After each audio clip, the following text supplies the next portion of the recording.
Good morning. We have an interpreter on the line. Mr. Jose Vigo, can you please raise your right hand? Okay. Do you solemnly swear or solemnly affirm, as the case may be, that you will faithfully discharge according to law your duties as an interpreter to the best of your abilities, so help you God, upon the penalty of perjury? Yes, I do.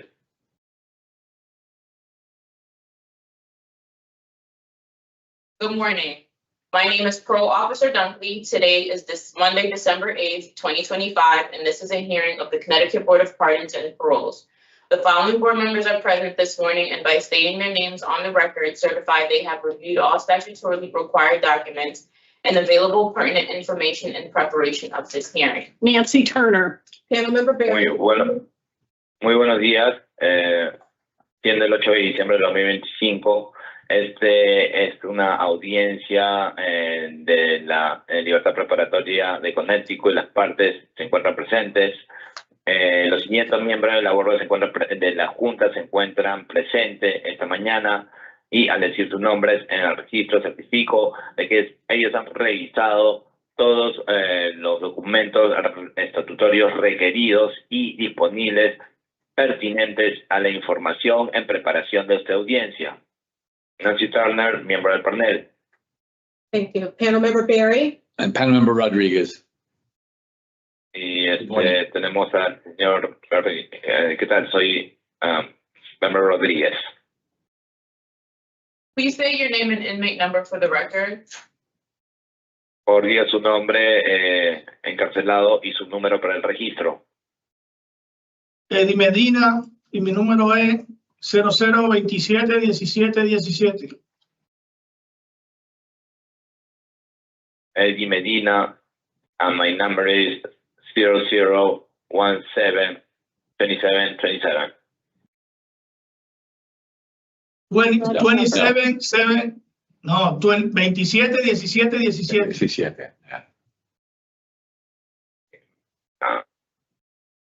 00271717, dijo, ¿es correcto?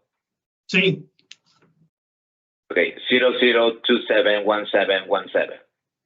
This is a rehearing being conducted in consideration of the parole application for Eddie Medina, number 271717. He is serving a total effective sentence, 12 years, execution suspended after 5 years, followed by 3 years of probation for 2 counts of sale of narcotic substance and disorderly conduct. As of today, records reflect the parole eligibility date of January 10th, 2025. There is victim input in this case.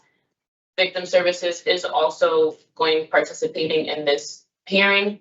There is an offender accountability plan for the offender. Since his last hearing, the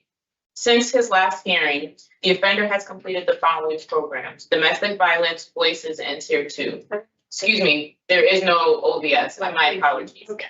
Utilizing the statewide collaborative offender risk evaluation system, the offender's overall score falls within the moderate range of risk for recidivism. Mr. Medina, this is your opportunity to express to the board why you believe you should be granted parole.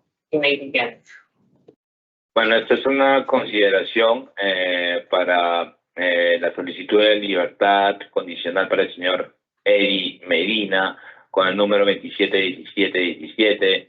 Él está cumpliendo una sentencia efectiva total de 12 años, ejecución suspendida después de 5 años, seguida de 3 años de libertad condicional por 2 delitos de venta de sustancias narcóticas y conducta perturbante. Al día de hoy, los trabajadores reflejan una elegibilidad para la libertad preparatoria con la fecha 10 de enero del año 2025. Hay una declaración por parte de una víctima en este caso.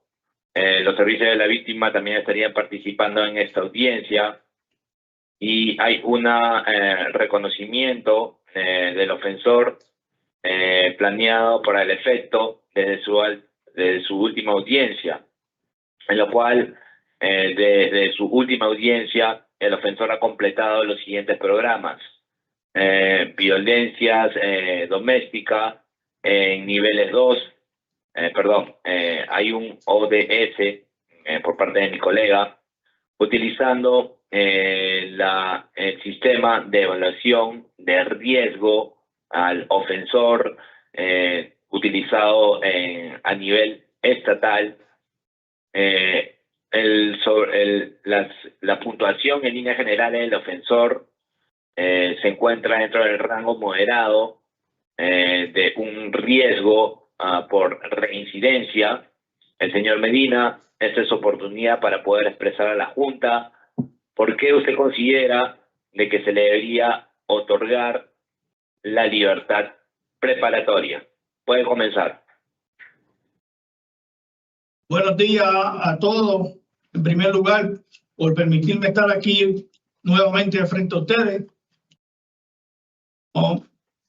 Pienso que se me debería dar el privilegio de estar en la libre comunidad bajo el privilegio de Parole, ya que he completado todos mis programas y he llevado toda a cabalidad lo que me han pedido, al igual que también admito todos mis errores en el pasado y me arrepiento y le pido perdón a todas las víctimas, y lo único que quisiera sería una oportunidad para demostrarle a la libre comunidad y el panel de Parole que yo sí puedo vivir sin alcohol, sin droga y sin violencia doméstica. He aprendido mucho.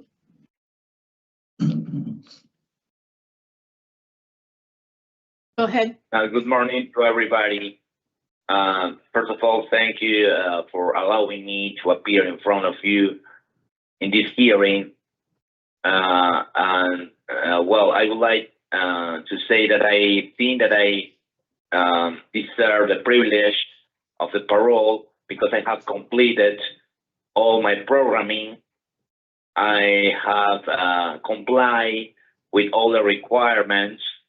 And besides, well, you guys know all of the mistakes that I committed in the past, but I regret about this, and I ask for the forgiveness to all the victims that I caused damage. So I tell the board that now I am a person who can live without alcohol, drugs, and domestic violence.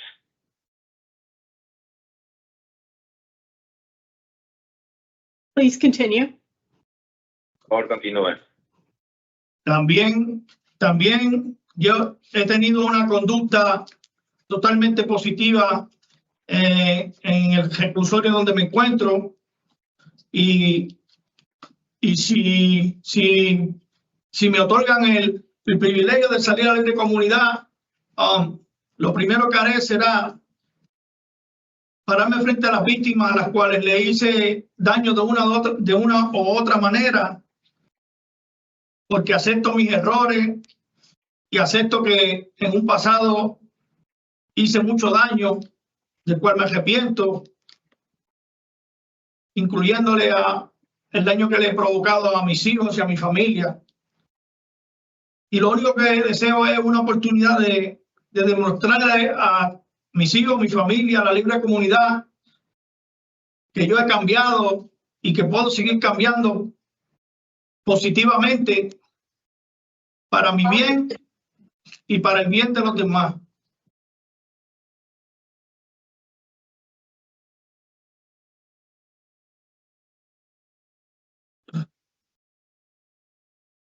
In addition, I have had a very positive behavior in the detention center that I've been staying. And if you guys grant me the privilege to be released and return to the community, I will, the first thing I'm going to do is offer my apologies to the victims for the damage that I caused them in one way or another. I recognize my mistakes and the damage that I caused to a lot of people, including the damage that I caused to my children and to my family. And I just want to have the chance to show everybody that I have changed for my good sake and for the good sake of the community. Thank you, Mr. Medina. You know how this process works, so we'll begin the questions with my colleague, panel member Barry. Bien, muchas gracias, señor Medina. Usted sabe cómo funciona esto, así que vamos a comenzar con las preguntas. Comenzaríamos con mi colega, el miembro del panel, el señor Barry. Señorita Barry. Thank you. Thank you. Good morning again, Mr. Medina. I am happy to see that you were able to comply with the prior panel's recommendations. Do you think that the denial that you received back in February was a good thing? Señor Medina, estoy feliz de poder ver de que usted ha tenido la oportunidad de poder cumplir con las recomendaciones de los paneles anteriores.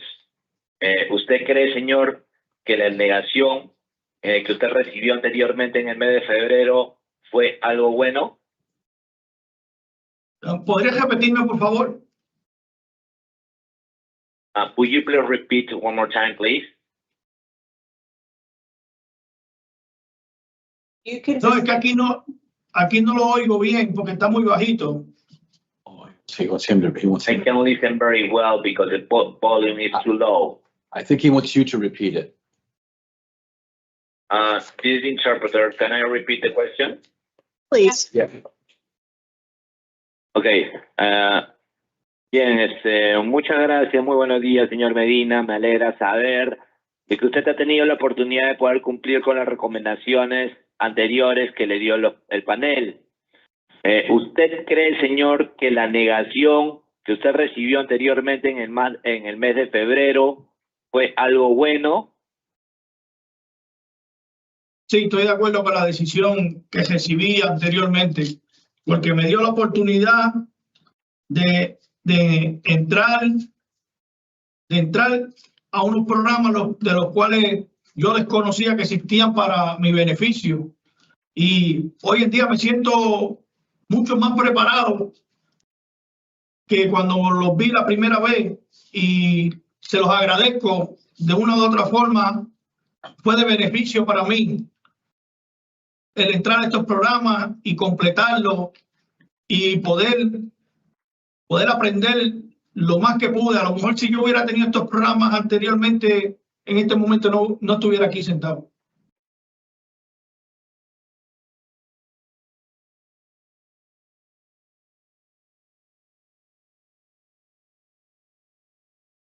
Yes, I agree with that decision that I got before, because it gave me the opportunity to start some programs that I didn't know they exist.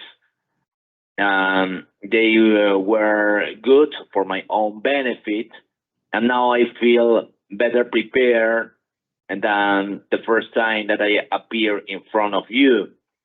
So I really appreciate this in one way or another, because it was for my own benefit. And I think that if I wouldn't have learned all the things that I learned in those programs, I wouldn't be sitting here in front of you guys right now. And what did you learn in the programs? ¿Y qué es lo que aprendió en el programa? Aprendí algo diferente en cada programa, especialmente en el programa de violencia doméstica, en donde aprendí que agredir a una persona no es solamente hablarle mal, sino es Violencia doméstica significa muchas cosas, como agredir a una persona físicamente, verbalmente, quitarle la ayuda económicamente, sexualmente y de otras maneras. El programa de violencia doméstica aprendí mucho de lo que tenía, de la ignorancia que tenía tocante a este programa. Y en el programa de Tier 2 me enseñó los efectos que las drogas me estaban causando a mí y a las personas a las cuales yo les vendía droga. En Voice aprendí sobre el impacto que los crímenes, como el crimen que yo estaba cometiendo. Señor, estamos en una pausa. Quiero aclarar algo con usted. Espera un momento, por favor. This interpreter, before continuing, I need to clarify a term that he used. Is that right for you guys? Yes. Thank you. Señor, en el programa donde aprendió acerca de las drogas, del efecto que causaba sobre usted y sobre el resto de la gente a la cual usted le vendía drogas, ¿cómo se llamaba? Ese Tier 2. El programa Tier 2. EM2? Tier 2. Tier 2. Tier 2. Ok, gracias. Hasta ahí le entendí. Continúe después de esa parte, el siguiente programa. Ese es el programa de violencia doméstica. Claro, ese fue el primero que mencionó, luego mencionó el Tier 2 y creo que mencionó un tercer programa. Continúa Sí. con el tercer programa. Ok, este programa es Voice. En el programa de Voice aprendí sobre el impacto de los crímenes. En mi caso, el crimen que yo estaba cometiendo al venderle sustancias no controladas a la comunidad, aprendí del daño que le estaba causando a cada una de esas personas, incluyéndome a mí.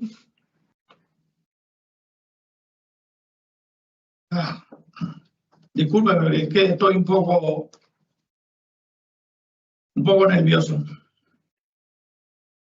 En el programa de Click, ese programa me ha enseñado a cómo escuchar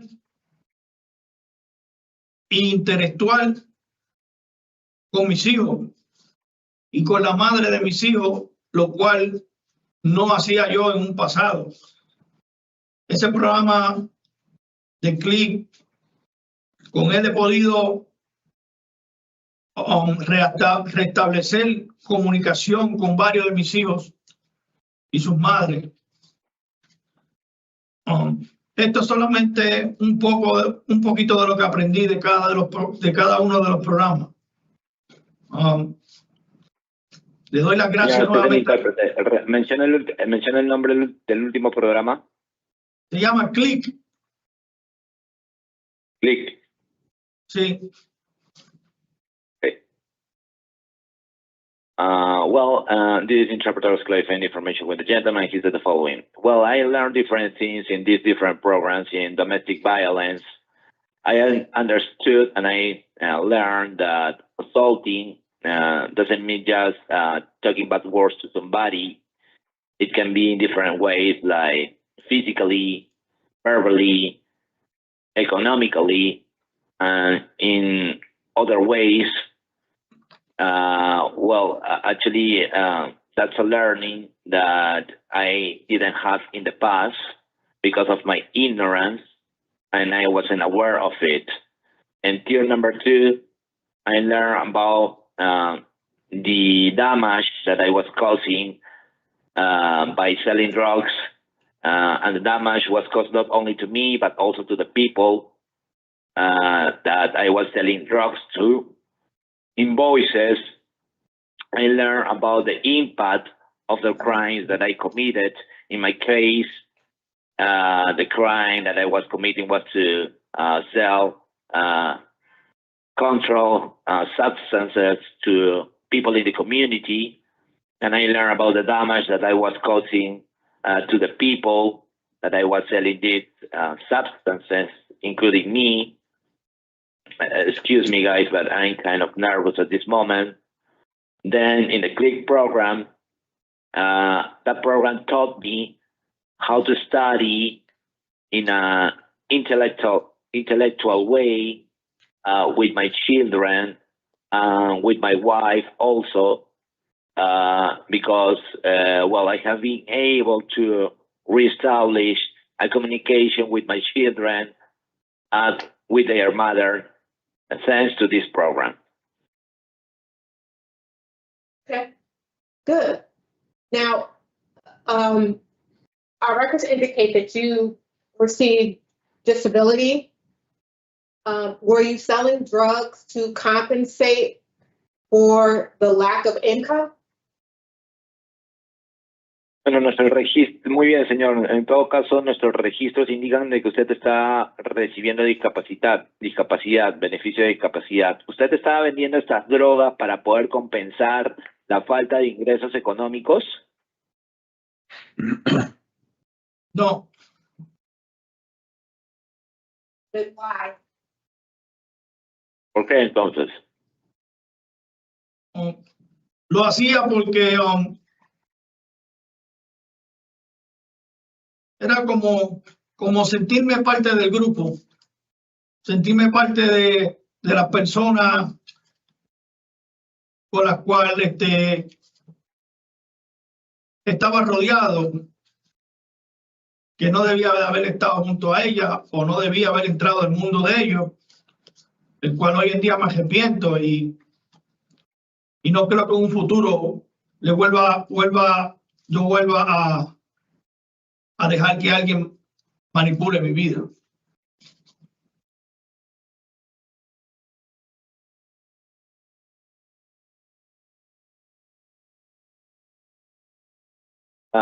No, I was doing this because I wanted to feel part of the group. I wanted to be part of the people that was surrounding me, but I shouldn't hang out with these people. And I don't think in the future, this type of people is going to manipulate my life. Good. Kind of if you really have taken advantage of the programs that are there in the facility. And I commend you on your efforts towards your rehabilitation. The programs that were on your offender accountability plan really were for your benefit. So I'm glad to hear that you benefited from the programming. I just want to confirm your release plan as you're returning or to the community by living in a halfway house.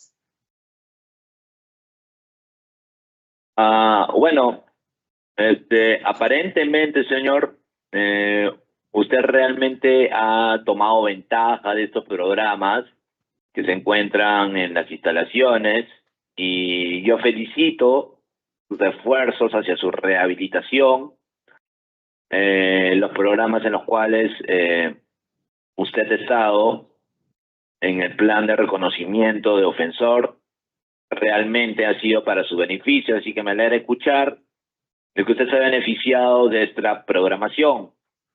Así que quería simplemente confirmar si en su plan de liberación, en retorno a la comunidad, sería viviendo en una casa de transición. Eso es positivo. That's correct. And do you intend to work? ¿Y usted pretende trabajar? No puedo trabajar, ¿cómo le digo? De trabajar buscaría un part-time, porque no, mis condiciones no me dejan trabajar full-time. Not precisely working. I mean, I could look for a part-time shift because of my condition doesn't allow me to work as a full-time worker. Fine, but I want to make sure that you are not using your free time to sell drugs to our community. So it's important that you find another hobby that's legal. Sí, está bien, señor. Pero simplemente me quiero asegurar de que usted no esté utilizando su tiempo libre para poder vender drogas a nuestra comunidad. Así que es importante de que usted encuentre algún otro pasatiempo que sea legal. Thank you. También pienso recurrir a otros programas los cuales me sigan ayudando cuando me encuentre en la libre comunidad. Actually, I think to keep attending some programs that can be beneficial or I can benefit from when I return to the community. Thank you. Mr. Rodriguez. I don't have any questions. Okay, so, Pregunta. Mr. Medina, you said several times in your opening statement that you were going to seek forgiveness from the victims. And I can understand that with respect to your ex-wife, but how will you seek forgiveness from your community for selling poison for profit? Bien, señor Medina, usted ha mencionado en muchas ocasiones en su declaración de apertura de que usted iba a solicitar el perdón a sus víctimas y entiendo respecto a ello hacia su ex esposa, pero ¿cómo usted estaría buscando el perdón de la comunidad por haberle vendido veneno por ganancias propias?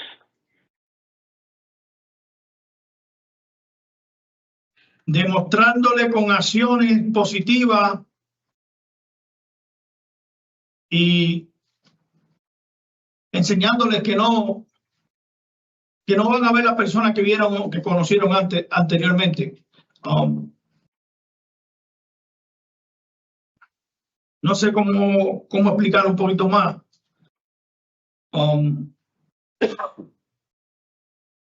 Pero no pienso regresar a lo que me trajo aquí, a este lugar donde me encuentro en este momento. Mis acciones van a ser muy positivas cuando yo esté en la libre comunidad. Solamente quiero y deseo demostrarle con hechos, no con palabras, con hechos, que ya yo no soy la misma persona y que no voy a volver a hacer lo que hice en un pasado. En este momento siento mucho dolor por mi familia y mis hijos. Y eso es lo más que ha afectado en todo este proceso,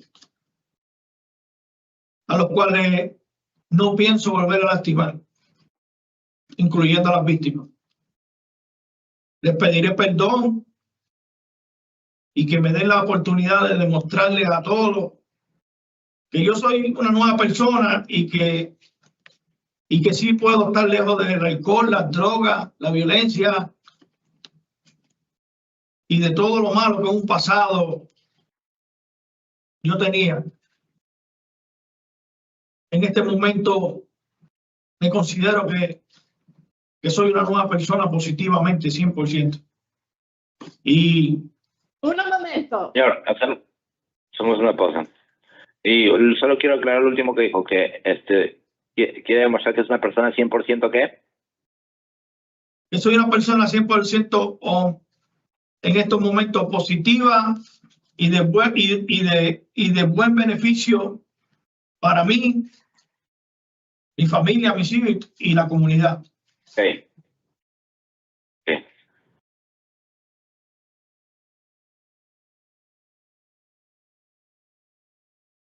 Okay. By showing this with positive actions, showing them that I'm not the same person that they used to know in the past. Well, I don't know how to explain this a little better. I don't want to return to the place I'm at currently. My actions, if I'm released, are going to be totally positive when I return to the community. I want to show them not only with words, but with facts, that I'm not going to commit the same mistakes that I committed in the past. I'm aware that I caused a lot of suffering to my family and to my children, and they have suffered a lot during all of this process, and the victims also. So I will seek for forgiveness, show them that I'm a person who can live without the use of alcohol, drugs, or domestic violence, or negative things that can affect the community. I want to show them that I'm a person who is 100% positive and that can contribute in a positive way to the community. Mr. Medina, you need a plan for how you're going to give back to make amends for all the harm that you were doing over the years selling drugs to your community. You talk about positive action. Well, you need a plan on what that action is. Where are you going to volunteer? As my colleague pointed out, you're going to have a lot of time on your hands if you're not working full time. So you need to develop relationships with agencies in the community that serve people with needs as a way of giving back. Señor Medina, usted necesita un plan de cómo usted va a retornar estas enmiendas por todo el daño que usted ha causado a lo largo de los años vendiendo drogas. Usted habla acerca de acciones positivas, pero usted necesita un plan. ¿Cuál sería ese plan de acción? ¿Dónde usted estaría realizando voluntariado? Tal como mi colega señaló, usted va a tener bastante tiempo libre en sus manos si usted no está trabajando como tiempo completo. Así que usted necesita desarrollar relaciones con agencias en la comunidad que puedan servir a la gente con sus necesidades, a manera de pagar por lo que usted ha hecho. Okay, we're done with the questions. We're going to discuss your case. Give us just a minute. Bien, ya hemos terminado con las preguntas. Vamos a discutir, conversar acerca de su caso. Denos un minuto. Thank you, Madam Chair. So, Mr. Medina has a very limited criminal history. This is his first period of incarceration. It's only convictions. He's completed the appropriate programs and has stayed out of trouble over the last panel's recommendations. I believe that he would benefit from discretionary parole prior to starting his probation, and I would support his early release today. Muchas gracias, señora presidenta. El señor Medina ha tenido unos antecedentes criminales bastante limitados. Esta es su primera encarcelación. Esto solo es una condena. Él ha completado los programas de forma apropiada y se ha mantenido fuera de problemas desde las últimas recomendaciones que se le brindaron. Así que creo de que él se estaría beneficiando de una libertad preparatoria discrecional previamente a comenzar su libertad condicional. Así que estaría apoyando por su liberación temprana el día de hoy. Mr. Rodriguez. Thank you, Madam Chair. I too am in agreement with discretionary parole today. He fully explained his participation program that he's taken. I agree with you that I think he should take some time to volunteer and go out into some agencies and really share his experience with other people and try to give back to the community for what he's taken, especially from what he's taken from them. but he did a nice job, talking about the program that he's taken. He took all the programs he was supposed to take. So I'm going to be supporting his discretion parole today as well. As am I. Muchas gracias, señora presidenta. Sí, también estoy de acuerdo con una libertad preparatoria discrecional total, ya que se ha explicado el día de hoy totalmente su participación en el programa que él ha venido tomando. Estoy de acuerdo con usted de que él debería tomar algo de tiempo de voluntariado y ir allá afuera y conversar con algunas agencias y compartir su experiencia con otra gente y tratar de enmendar a la comunidad por lo que él está diciendo, especialmente por lo que él ha tomado por parte de ellos. Así que usted ha hecho un buen trabajo, usted sabe, hablando acerca del programa y los días que han tomado. Él ha tomado todas las cosas positivas que supuestamente debería tomar. Así que estaría apoyando esta petición del día de hoy también.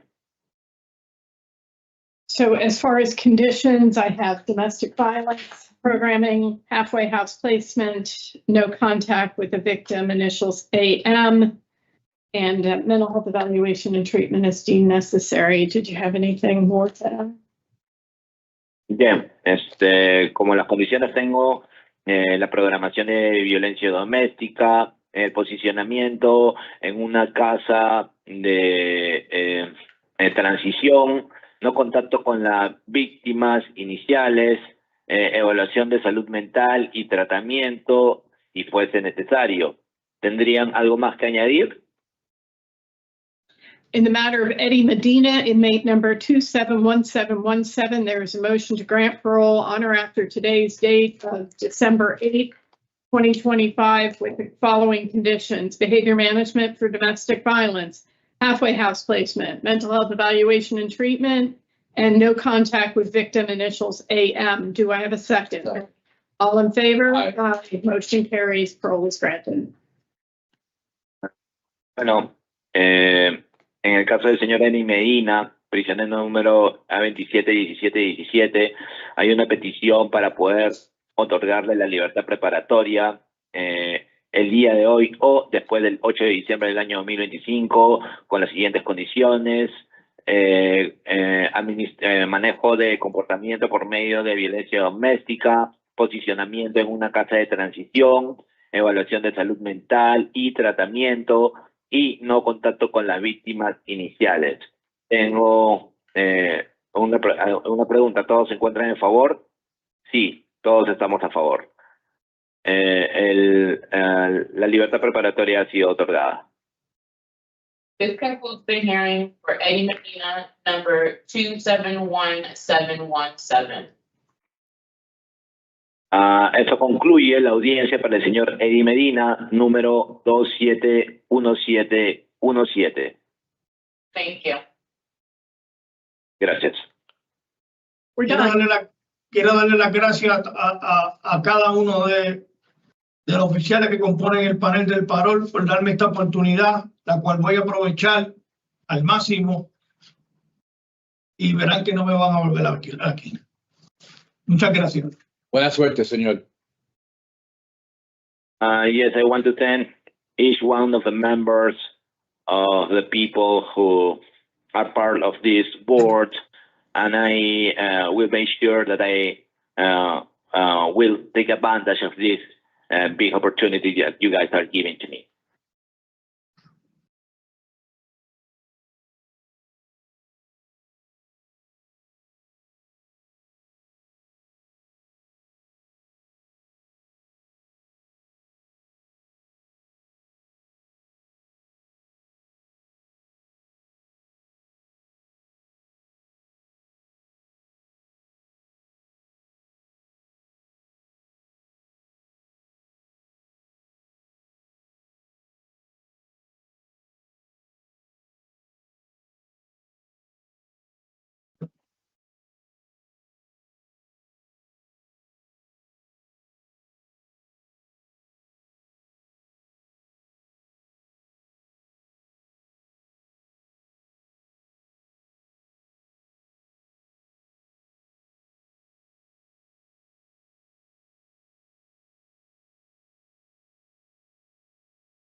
We have an interpreter joining us today, Mr. Jose Vargas. Can you please raise your right hand? Okay. You solemnly swear or solemnly and sincerely affirm, as the case may be, that you will faithfully discharge according to law your duties as an interpreter to the best of your abilities, so help you God, or upon penalty of perjury? Yes, I do. Good morning. My name is Parole Officer Dunkley. Today is Monday, December 8th, 2025, and this is the hearing of the Connecticut Board of Pardons and Paroles. The following board members are present this morning, and by stating their names on the record, certify they have reviewed all statutorily required documents and available pertinent information in preparation of this hearing.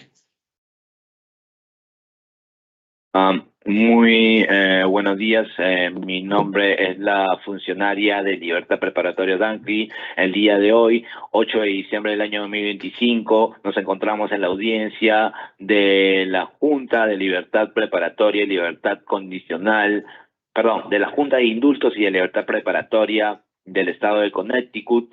Se encuentran presentes los miembros de la Junta esta mañana, y al mencionar sus nombres en el registro, certifico de que ellos han revisado los documentos requeridos de forma estatutoria y disponibles en concordancia con la información y la preparación de esta audiencia. Nancy Turner. Panel Member Barry, Panel Member Rodriguez. Nancy Turner, el miembro del panel Berry, y el miembro del panel, el señor Rodríguez. Also present this morning are the Office of Victim Services. Please state your name and inmate number for the record. También se encuentra presente en la mañana el funcionario de servicios a la víctima. Por favor, mencione su nombre y número de prisionero para el registro. Juan Carlos González, número 394349. Juan Carlos González, my number is 394939. Nope, No, 394349. Go ahead. No, es 394349. This Yes. hearing is 394349. This hearing is being 39. conducted in consideration of the parole application for Juan Carlos Gonzalez, inmate number 394349. He is serving a total effective sentence of 37 years, execution suspended after 17 years to serve, followed by 35 years of probation for sexual assault of a spouse, assault second with a weapon without discharge, 2 counts of violation of protective order. As of today, records reflect the parole eligibility date of October 7, 2025. There is victim input in this case. There is an offender accountability plan for the offender. It has been reviewed and shows the offender has completed the following programs: domestic violence, voices, emotional regulation, coping skills, Start Now, PSB short track, and co-occurring disorders program. Utilizing the statewide collaborative offender risk evaluation system, the offender's overall score falls within the low range of risk for recidivism. Utilizing the static 99R, the offender's overall score for sexual offense recidivism falls within the low range. Mr. Juan Carlos Gonzalez, this is your opportunity to express to the board why you believe you should be granted parole. You may begin.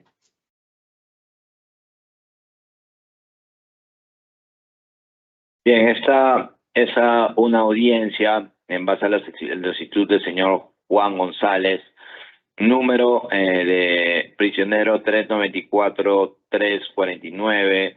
Él está cumpliendo una sentencia total efectiva de 37 años de ejecución, al haber pasado después de 17 años de cumplimiento, seguido de 35 años de libertad condicional por ataque sexual de su esposa. El segundo ataque fue con un arma que fue sin los descargos de los delitos de violación y de orden de protección. Al día de hoy se refleja que la fecha de la elegibilidad para la libertad de preparatoria 7 de octubre del año 2025. Hay una declaración por parte de la víctima en ese caso de que tiene conocimiento el ofensor como plan de ofensor y ha sido revisado y muestra que el ofensor ha cumplido los siguientes programas: violencia doméstica, voices, regulaciones emocionales, habilidades para lidiar, el PSB de seguimiento corto, programas de disturbios co-ocurrentes, utilizando el sistema de evaluación de riesgo de ofensores colaborativo por parte del gobierno hacia los ofensores. La puntuación en líneas generales del ofensor se encuentra en el rango bajo de riesgo para reincidencia, utilizando la estadística 99 de la puntuación en general de ofensores por ofensas sexuales. La reincidencia recae dentro del rango bajo. El señor Juan Carlos González, esta es su oportunidad para poder expresar a la Junta por qué usted considera de que se le debería otorgar la libertad preparatoria. Ya puede comenzar. Primero que todo, buenos días. Yo creo que hasta ahora, dentro de todo, he hecho las cosas bien. He asistido a todos los programas requeridos por la Corte. Mi comportamiento disciplinario creo que ha sido no del todo mal.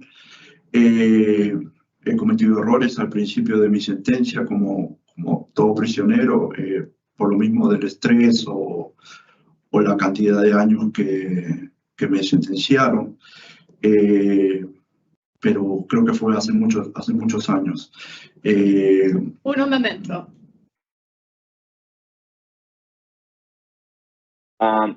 First of all, I would like to say good morning to everybody. I believe that till the moment I have been doing well. I've been attending all the programs. My disciplinary conduct hasn't been that bad. Well, I know that I committed some mistakes at the beginning of my sentence, as the most of the prisoners, because of the stress and because of the quantity of years that I was sentenced.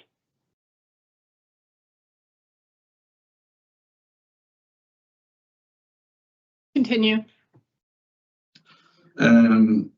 Quisiera manifestar que quiero rehacer mi vida en sociedad y estoy dispuesto a... tengo conocimiento de que si tengo una libertad condicional, tengo que seguir todavía un proceso de auditoría o un proceso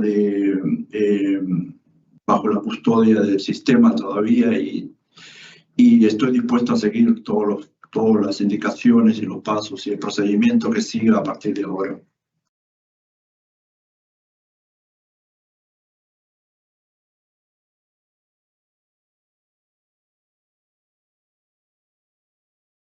Yes, I would like to manifest that I would like to remake my life in society. I'm willing to, well, I acknowledge that there is a parole process, that there is going to be monitoring process, but I'm willing to follow all the steps and the processes that I'm supposed to comply with, starting from today. So, Mr. Gonzalez, why are you in prison? Señor González, ¿por qué usted se encuentra en prisión?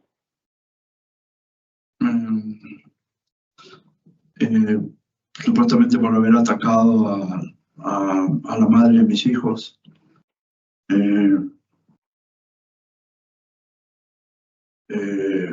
Cometí errores. Creo que mi peor error fue tratar de pelear tratar de luchar contra el sistema, buscando algo que nunca encontré. El sistema ofreció en su primera oferta 30 meses y yo rechacé esa propuesta, esa oferta, y me fue a un juicio en el cual nunca había estado en esta situación, no sabía nada del sistema. Básicamente no sabía nada del sistema americano, traté de buscar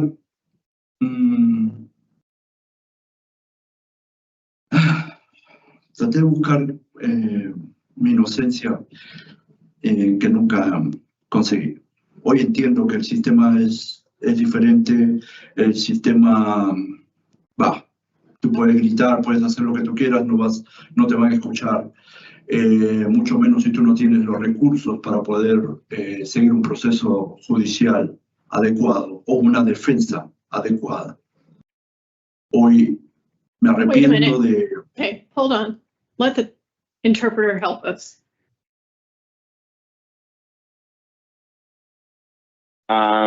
Supposedly because I assaulted the mother of my children, well, I know that I committed too many mistakes. And the worst mistake that I committed was trying to fight with the system, looking for something that I wasn't able to obtain. Because at the beginning, they offered me 30 months, and I rejected that offer. Then I went to a trial, and I was never in a situation like that before. I wasn't aware of how the American system works, and I tried to buy for something that I never got at the end, because the system is different here. Well, actually,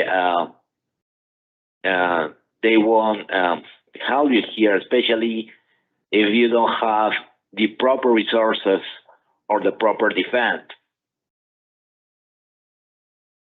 So, Mr. Gonzalez, you continue, despite all the programming that you've participated in, to deny that you're guilty of the crimes that you were found guilty of at trial. Is that correct?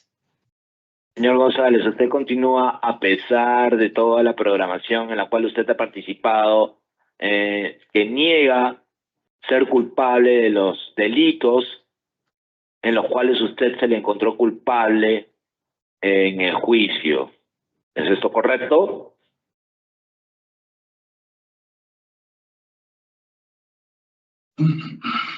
Asistí a todos los programas que el juez o la corte me asignó.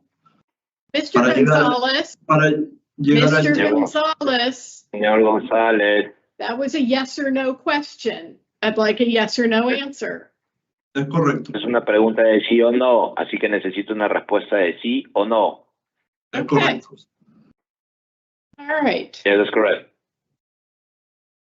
De acuerdo.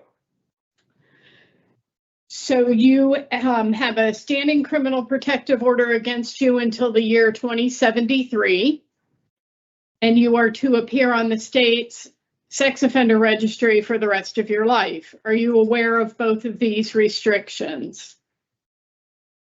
Bien, señor, usted tiene una orden de protección delictiva que es efectiva en contra de usted hasta el año 2073 y que usted va a aparecer en el gobierno dentro de los registros de ofensores sexuales por el resto de su vida. ¿Usted tiene conocimiento de estas restricciones, de ambas restricciones? Es correcto, tengo conocimiento. That's correct. I'm aware of that. Great. Mr. Rodriguez, any questions for Mr. Gonzalez? Señor Rodríguez, ¿alguna pregunta para el señor González? I think it is kind of difficult. I'm not even understanding why you took the programs if you felt you were, you were innocent of all this. I don't even understand why you took the programs at this point. Why would this woman accuse you of this? What would be the purpose of accusing you of something like this? I don't understand that.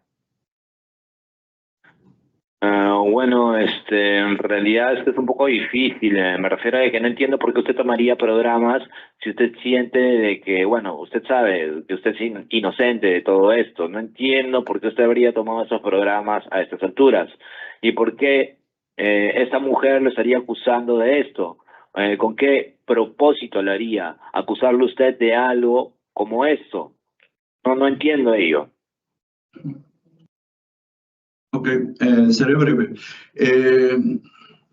Tomé todos los programas debido a que, para llegar a este punto, si no hubiera tomado los programas, no hubiera llegado a este punto, no estaría sentado acá.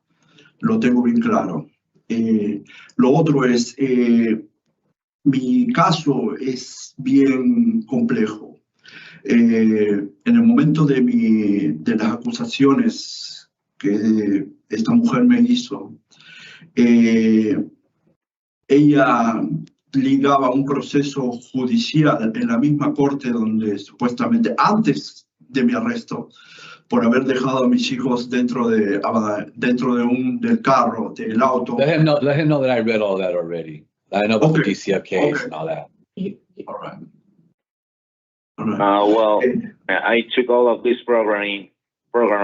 Excuse me. I took all of this programming to reach this point because I am aware that if I wouldn't have taken this programming, I wouldn't be here in front of you guys at this moment. But my case is really complex. Well, at the moment that I was receiving these accusations,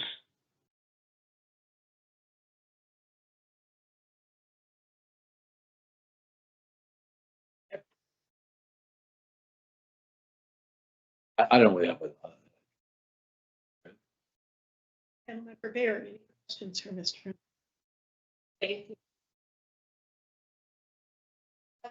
Why do you think your family is so afraid of you? señor González, ¿por qué cree que su familia está tan asustada de usted? Eso es lo que no acabo de entender nunca. En todos estos años, no puedo entender eso. Yo no puedo entender eso porque es algo que no lo hice, no pasó. Todo esto es porque ella quiso tener... es complicado. Ella me amenazó a mí de que ella quería tener sus documentos. Quería... Bueno, okay. Well, I can understand that because actually I didn't do that. It never happened. It is really complicated. And this is because she wanted that. So we're not going to blame the victim. My question was very specific. It was about you and what you possibly could have done to make your family so afraid of you. And if you don't know, it's okay to say, I don't know. I don't know. Bien, señor González, nosotros no vamos a culpar a la víctima. Mi pregunta fue bastante específica y era acerca de usted. Así que, ¿qué es lo que posiblemente habría hecho usted para hacer de que su familia tenga tanto temor de usted? Si usted no lo sabe, está bien que diga, no lo sé. En realidad no lo sé. Honestly, I don't know. Thank you. Gracias.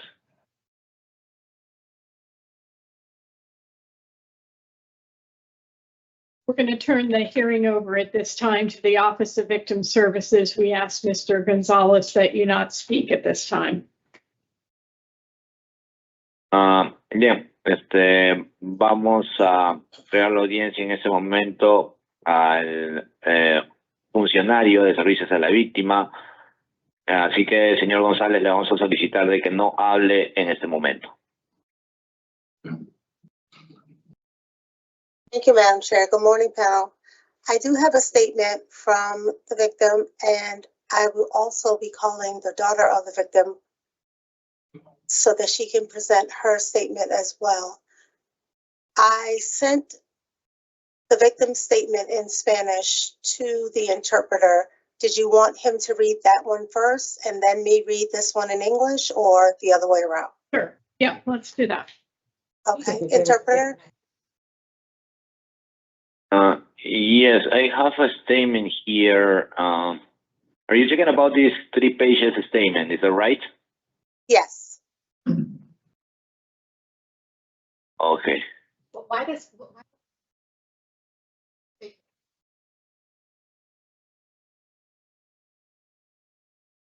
She was asking about the order between the statement and the daughter and Yeah. not whether we get it first before him. We have 2 input from 2. Right. So she was asking which one we wanted to hear first. okay. So Ms. Hamlet Williams? Yes, you said you would like the interpreter to go first? To read I'm it sorry. in Spanish? You wanted Um, the interpreter to read the version in Spanish first, or me I read it? misunderstood you. I'm sorry. No, we'd like it in English first. Okay, thank you. Okay, Hello? so can I start now? No, hold on, please. Go ahead, Ms. Okay. Williams. Thank you. Hello, Board of Parole panel. I am writing this letter as the victim of the aggressor. I beg you not to grant him parole. All the humiliations, beatings, contempt, threats, the whippings, or when he choked me while I slept. He tied me to the bed while I was asleep, and then I suffered his abuse. He covered my head with the pillowcase, and when he cut me inside my vagina with the baseball bat, he took pictures of me suffering. Cynically, he told me he was paid to show the photos and laughed cynically. He enjoyed seeing me cry. When I met him in Argentina, he was a sweet, romantic, and jealous man. It was all an act. He brought me to this country under false pretense. He said it was for a visit and that his family would be waiting for us. It was all a lie. Nobody knew anything. When he was imprisoned, his family told me that he had sexually abused his firstborn son, and his father saw him and beat him, which is why he fled from Peru to Argentina. He fled again from Argentina to the US because he was one of the suspects in the murder of his boss at the nursing home. At that time, I was very naive and believed everything he told me. That was innocent, that he was innocent. I miss seeing my Argentinian son grow up. When my daughter was born, his father was traveling to meet his granddaughter, and he died during a layover trying to get here because he got sick. It scared me to see Juan's happiness because his father died. Another time, his aunt called for help because her uncle was locked in the bathroom and that he had claustrophobia and was diabetic. Juan laughed, and instead of leaving quickly, he took more than an hour deliberately showering and getting ready, saying, "I hope he dies." Then he cynically said it was a joke. Elsewhere, his uncle died of a stroke, and Juan was very happy. His uncle was a very good person. He gave me cookbooks, told Juan to treat me well, and challenged him because he insulted me, and Juan didn't like being told things. Juan also said he hated his children and he mistreated them and yelled at them for no reason. My children had to play at home without making noise. Inside the house, he was an aggressive person. but in front of the neighbors, he was the complete opposite. When Juan found out I was going to leave him, he put me and my eldest daughter in the car and accelerated without stopping at red lights, saying, quote, "You're going to leave me?" And he kept accelerating while we cried and said, "Stop, we're not going, stop." He beat me while I was pregnant, and I lost 2 pregnancies in a row. After a few years, I got pregnant again, and he continued to beat me. The clinic had already received a report that he beat me and that I had bruises. I always prayed to God to watch over us and protect us. I believe that God always has a purpose and that he put me on this earth so that this person will be imprisoned for all his evil deeds and crimes. I cried so much living with Juan that my eyes are now dry. He spent a lot of money on alcohol with his friends, forced me to drink a lot with his yelling, and sometimes he would put pills in my throat with his hand and force me to swallow them. There were mornings when I would wake up with pain all over my body and bleeding internally. He would put a glass of water that tasted bad on the nightstand and force me to drink it. With him, I had no life of my own, and I couldn't make any decisions. I couldn't go to the store and buy something I liked. I was never able to use a single dollar of what I earned working. I couldn't leave the house without his permission. He kept a close eye on me. My left leg still hurts because he kicked me so many times, and it was so badly injured that I couldn't walk. I'm a fighter, a mom. I learned to untangle myself, to drive a car, to treat myself to things I like for my children. My children and I went to Disney World, Boston, and New York on different occasions. My children attended Sunday school and received certificates. They visited many museums, parks, zoos, and aquariums. My children never lacked for food or clothing. They are intelligent, and I am blessed to have my oldest son in this beautiful country. He had ordered me to go to his work at a certain time and wouldn't tell me why. He just said not to ask. When I was going to her work, her cousin was with me and accompanied me for the second time. Juan had loosened the steering wheel of the car, and we both started screaming in panic in the middle of the highway. We were alive by a miracle. When I was pregnant with my eldest daughter, he crashed the car while drunk. I, his cousin, and his cousin's partner were inside.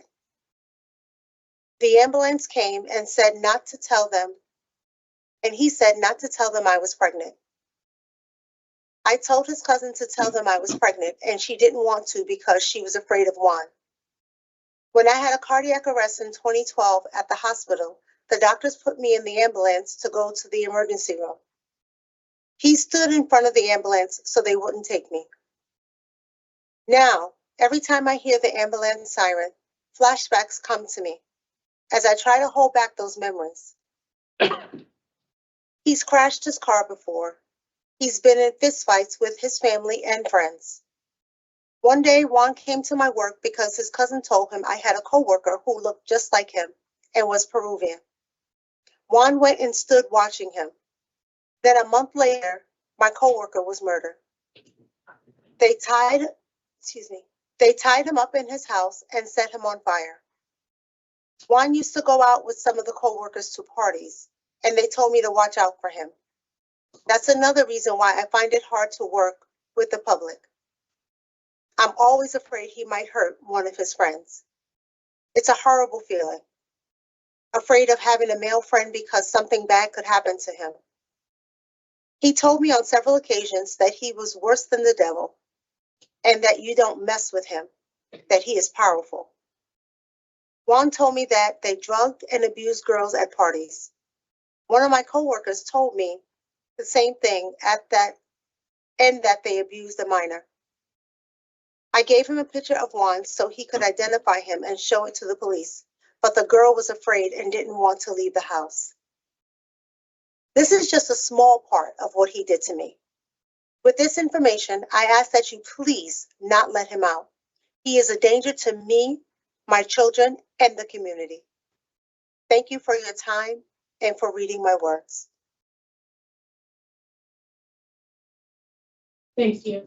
Madam Chair, may I just interject for a second? It appears that Mr. Gonzalez understood all the stuff in that letter by his facial expressions and his nodding of his head and or words. I mean, I say that because we're going to have the interpreter read the letter that I'm sure he understands. Well, and Excuse me, I don't need the interpreter. I understand everything what you read in that letter. Thank you. That's great. okay, well, thank you. Ms. Hamlet-Williams? Thank you. And now I will call the daughter of the victim. One moment.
Panel?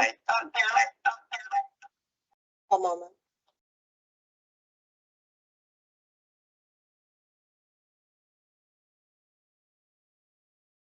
Panel, can you hear us? Yes.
Officer Dunkley, are you in communication?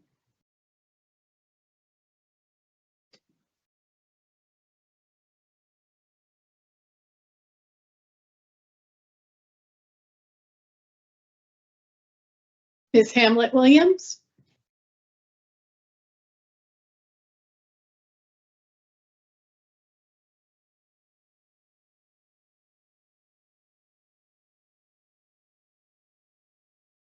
Hold on.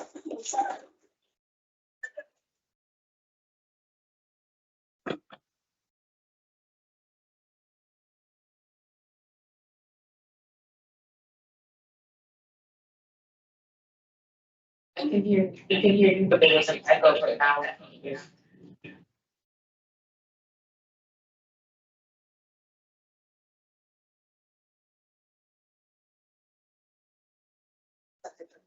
They can hear you. Because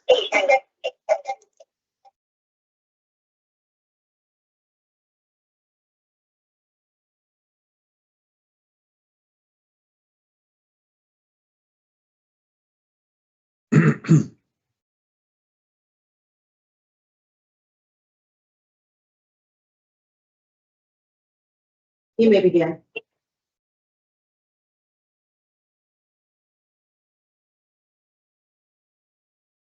Can you start from the beginning? It's oh, do you have another device on? Because we're getting the feedback.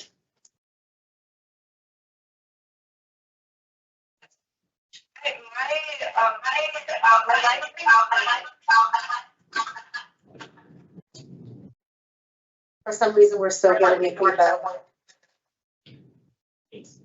Can you turn the other device off?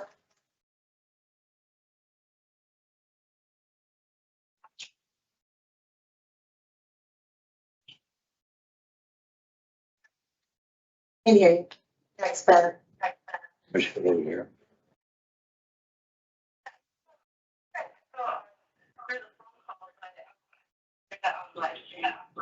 Good enough. I think because you have the line, she had the line. Exactly. We're getting that feedback. Here. See, I think you don't need the line, Stephen.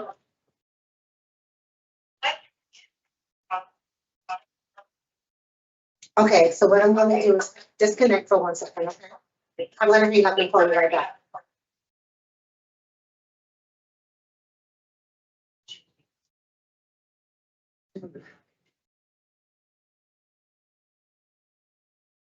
Connected in 2 spots.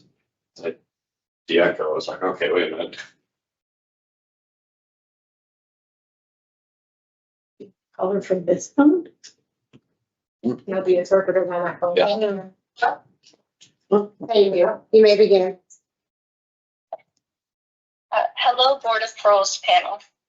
I'm writing this as the daughter of the victim and as a victim myself. I am against the offender being granted parole. Despite him being incarcerated these past couple of years, he has still managed to leave an impression to this day. Not as a loving father, since he had always refused to act like one, but as the abuser that he is. As the eldest daughter, I was unfortunate enough to have wasted more than half of my childhood living in fear for my life. I had to bear witness to how he abused my mother for years and be absolutely helpless to help.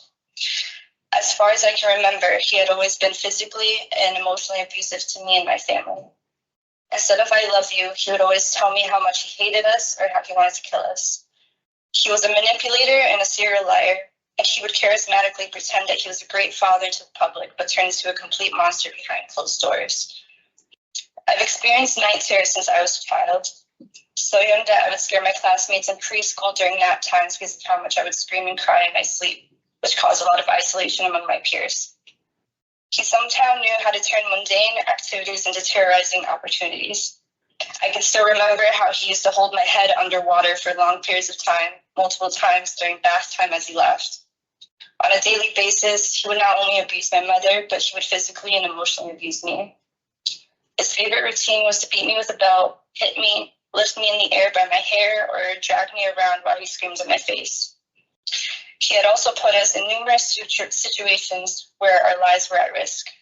It is impossible to write all the traumatic experience he's caused us into a short letter.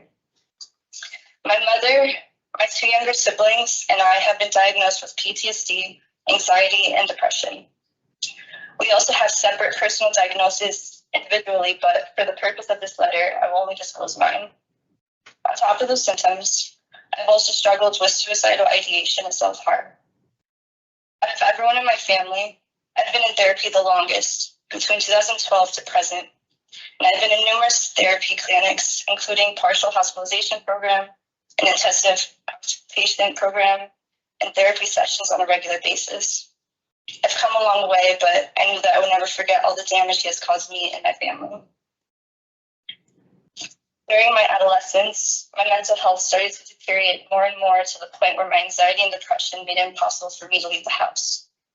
I struggled with my school attendance, and my grades went from straight A's to F's. I was too focused on trying to get by each day with my flashbacks and panic attacks. I needed to enroll in a therapeutic day school for the last 3 years of high school to receive the help I needed. When I graduated and started college, I continued to struggle with my mental health.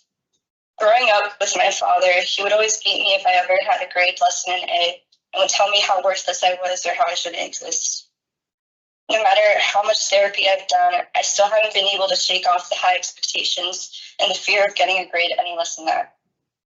Whenever the pressure of academics starts to get to me, I get panic attacks and suicidal thoughts. Whenever I make a mistake or feel like a failure, I remember how he used to hurt me, and sometimes I feel the need for someone to hurt me again. It's like he's conditioned me to expect punishment for not being perfect. After my first year of college, I had to admit myself into partial hospitalization program and take a break from school. I've been in and out of school since then, and it's still something I'm trying to get through. Even though my siblings were young when he was removed from the home, they are still affected by the aftermath of what he left behind. We needed to live at a women's shelter after he was arrested because he was able to convince someone to leave a note on his behalf to our house from jail. He also had full control of my mother's finances, so we almost had nothing to work with after his arrest. My siblings and I had to abruptly leave our school and move around to various schools in Connecticut for the next few years. As of now, my siblings are both in therapeutic high schools and receiving therapeutic services. It took a long time for all of us to regain normalcy and live our lives. He is always threatened to kill me and my family. He would abuse us so much that I genuinely believe that there might be a day where he would go too far. When I was a kid, there would be days where I wish he would kill me just to end the pain. He told us that if we ever told anybody of what he had done to us, that he would kill us. I fear that when he finishes his sentences, he will try to complete his promise. Considering that he's not afraid to make contact from jail, even with the protection order against him, I don't think it would be enough to stop him.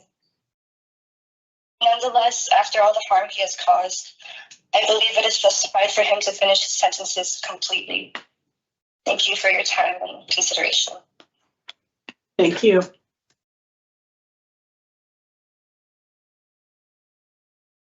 Thank you. Please continue. So at this point, we're going to discuss your case, Mr. Gonzalez. Please give us just a few minutes. En este momento vamos a conversar acerca de su caso, señor González, así que por favor denos unos cuantos minutos. So Mr. Gonzalez has been convicted of very serious offenses involving extreme acts of violence. He has completed a number of programs. I'm not sure how those were conducted given the language barrier. And he scored good to fair in the evaluations that we have to review. Bien, señor González, usted ha sido condenado de ofensas bastante serias que involucran actos de extrema violencia y ha completado numerosos programas, así que no estoy totalmente seguro cómo habrán sido conducidos estos programas debido a la barrera del lenguaje. Y usted ha tenido una puntuación de buena a justa, en las evaluaciones que nosotros tenemos que revisar. One of the measurements that we look at to have some confidence that those who come before us seeking parole will not reoffend is change in their understanding of their crimes, why they committed them, and developing coping skills such that they can go out into the community with supervision and not reoffend. Mr. Gonzalez, despite being convicted at trial and serving a lengthy sentence and completing some programs, has not accepted any responsibility for the crimes for which he was convicted. That is concerning to me. We heard significant level of detail from the victim, both victims, I'll say, in his case. And his affect throughout was head shaking, disagreement with what he was hearing. I do not find Mr. Gonzalez suitable for early release to discretionary parole. He does have 35 years of probation and lifetime on the sex offender registry ahead of him. Mr. Rodriguez.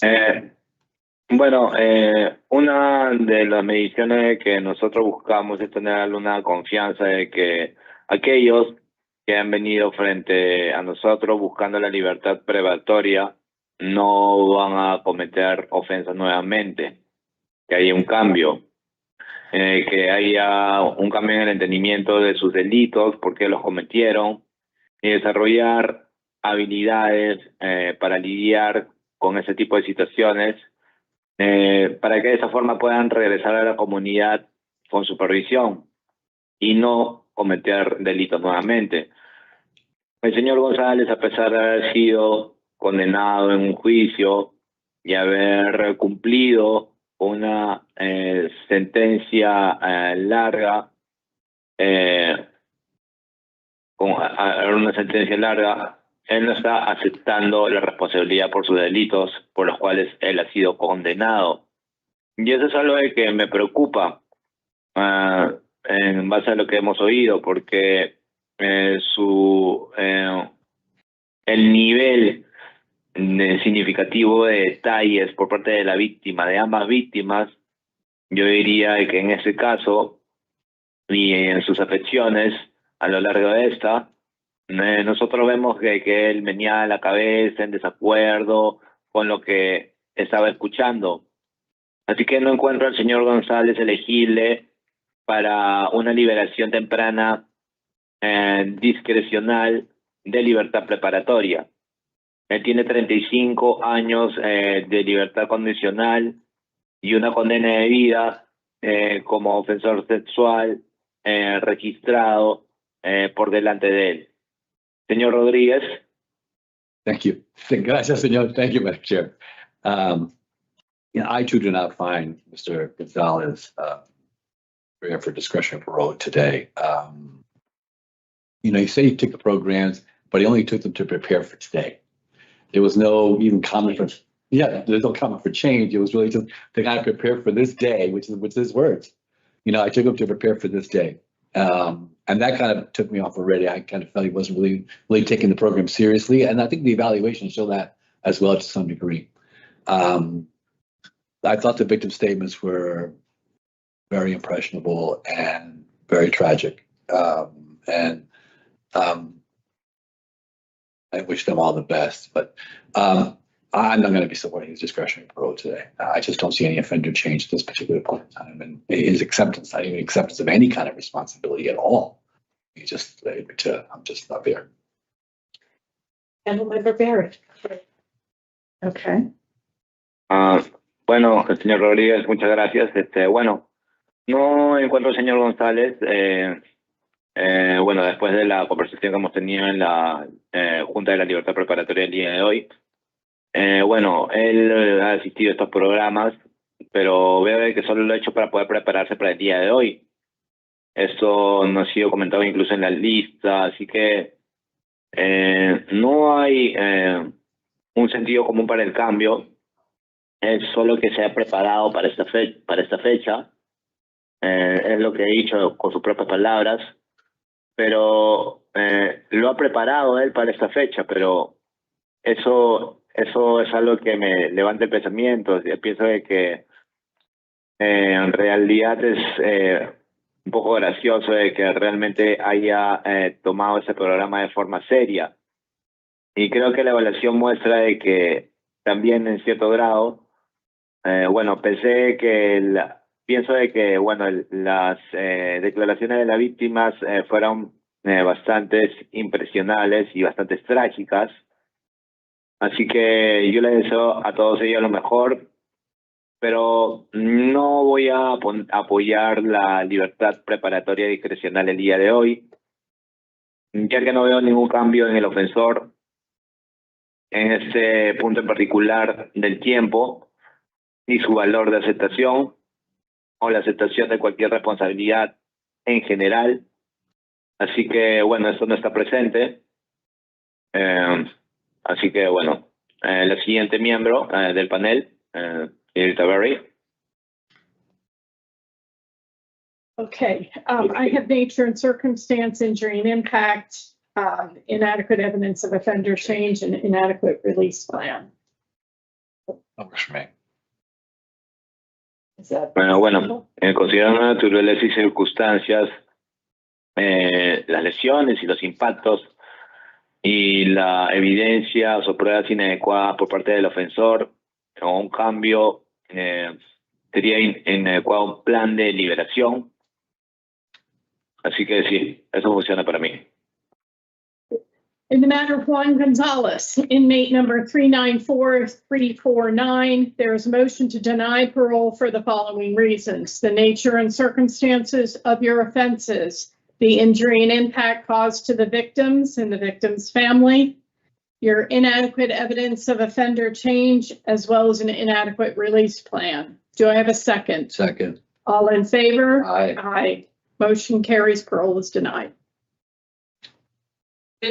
Bueno, en el caso del señor Juan González, prisionero número 394-349, hay una petición para poder negar la libertad preparatoria por los siguientes motivos: la naturaleza de las circunstancias de sus delitos, la lesión y el impacto causado hacia las víctimas y hacia la familia de las víctimas, su evidencia inadecuada de cambio en su comportamiento delictivo, así como también un plan de liberación inadecuado. Tengo una secundamiento de todos están a favor. Sí. La moción está siendo aceptada, la petición está siendo aceptada, la libertad preparatoria está siendo negada. This concludes the hearing for Juan Carlos Gonzalez, inmate number 394349. Esto concluye la audiencia para el señor Juan Carlos González, prisionero número 394-349. You're all set, sir. Ya está terminado todo, señor. Gracias.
Mr. Soto will be right with you, okay? You want to ask him if you Do you need an Okay. interpreter, Mr. Soto? No, I'm good. I understand English. Thank you. Thank you. Thank you.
$1. I do this. It is. Okay. Good morning. My name is Parole Officer Dunkley. Today is Monday, December 8th, 2025, and this is a hearing of the Connecticut Board of Pardons and Paroles. The following board members are present this morning and by stating their names on the record, certify they have reviewed all statutorily required documents and available pertinent information in preparation of this hearing. Nancy Turner, Panel Member Barry, Panel Member Rodriguez. Also present this morning is the Office of Victim Services.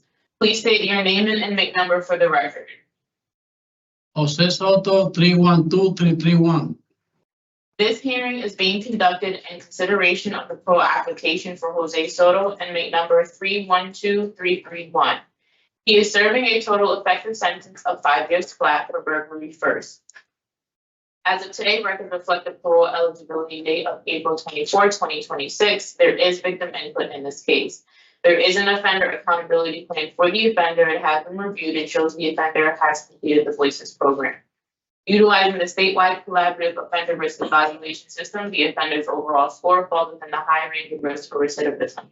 Mr. Soto, this is your opportunity to express to the board why you believe you should be granted parole. You may begin. Excuse me, say that again? tell us why you think you deserve parole, sir. Because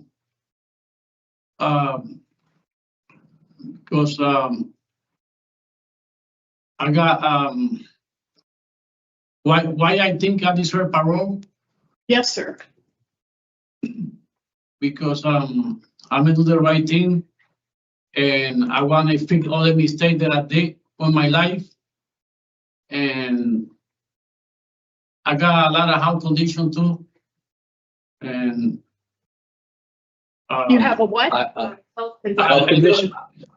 Yeah, like a health condition, like a heart problem, Okay. breathing problem, and really I wanna fix all the mistakes that I did. Like I wanna do better for my life and for other people. I understand that. So what's going to happen here this morning is we're going to take turns asking questions of you, and then we will discuss your case after hearing from the Office of Victim Services. We'll make our decision after that. Are you ready to proceed? Yeah. We're going to begin with Mr. Rodriguez. Thank you, Madam Chair. So, Mr. Soto, just a couple of clarification questions. So, you were drinking at the time of this offense and you were homeless? Yes. And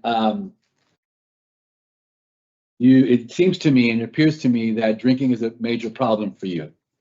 That's the biggest problem that I have here. Yeah, that you used to have? Or Yeah, you still because have? I'm not drinking no more, but Well, you're there. You shouldn't be drinking anymore. You're there. You're in the facility. You shouldn't be drinking anymore, right? No, yeah, but if they let me go, if they let me go, I should like to have a program outside, a drug Yeah, but program. on your OAP, you're required to do a program there. Here? You have addiction services on your OAP. Oh, they never. That's a tier program. They never called me for anything like that. The counselor only told me that I gotta do voices. They never called me for anything like that. It's there, right? It's on your OAP. Oh, really? Oh, Yeah, and personally, I would like, considering you're score of 4 on your drug score, I would like to see you take a program. Okay. You know, I'm not comfortable at this point with you not having taken a program because it seems to be that's been a major problem for you. Oh, me personally, I don't know that I had to do that program. I know I did voices, but the counselor really told me that. I mean, if you told me that I had to do it, I mean that. You're Mr. right, Soto, I'm looking at your signed OAP. You dated it 4/4/2024, and the first thing on it is an addiction services referral. Right. Yep. So you go ahead. This is my first time doing time in Connecticut, so I thought that if I gotta do a program, they're gonna call me for the program, they're gonna put me in the program. Listen, I'm happy that you've taken voices. I think it was important for you to take voice because you have a victim in this case. And hopefully, you can share a very little bit about what you learned in voices. But for me, your issue with alcohol is very serious. Yeah, it is. And I want to make sure that you get some treatment for it before you come out, and at least try to get yourself set up so that when you come out, you have some support available to you because you don't have a lot of supports. Outside? Yeah. Yeah, I have support outside right now. I got my 9 children. What happened if you ended up being homeless? Because when I was doing time in New York before, so they never approved my daughter's address, so they sent me to the shelter. So I was homeless. So when I came to Connecticut for like 2 weeks, I was homeless too. So but right now I speak to all my 9 kids. I speak to my girlfriend. Your supervision didn't allow you to contact your sister? Is that what you said? Your sister, your girlfriend, or your sister in Pennsylvania? My girlfriend, Pennsylvania. Yeah, that's where you wanted to go, but they didn't let you go. You said? No. That was in New York. I wanted to go to my daughter's house. Oh, your daughter's house. Okay. Like she got kind of housing, so they never let me. They never approved me the address. So they sent me to a shelter instead. Yes, there is.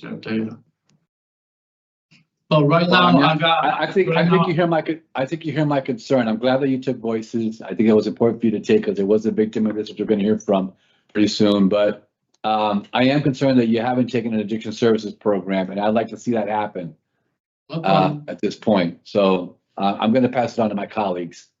Okay, no problem. Okay? Thank you. And good luck to you, Mr. Soto. Thank you, sir. Panel Member Barry. Thank you. So, Mr. Soto, you did take the Voices program. Tell me how you think your crimes affected your victims. Say that again one more time, please. I'm sorry. Took Voices, and that's a victim impact program, right?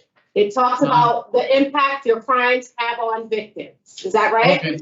Yeah. Tell me how you believe your crime has affected the victim involved in your case. How the victim got affected? Yeah.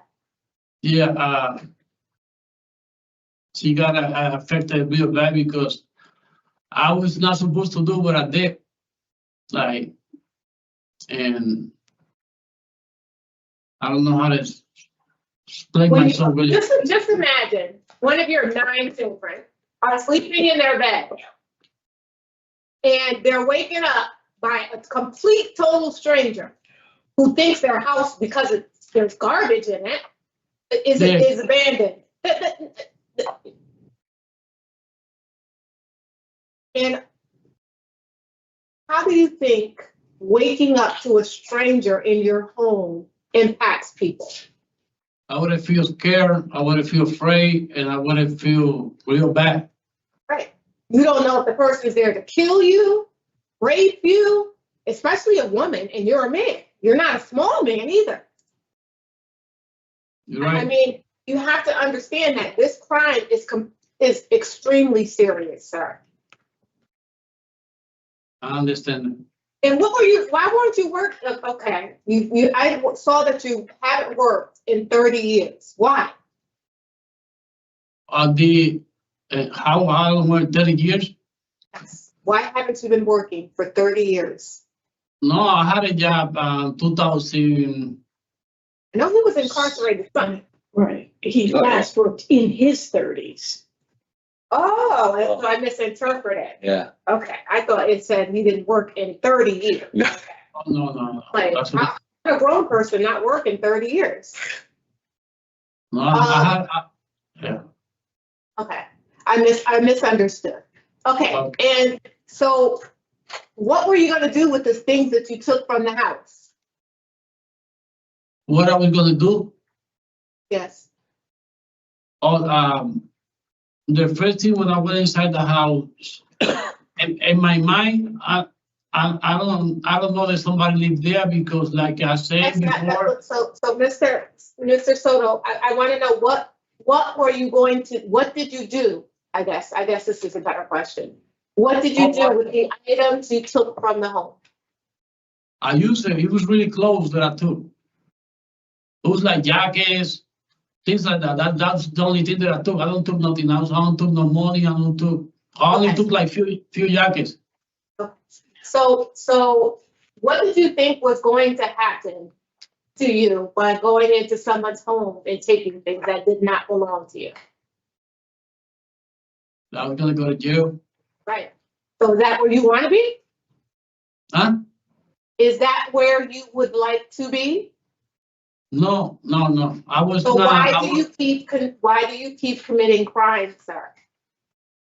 My alcohol problem. Problem. I never did any kind of crime sober in my whole life. So that's why my colleague said that you're participating in an addiction service program, whether it's on your OAP or not.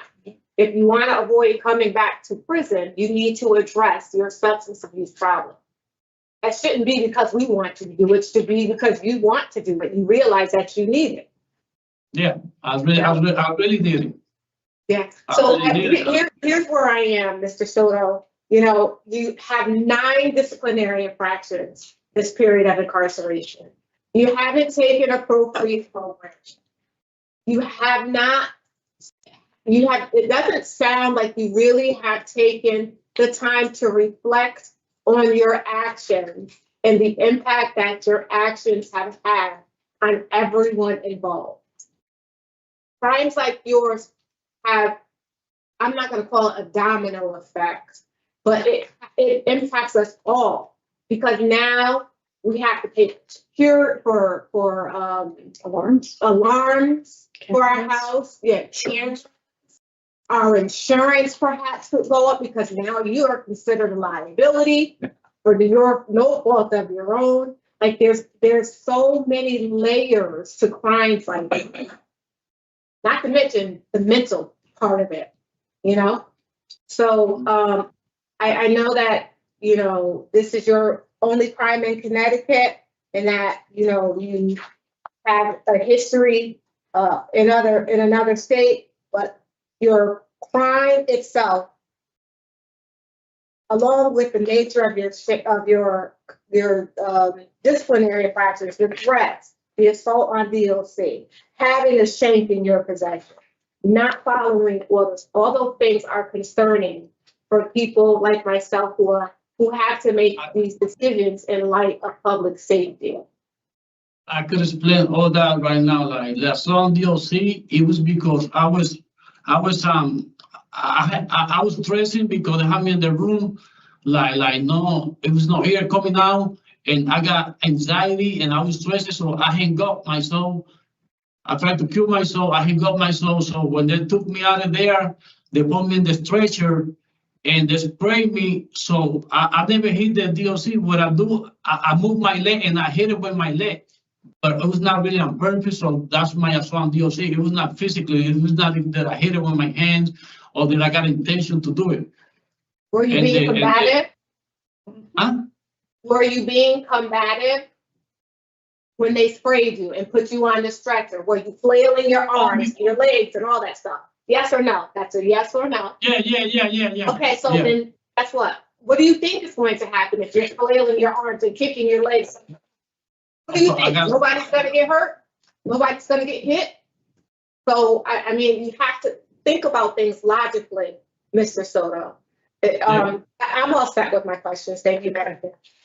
All right. And I want to put a few facts on the record. This same home was burglarized 3 times. And what you made off with was 1 women's jacket, an iPhone, sunglasses, a watch, an iPad, and a wallet that had $50 in cash. So you sitting here telling us all you took was clothing is in fact false. That's the only two that I thought was close. I was not by myself, so it was somebody else in there. There's no need for you to say anything. Okay, no, I'm yeah, putting the facts out there of what you stole. And it's extremely disappointing, Mr. Soto, that your one program, Voices, that focused on the impact of your crimes on the victims, that you didn't come in here prepared to offer an apology. I know you pled under the Alford Doctrine, so there's some issues you contested in your case, but this victim deserved an apology from you. At this time, we'll turn the hearing over to the Office of Victim Services. Please don't speak, Mr. Soto.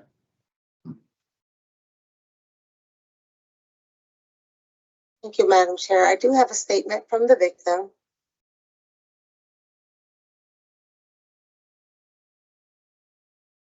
Since the break-ins, I live my life with my alarm on at all times.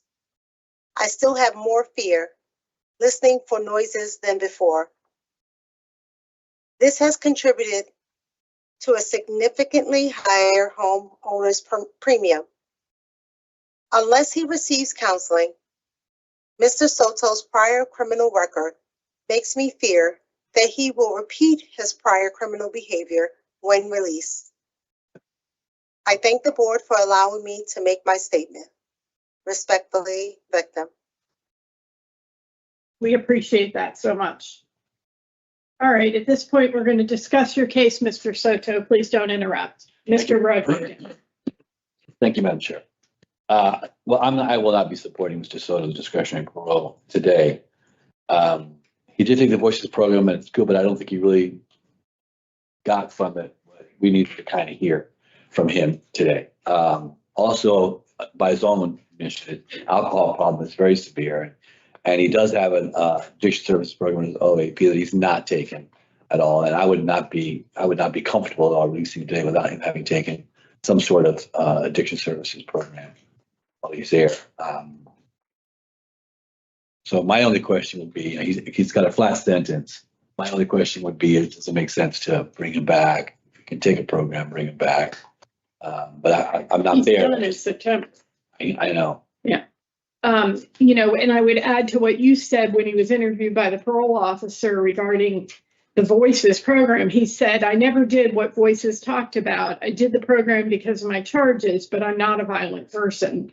I'm sure the homeowner Doesn't feel like waking up to a stranger in her house or waking up the morning after finding someone had been in her house wouldn't take any comfort in that. Ms. Berry? Thank you. I think that I explained to Mr. Soto what my concern were. The nature of his crime coupled with the disciplinary and the lack of program participation really does not put him in a Good position. Okay. I don't have enough experience with being treated. All right. So in the matter of Jose Soto, inmate number 312331, there is a motion to deny parole for the following reasons: the nature and circumstances of your offense, your inadequate program participation, and your poor institutional adjustment. Do I have a second? second. Madam Chair, Do you want to add inadequate evidence of offender change? do you want to add the injury and impact to the victim? We certainly can. Do I have a second? Second. All in favor? Aye. Aye. Motion carries. Parole is denied. This concludes the hearing for Jose Soto and Mike 12331. You're all set, Mr. Soto. Do you understand what happened? Oh, yeah, so I don't have to come to parole no more. I have to do my whole time, right? Yes. Okay, thank you. Have a good day. You too. All right. Bye-bye then.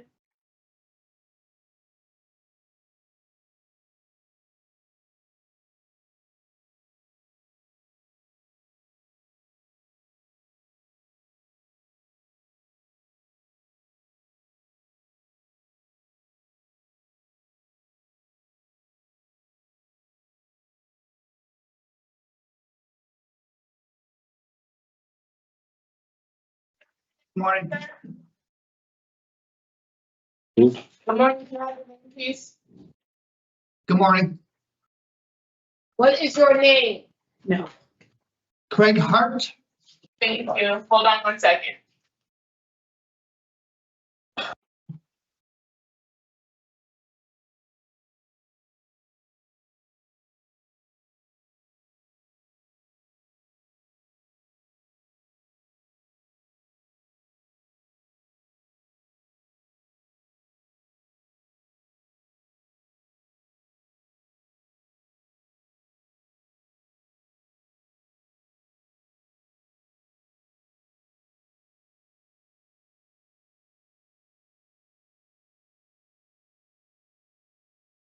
Good morning. My name is Parole Officer Dunkley. Today is Monday, December 8th, 2025, and this is a hearing of the Connecticut Board of Pardons and Paroles. The following board members are present this morning and by stating their names on the record certify they have reviewed all statutory required documents and available pertinent information in preparation of this hearing. Nancy Turner. Panel Member Barry, good morning. Sergio Rodriguez. Please state your name and inmate number for the record. My name is Craig Hart, 205-160. This is to be here conducted in consideration of the pro application for Craig Hart, 205160. He is serving a total effective sentence of 30 months jail flat for violation of probation with underlying attempt to burglary third, 2 counts of larceny 6. As of today, record reflect the parole eligibility date of October 21, 2025. There is no victim input in this case. There is an offender accountability plan for the offender. Since his last hearing, he has completed the Tier 2 program. Utilizing the statewide collaborative offender risk evaluation system, the offender's overall score falls within the high range of risk for recidivism. Mr. Hart, this is your opportunity to express to the board why you believe you should be granted parole. You may begin. Thank you. I believe that if I was granted parole early release, I believe that's when my part of my sentence starts for me to get the help that I really deserve and that I want and that I need.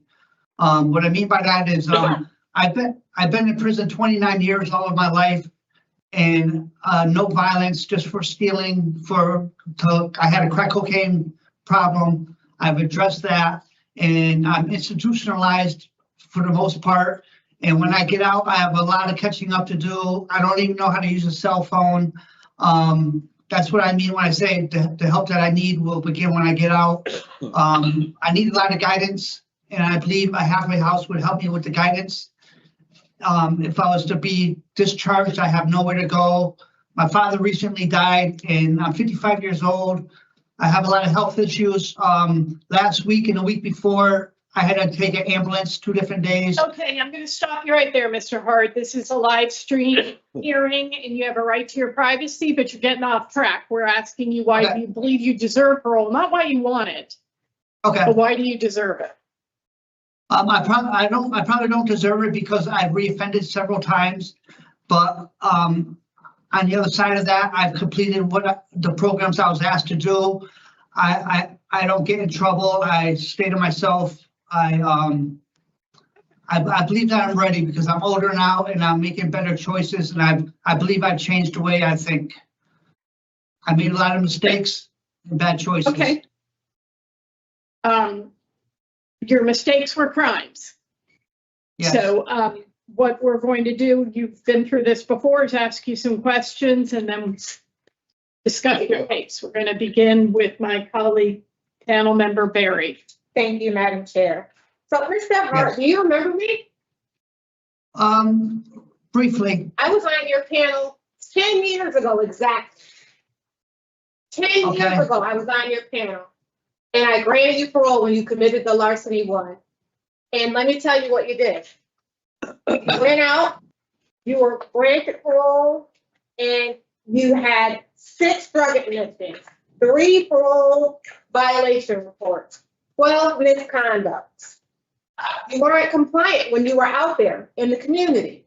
Then they released you onto probation in 2023, and you refused housing, you failed to report, and immediately in February of 2024, you start testing dirty for drugs. How many times do you need to get help? before you finally take the help that you've been given. I agree. I have no excuse for what I've, my mistakes. I agree with you 100%. But all I can tell you is that I believe I changed my thinking because I have some serious health issues going on, and I recently lost my father, and I look at life in a different way now. Well, I'm sorry to hear about your father, and I'm glad that you've changed, Mr. Hart, because it's time. And you should have health issues. In your opening statement, I heard you say you had an addiction to crack cocaine. Yes, I still do. Exactly. So why are you using past tense as if it's all going on? Because if it was that easy of a habit to kick, sir, you would have kicked it a long time ago. That's right. I'm not active in my addiction is a better term. Yes, it is. I appreciate that. And my issue, though, is that even when you were out in the community, you were on Suboxone and you were still using drugs, sir. So while you can sit here and tell us that your crimes are not violent, you continue. They're certainly persistent in different states. And the last panel asked you to do something very specific when you were here. They said complete the Tier 4 program. Lo and behold, in May, you were removed from the program. Why? The program that was best suited for your needs, you couldn't stay in that program and complete it. Why? I was removed because in the past, a couple of years ago at another facility, I had a problem with an inmate, and he came to this program here. He came to this facility, and he was placed into the Tier 4 program, and they felt as if he needed inpatient program more than I do, and they said that I would be more suitable doing the outpatient, which was Tier 2. And I don't. They didn't want us to be. They didn't want us to be housed together. Oh, okay. But you were in the program first. Is that right? Yes. Okay. So what makes it more important? Your addiction score is 5. Doesn't get any higher, sir. You've been doing this. You just said, I've been in prison for 29 years. I am institutionalized. And you don't think that you are in dire need of help, sir? I agree. I agree with you 100%. I can't answer for the way they think. I don't think maybe they felt as if I completed it in the past.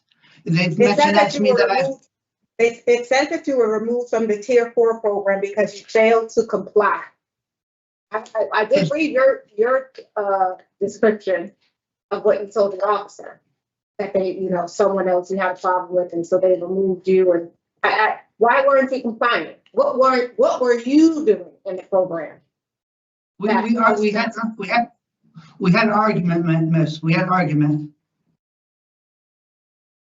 Mr. Hart, I have to be honest with you. I know that at your prior hearing, they gave you some specific instructions, and for the most part, you were able to complete an addiction service program, but they were under the impression that you were in the Tier 4 program, and you did not complete that program. And I have to be honest that had I sat on your first panel, I would not have been in favor of a rehear for you, sir. I really, you've taken it, you could probably teach the program at this point. You've taken it so many times. You really have to figure out what you want from your life. You're 55 years old now. If you continue at this pace, you won't be alive to see 60. Yes. You have to figure this out. I mean, honestly, we don't want you to be where you are, but we also don't want you out here stealing people's cars who are working hard for their money, or stealing stuff from stores, and now we have to pay for it. It's not fair. It's not fair to the people who are, I mean, we want you to get the help. Don't get us wrong. And we absolutely can sympathize with addiction because we understand it's difficult. But it's also difficult for us to support it when you continue to do it and you have had opportunity after opportunity after opportunity to get it right. You've been out there 14 times. They've given you some form of supervision, including the one that I gave you. And you failed 11 times. Most of them have been fines. Yes. I have a lot of shame and guilt for what I've done. I'm sorry. well, that means you need to be in therapy. Because guilt and shame is only going to keep you down. But guilt and shame is only going to make you go back to the drugs, trying to medicate yourself to not feel those feelings. You need to allow yourself, I don't know what harm or hurt you've experienced that caused you to come to this point in your life, but yeah, it's something deeper, sir. And until you are man enough to address those things, we're going to keep having the same discussion. They are being addressed. I'm involved with mental health one-on-one. Good.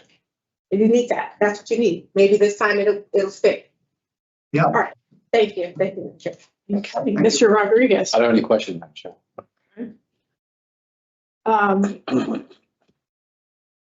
You were also asked, sir, to come back with a relapse prevention plan. Is there anything you want to tell us that you have lined up for yourself so that you can live without crack cocaine? Well, I'm on what they call the MAP program. It's a Suboxone program. I'm on a real. We're familiar with it. Yes, and requirements to be on that on the outside, they make you do what they call IOP, outpatient intense programming, which is Monday, Wednesday, Friday from like 10 a.m. to 1 p.m. 3 days a week. They have you do outpatient counseling to remain on that program they have for methadone. So that's outpatient counseling that I have set up ready for me for my release. Is there anything else in your relapse prevention plan? I don't know. I go to, I plan on going to church and I plan on working. Well, that's disappointing. I think if you had come out of the Tier 4 program, you really would have had a robust relapse prevention plan. I know you attend AA. Is your intent to continue doing that in the community? Have you ever worked with a sponsor? Are you going to get a sponsor? Do you know about CCAR? Yes, exactly. I'm sorry. But yes, I'm attending NA and AA in here Monday night and Tuesday night. I mean, Monday and Thursday night, yes. I plan on continuing that on the outside, yes. As well as what the MAP program requirements as well require for me to do. Have you ever worked with a sponsor in NA or AA? I have not until in here. In here, I'm working with CCAR. They are helping me, yes. Why am I having to drag your relapse prevention plan out of you piece by piece? Why didn't you come here prepared, as the prior panel recommended, to present a relapse prevention plan? It's all coming across like it's an afterthought for you, Mr. Hart. Why? I'm sorry. I'm just nervous. I'm just nervous. I'm sorry. But before you came in this room last week, when you were thinking about the hearing, did you not think to maybe write out your relapse prevention plan so you could manage your nervous feelings and make sure that you gave us all the details of your plan? I thought it would be better if it came from my heart. I thought you'd find it to be more honest instead of me reading it from a piece of paper. Okay, but what's happened is that I'm having to pull it from you bit by bit and suggest things to you for you to give them back to me. That doesn't sound like somebody who is deeply committed to their own recovery and planning to embrace clean and sober living from the minute they step out the door. Are you going to do 90 and 90? Yes, I'd like to, yes. Mm-hmm. I've always had a learning disability. I've had trouble in schoolhouse and special ed classes all through school. I have a hard time with communication and coping skills. I'm sorry. I'm not expressing myself. You know, it's fine to be aware. It's great to be aware of your limitations and anything you struggle with. But what's important is to have a plan to cope with those. And the plan would have been to come prepared. Okay. Okay, so what, you need a halfway house. What town are you looking at? I'd like Hartford or Waterbury because that's close to my mom. But you want to go work for your dad's dumpster business. Yes. Where my is brother, that? Where is it's in it? Bristol. Bristol.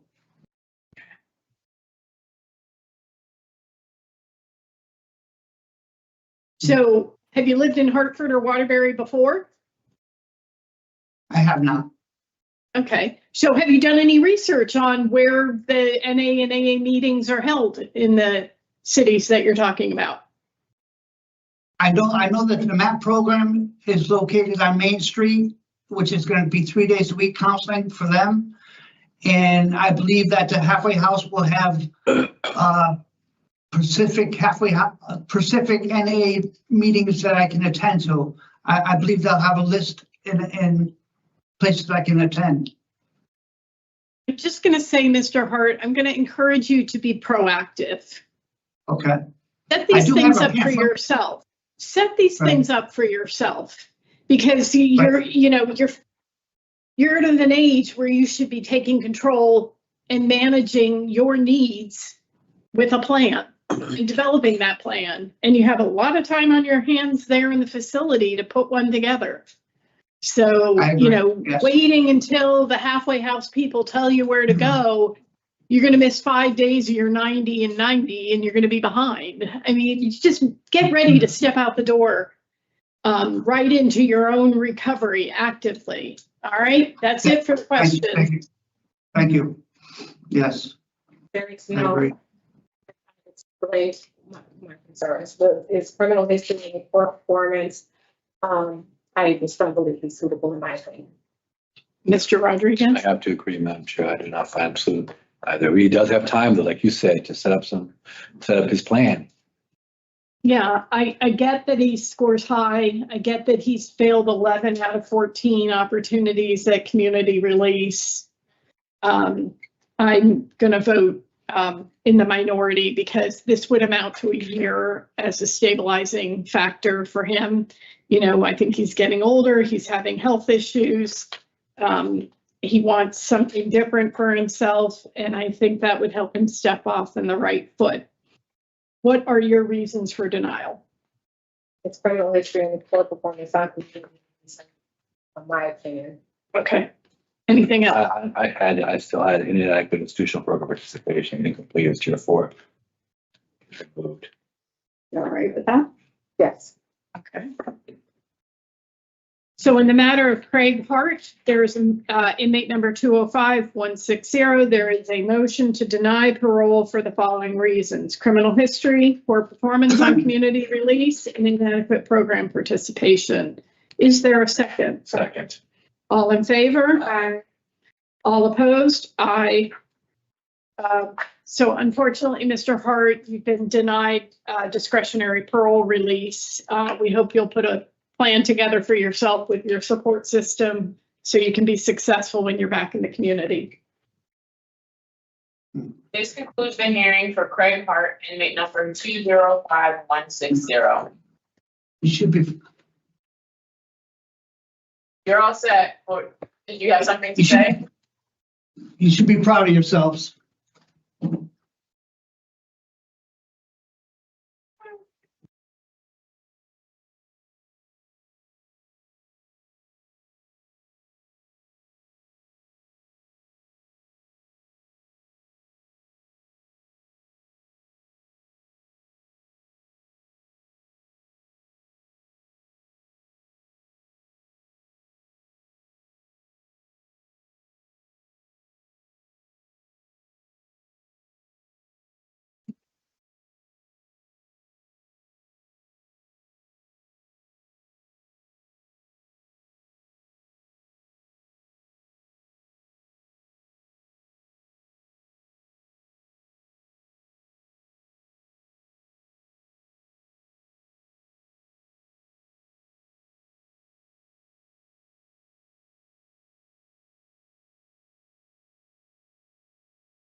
This is Can Rod. I please have your name, sir?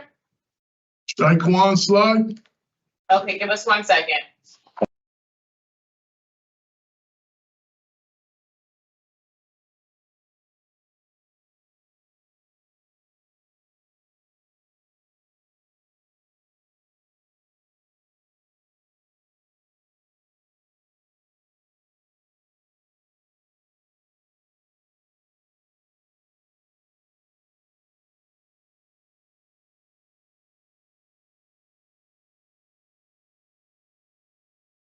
Good morning. My name is Parole Officer Dunkley. Today is Monday, December 8th, 2025, and this is a hearing of the Connecticut pardons and parole. The following board members are present this morning and by stating their names on the record certify they have reviewed all statutorily required documents and available pertinent information in preparation of this hearing. Nancy Turner. Panel Member Barry. Panel Member Rodriguez. Please state your name and inmate number for the record. Shaquan Slide, 277870. This hearing is being conducted in consideration of the parole application for Shaquan Schley, inmate number 277870. He is serving a total effective sentence of 10 years, execution suspended after 3 years, with 5 years of probation to follow, for sale of a controlled substance, not narcotic or hallucinogen, criminal possession of firearm and or defense weapon, violation of probation with underlying charges of assault second degree with motor vehicle, and illegal operation of CMV under the influence second offense. As of today, records reflect the parole eligibility date of January 7, 2026. There is no victim input in this case. There is an offender accountability plan for the offender. It has been reviewed and shows the offender has completed the New Thoughts program. Utilizing the statewide collaborative offender risk evaluation system, the offender's overall score falls within the high range of risk for recidivism. Mr. Schley, this is your opportunity to express to the board why you believe you should be granted parole. You may begin. I have a letter to read. Can I read this? Please go ahead. Yes. Honor members of parole board, my name is Shaquan Slide. I write to express my sincere remorse for decisions that led to my incarceration. I take full responsibilities for my actions, and I reflect every day on the disappointment they caused. I am a husband, a father, and a business owner. Being separated from my family once again has been the hardest consequence of all. Missing moments like my 5-year-old first day of kindergarten is something I can never undo. This is my oldest daughter's last year of school and senior prom that I can't not miss. Their pain has changed me deeply and strengthened my commitment to becoming a better and more responsible man. During my incarceration, I have completed New Thoughts. I'm currently in Voices, AA, and a voluntarily program called Jericho Circle. That is a great and powerful program to be in. These programs have helped me develop accountability, discipline, and emotional maturity and integrity. I am not the same man I was when I entered. I continue to grow every day. Before my incarceration, I was home for 5 years, changing my life for the better for me and my family.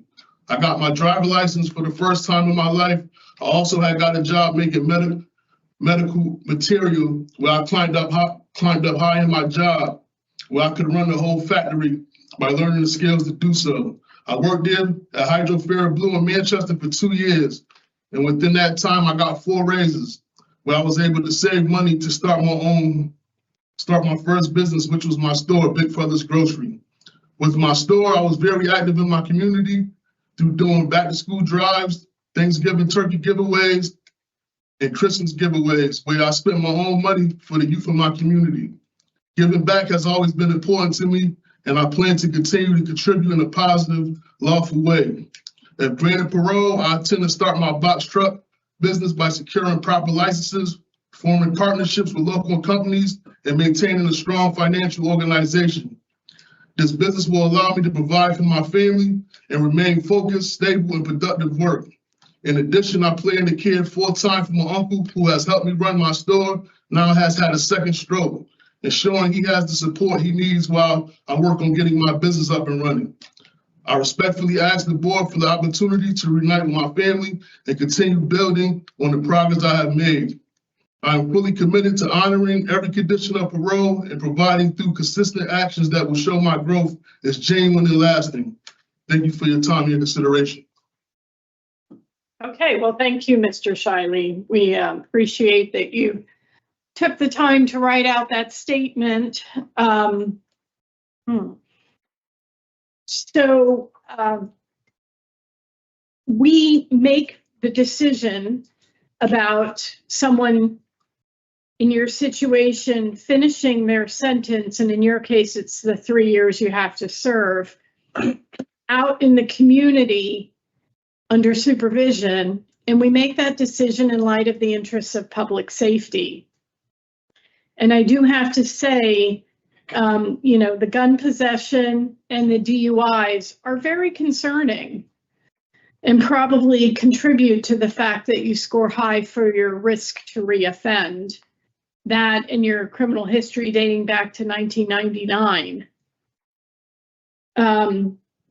So I understand that when you were interviewed by the parole officer, you told her that you were only selling marijuana. Is that correct? Correct. Okay. When they did the raid on your, the search on your home in Manchester, they found fentanyl.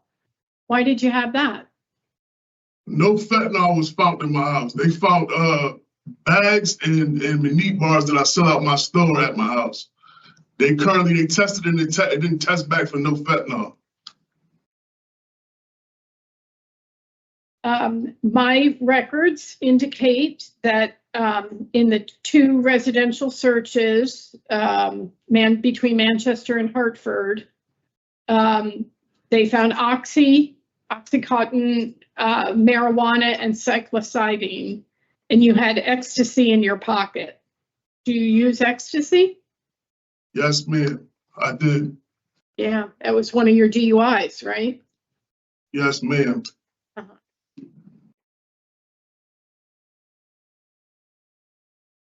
Why'd you get the intox ticket last May? When I was in Cheshire, somebody had edibles. Well, I kind of finally didn't believe they was what they was, and I tried them, just being curious. And I went to Walker from there, and they had did a random urine, and my urine was still dirty from Cheshire. So I take full accountability for that. Making poor choices. Oh yeah, yeah. So was it real? Yeah, yes. I called it dirty urine. Yes, I guess it was.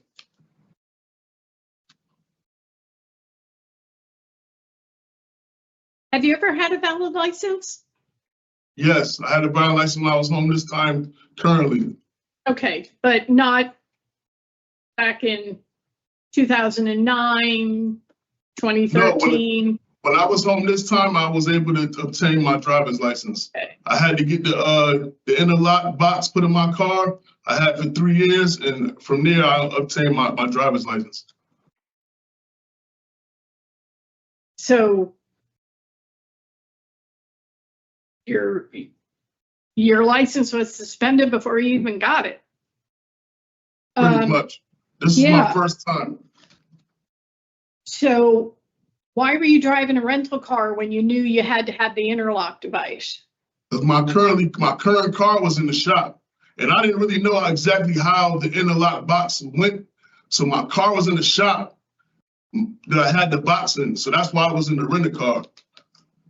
Because the shop gave me the rental car to drive while my car was in the shop. And I was still new with the interlock box program, so I didn't really know how it went like that. I didn't know how it really, I didn't know the procedures of it. But I didn't call the acts neither. They gave me the rental car. I'm figuring that I was okay to drive it while my car was in the shop. So you failed to ask the appropriate questions, but then again, you got behind the wheel and got a new DUI. Yes, I did. And you do have addiction services on your OAP. You did some sort of treatment at Wheeler, but that was back in 2013, and you've been using since then. It's concerning to me that you haven't had an addiction services program, so maybe you don't have a handle on your problem. I'm currently in AA now that I go to programs for, and Willard clinics came to see me since I've been up here, so that's something I will continue doing once I go home. Did you get any word on your sentence modification? Not yet. I'm waiting right now as we speak. Your 2005 weapon in a motor vehicle, that was a gun too, right? Correct. That was a gun I didn't know was in the car. Now you have 2 gun convictions and a felony. You'll soon probably be designated a persistent firearm offender, so your sentences going forward will just get longer and longer. You should be aware of that. Your last DUI, you blamed it on black ice. And then when you were interviewed by the parole officer, you said you were just tired. But the police report indicated that you were definitely speeding because you went off the road up a snowbank and your foot went airborne. So that would be indicative of excessive speed. And one of the places you sold was out of your grocery store, right? Correct. Okay. So my concern is, on the one hand, you're trying to pay back and do good things in your community and help the youth and backpacks and all that kind of stuff. And out the back door, you're peddling poison to people suffering with an addiction so you can have some extra money. Do you see how troubling that is? Yeah, I see how troubling it is, but it was a mistake that I made. No, it wasn't a mistake, sir. It was a choice to violate the law and harm other people. And the kids that you're giving backpacks to were probably suffering because their parents were buying drugs from you and they didn't have enough food in the house because the money was going to drugs. You took the voices for your invoices now, so you see how all of it, it's not just one victim, the whole community gets harmed. Yes, I do, miss. I take full accountability for my actions and the choices I made. I just want to show y'all that I showed in a way that I'm 42 years old. I'm a husband. I have a family. Like, I have kids. Like, I was trying to do the right things. Yes, I made bad choices and I made mistakes, but I also did a lot of good things too. Well, and I'm glad that you have, but I wish you would stop calling them mistakes, because that's like forgetting to return a library book. Well, you're right. The choices, you're bad actually choices making you're criminal choices. Correct. Yeah, Now you're making an active choice to violate the laws of our society because you just wanted to get by. All those years driving without a license. Now you've got, multiple DUIs because you're willing to get behind the wheel and endanger other people's lives by driving impaired. And then you even say, I took K2 because that's one way to beat the urine. I mean, so you have a habit of trying. No, I didn't say I took K2. It wasn't K2 I took. I said I ate edibles. I didn't take K2 to beat the urine. But not for your DR, but in your history, you avoid responsibility. You said you take K2 because it's not detected.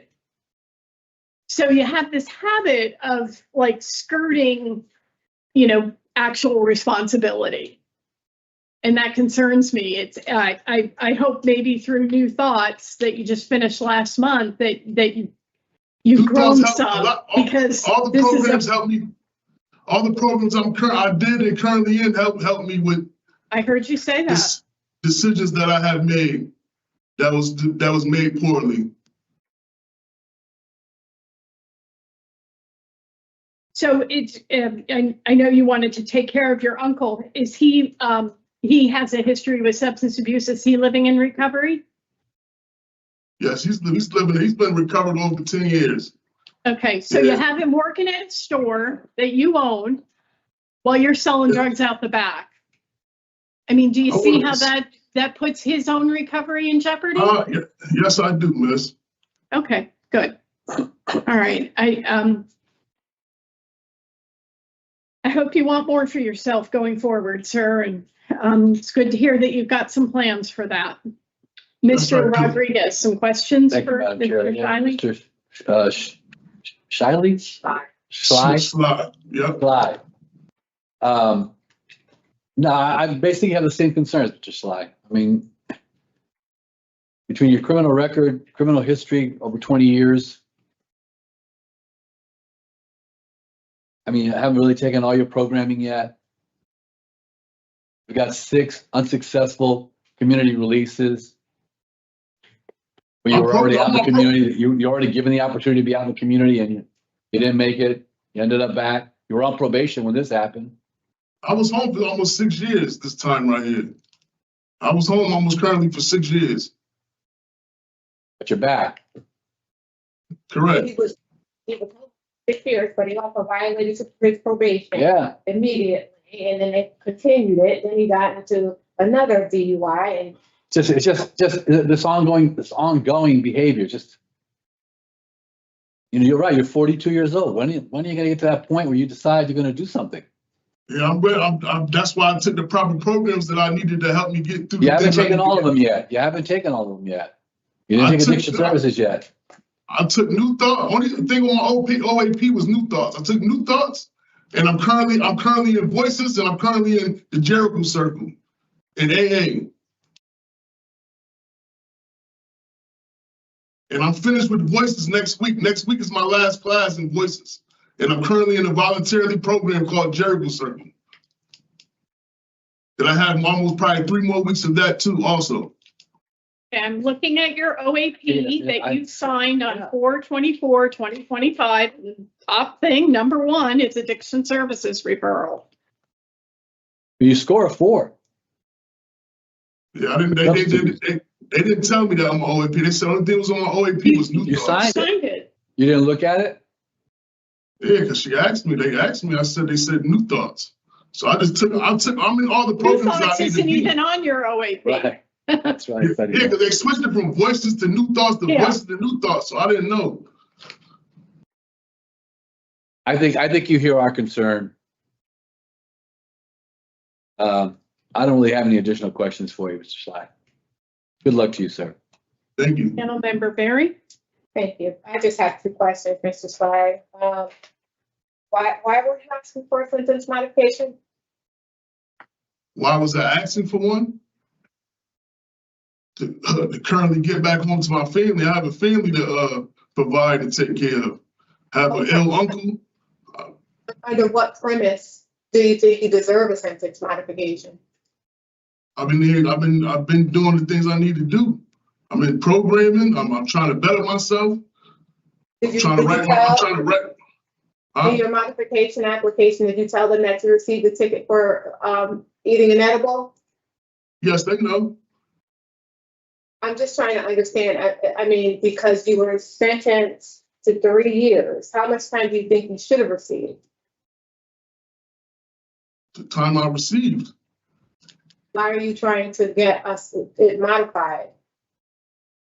Are you trying to get less time in prison or less time under supervision? What are you hoping to accomplish? I was trying to get less time in prison. I need to be home to take care of stuff I need to take care of. I have a family out there to take care of. Like, I got kids. I have an older daughter that's graduating this year. Like, there's times that I can't get back, and I'm trying to go home and right my wrongs and provide and be the man my family needs me to be. I have an uncle that has a second stroke that needs home care. I have kids. I have a wife that needs me. I'm just trying to get home to get back to my family to do the right things and right my wrongs. You realize that you wouldn't have had to be away from your family if you weren't being grieved, is what you called it. Yes. You said that with your own words. Yes.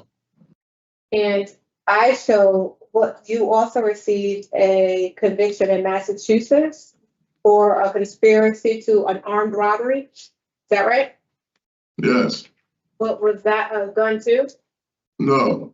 There was no weapon. No weapon. There was no weapon. It was unarmed. It was unarmed. There was no weapon involved. I understand that it was unarmed. I'm asking you, was there a threat of firearm use or a threat of a weapon? Oh, no. So why did they call it an armed robbery? It's unarmed. It was an unarmed robbery. Unarmed robbery. Is that what it says? Okay. I swear, my notes are horrible today. Okay. Yeah, it does say conspiracy unarmed. Unarmed. Okay, I thought it said armed. Yeah. My sincere apology. You know, Mr. Shiley, something that comes to mind is a colleague of ours used to say, you know, if you tell the truth, you only have one story to remember. And I bring that up because when you were pulled over on August 29th of 2022, you told the police that you weren't on any medication, but when you were interviewed by the parole officer, you said you were on pain medication. Was it parole? I thought it was parked in the middle of an intersection. Well, I'm sorry, when the police made contact. Yeah, when they got. And then you now deny that you had consumed any alcohol, but you told the police that you had 2 drinks at a club. So I encourage you to, try to be more truthful in the way you live your life so that these conflicting statements don't come up and ruin your credibility. Why did you have an assault rifle in your house? Currently I was giving people opportunities that was in halfway houses that came home parole, and I had a family member I gave an opportunity to, I guess that was currently in the mix of something going on in the streets. And he was spotted outside of my store when my store was shot up. And I had got grazed in my neck. And also my wife's car was stolen twice out my driveway. So I was kind of just I was paranoid. I was pretty much just paranoid, and I was scared for the safety of my family. That's only why I had it, because it was under my mattress. I didn't have it to Where'd you get it? I just bought it off the street. Okay, knowing that you were prohibited from having a gun. Yes. I was scared for my life. I was scared for my family's safety. Did you ever go to the range and practice with that assault rifle? No. Okay. So who taught you how to load it and discharge and clean the weapon? Nobody, to be honest with you. YouTube. Okay. All right. So do you understand, Mr. Shiley, how it makes no sense that you think you can protect yourself with a weapon you don't even know how to handle? No, I understand that. It was just out of pit. I was just scared. Be honest but that's no way to deal with your fears. No, you're absolutely right. But my store was shot up. People still in my car. I don't know what's going on. Right. I had threats. Did you report the threats to the police? Yes. Okay. Well, you let the authorities handle it then. Right. I understand you want to protect yourself, but you're foolish if you think you can do it with an assault rifle that you don't know how to handle. You could end up killing anybody in your home.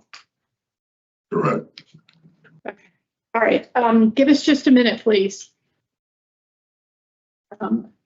Was this me? Yeah. Okay. So, Mr. Shiley has 26-year criminal history. He's 42. He was on probation for an assault second with a motor vehicle when he picked up new charges involving firearms and driving under the influence and finding interesting ways to get around actually doing the responsible thing. This is all very concerning to me. There's a lot of contradictions here, and I appreciate that he wants to get home and be a support to his family. But our responsibility to public safety makes me, without a tier program, incapable of granting discretionary parole today. Mr. Rodriguez. Thank you, Madam Chair. I'm basically in the same place, Madam Chair. I think it's inadequate evidence of offender change at this point, and he hasn't taken an additional program. He needs to take on his OAP, which I think he needs to complete. I mean, I agree with this. I think he's trying to make some move to kind of grow and to take some program. He's going to be finishing up voices, which is a positive thing. But I just don't see him there yet. I'm not going to be supporting his discretion for today. Agreed. I actually don't have inadequate evidence of offender change. I think we're hearing some positive things from him in terms of his life plan, and I just didn't think he was quite there yet. no, he isn't. Yeah. But I think perhaps the offense on probation is a bigger factor along with criminal history and inadequate program participation. It's fine with me. You okay with those? Yeah, I would also be, I don't know, I would be willing to rehear him. I'm not, it wouldn't be, you know, it's just sad that this is what we have to work with here, but Well, he still has 2 years almost now, 18 months. Year and a half. I'm not interested, but if you do want to, And give him an opportunity to take this, at least finish the program that he's taking and take the addiction services, take an addiction services program. I would go with it.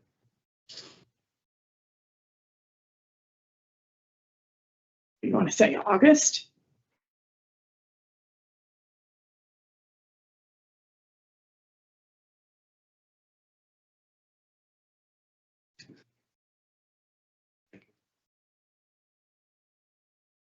I was thinking more of towards a year.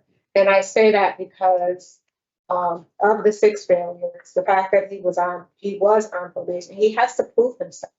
And he comes into prison and then he eats an edible to see if it was real. Who cares if it was 11, 12? You know, he just has some proving to do. So I'm good with a year.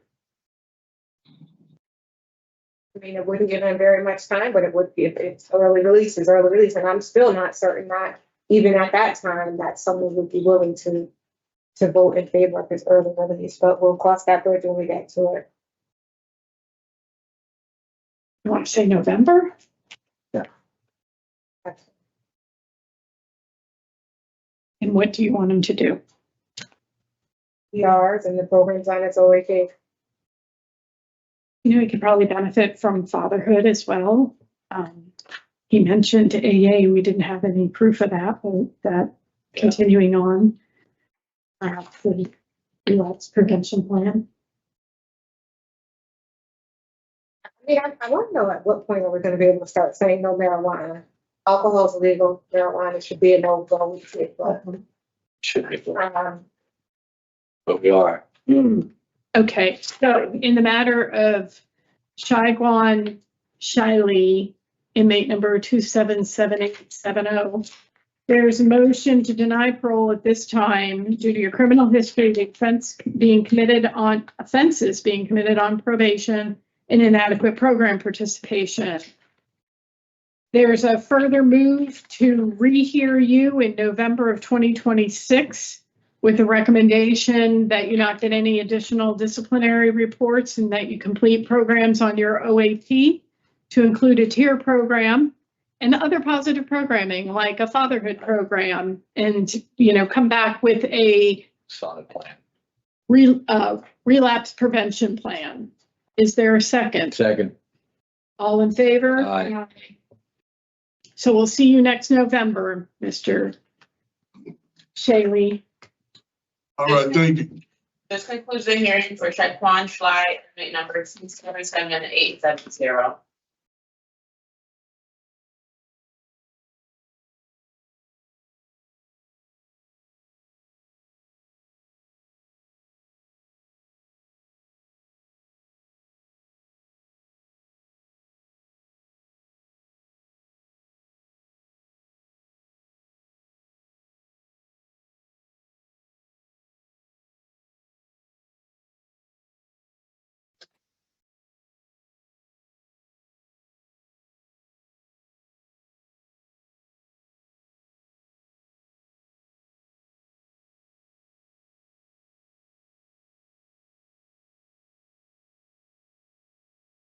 Good afternoon, can I have your name, please, sir?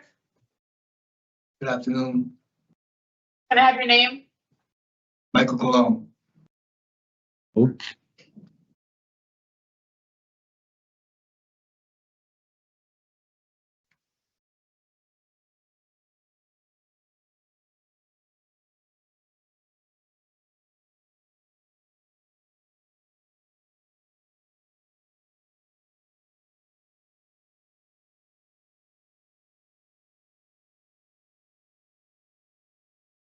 afternoon. My name is Parole Officer Dunkley. Today is Monday, December 8th, 2025, and this is here at Board Partners and Paroles. The following board members are present this afternoon, and by stating their names on the record, certify they have reviewed all statutorily required documents and available pertinent information in preparation of this hearing. Nancy Turner. Panel Member Barry. Beto Rodriguez. Please state your name and inmate number for the record. Michael Colon, 307-229.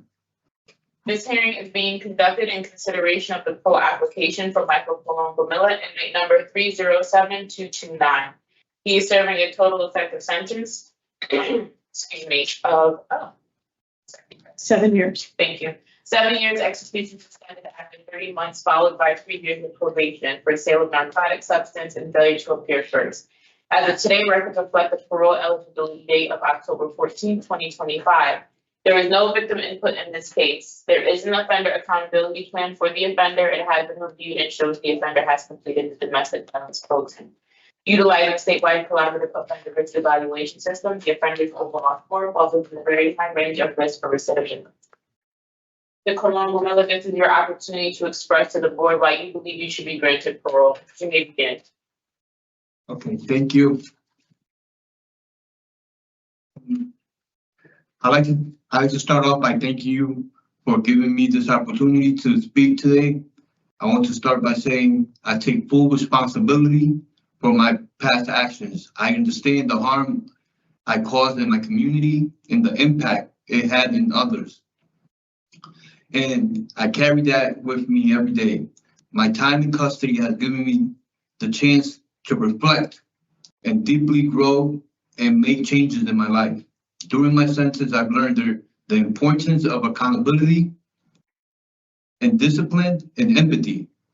I even going to work hard to become a better person who contributes positive to others and society.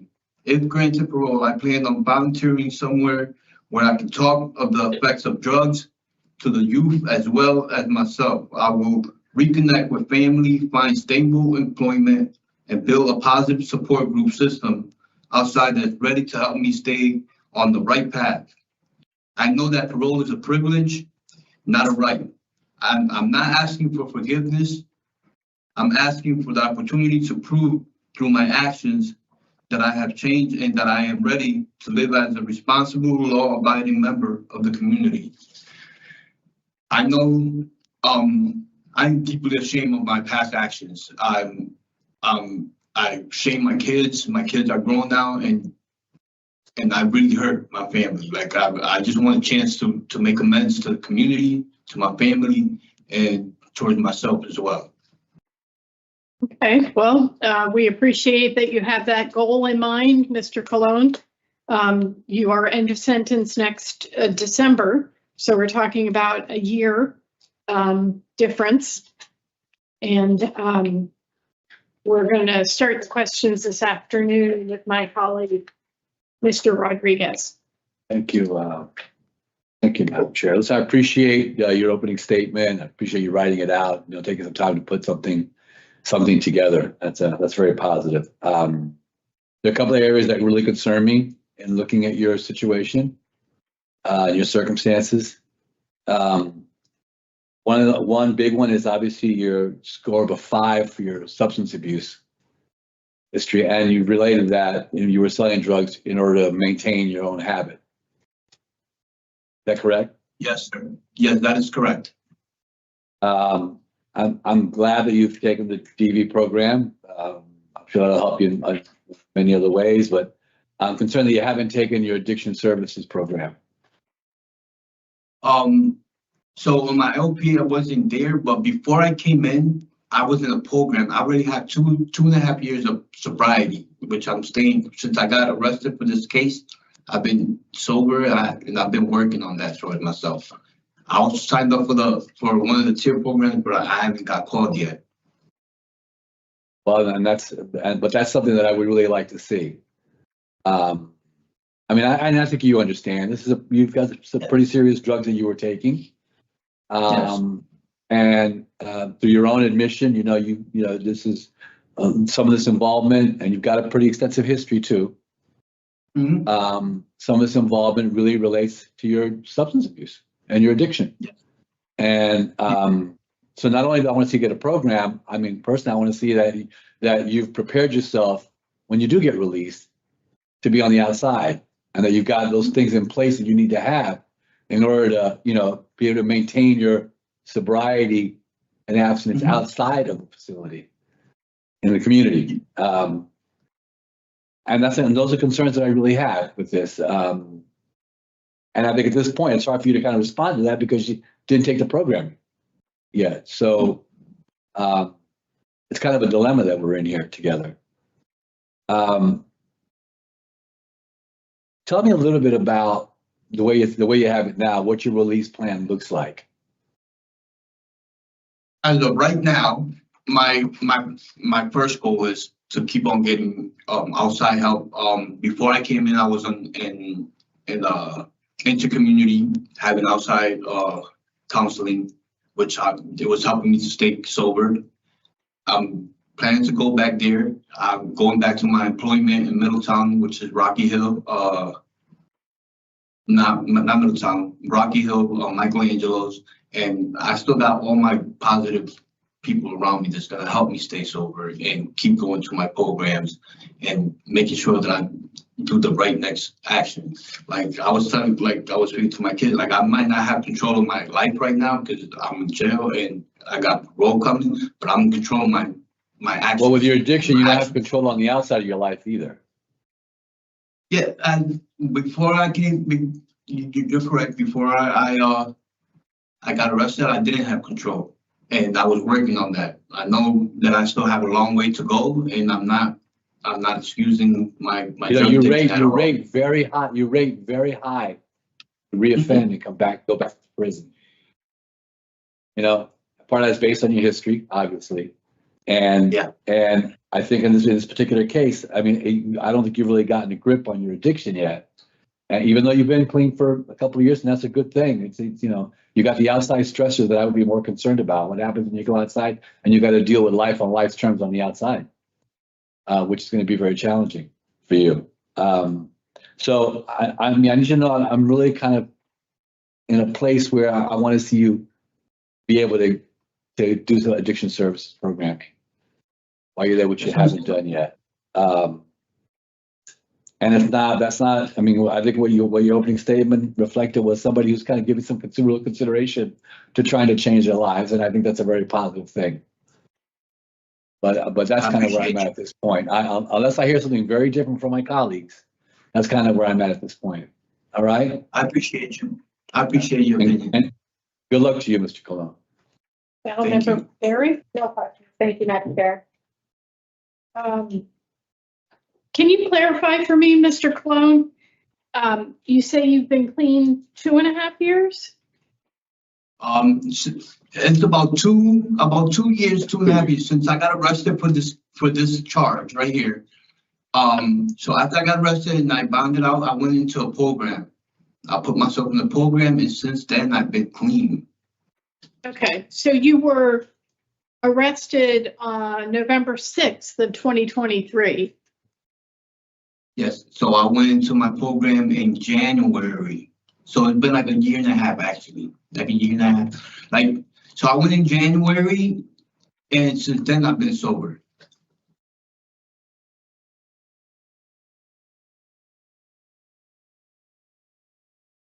You've done treatment at Farrell House, Renaissance West, Inner Community, McCall's House. You've done, you've made the rounds. Why do you think it hasn't worked? My own actions. I'm not going to excuse it. I did deal with a couple of mental health problems, and I got that in order. But if not being responsible and not being accountable for my actions took me back to the streets. And bottom line, not being responsible. Trying to run away from my responsibilities I appreciate your honesty. Do you know why you became addicted to the variety of substances you were abusing? So I was in a car accident. I was in coma for 9 days. I was bedbound for 3 months. They put me in heavy narcotics for almost a year, and they cut me off dry turkey. What year was this? 2009, 10. Struggle. Yeah, you had your first possession conviction was 2010, so probably right around there. Yeah, well, back then I wasn't using drugs yet. Well, you've done well with no DRs and working as a tierman. It's concerning that you've really struggled on probation in the past, and as my colleague pointed out, you still score very high for your risk to reoffend. Do you have any life goals? Yes, my life goal is first to get my life in order and make sure that I stay in the right path, in the sober path, and away from selling drugs and stuff, and keep working. I've been working all my life too. So, and I want to make sure that I could be there for my kids, and most likely, I just want to live the right life. My goal is to be stable and achieve and do something positive. Like all I've done all my life has been negative and negative and negative. And like I'm about to turn 40 years old and I still don't got nothing to my name. I want to have things. I want to show my kids that I'm able to do something with my life, that I'm able to do something positive other than negative. Like, how am I going to be able to tell my kids not to do something when I'm doing the same thing that I'm telling them not to do? Right. I'm pleased for you that you have a dream for yourself, and some very realistic things you want in life, and I hope you'll be successful with that. I'm going to be honest with you, Mr. Colon. We hear way too many people say they want to come out and they want to talk to the youth and they want to be a cautionary tale and tell them how to live their life right. If you really want to get out and volunteer, pick a cause or a charity and give your time and your talent. I know you're good in the kitchen, and give back in that way. I just don't know with a criminal history like yours how realistic it is that you can work with the youth as a volunteer, but you could work at an animal shelter. You could work with the homeless. There's a lot of causes. Figure out what speaks to you and then give your time and your talents to the cause. You need to make amends for all the harm that you've done as a drug dealer. And that in and of itself will build the respect of your kids and it'll build your self-esteem. The other thing I would add to your list is get your GED. Yeah. I mean, think of the pride you would have being able to tell your kids how much you value an education because at 40 years old, you went back to school. You can do it. All right, that's it for the questions, sir. Give us just a few minutes. Mr. Rodriguez. Absolutely. Yeah. We heard from you, your line in the sand is a drug program, and I agree. 5 is the highest score. We're looking at a history of cocaine, fentanyl, Percocets, PCP, and heroin. He started heroin at the age of 30. I mean, you asked him about his life goals. I thought he was going to say his goal was to stay alive if you put poison in your body. Well, maybe putting his life in order is part of the staying alive. So, and I have to agree because, it would almost feel like it's irresponsible to put him out. Yeah. With, the problems that he's had, regardless of the treatment he's had before. He said he didn't want it. He wasn't ready. So, I don't want to take away from him sounding good today. It does sound pretty good today. It sounds like he's really moving along. Really trying to get his life together. Yeah. Okay. Ms. Barry? I think he needs a tear as well, but I would be willing to rehear him here. I felt the same way. And I thought August. Give him 4 months.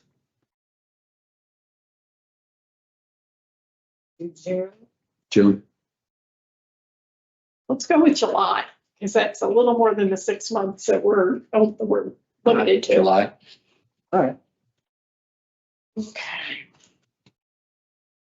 And he's already halfway house eligible, so if he doesn't want the program and doesn't want the support of parole, then he'll go out to the halfway house and. I'd rather have a structure. Good. That's positive to hear. So in the matter, okay, so criminal history, poor performance on community release, and inadequate program participation. I would just do the inadequate program participation for now, because we're waiting to rehearing. What we to do with that? All right, I'm gonna leave criminal history, so that's, look at us compromising right and left. So in the matter of Michael Colon Gamilia, inmate number 307229, there's a motion to deny parole at this time due to your criminal history and your inadequate program participation. But I further move to rehear you in July of 2026 with a recommendation that you remain free of disciplinary issues and that you complete the programs on your OAP to include it to your program. And anything else positive you can get into. Got kids. Good program might be a real benefit. And all in favor? Aye.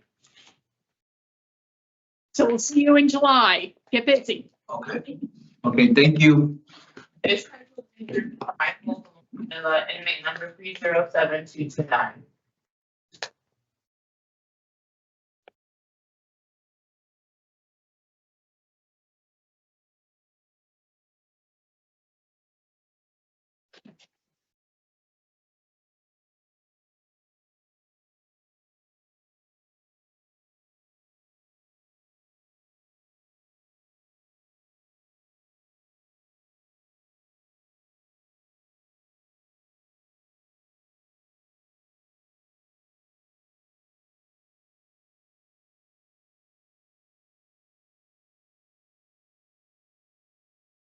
Let's check. Can I have your name, sir?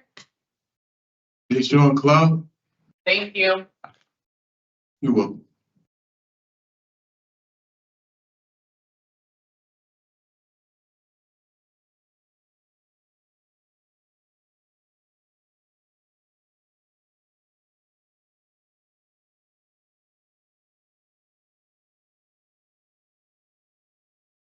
Good afternoon. My name is Parole Officer Dunkley. Today is Monday, December 8th, 2025, and this is a hearing of the Connecticut Board of Pardons and Paroles. The following board members are present this afternoon and by stating their names on the record certify they have reviewed all statutorily required documents and available for information in preparation of this hearing. Nancy Turner. Councilmember Bailey. Councilmember Rodriguez. Please state your name and inmate number for the record.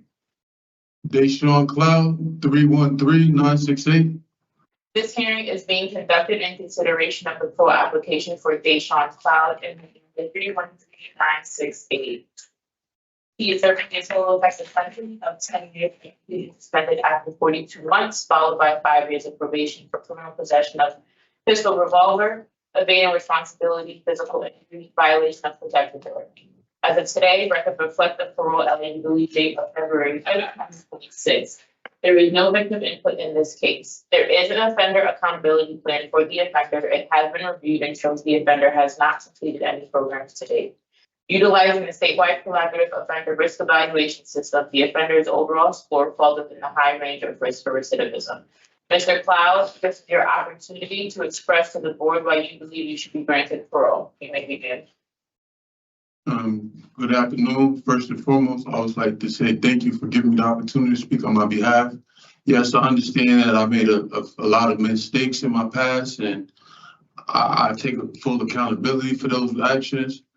I'm not that person that I was a couple of years ago. Like, I'm slowly but surely trying to get into my programs now. I've been writing constantly. I'm just doing everything that I need to do to provide for my family. I just want to get home and move forward from this, put this behind me. Okay, well, thank you, Mr. Cloud. We do recognize that you were only sentenced at the end of June.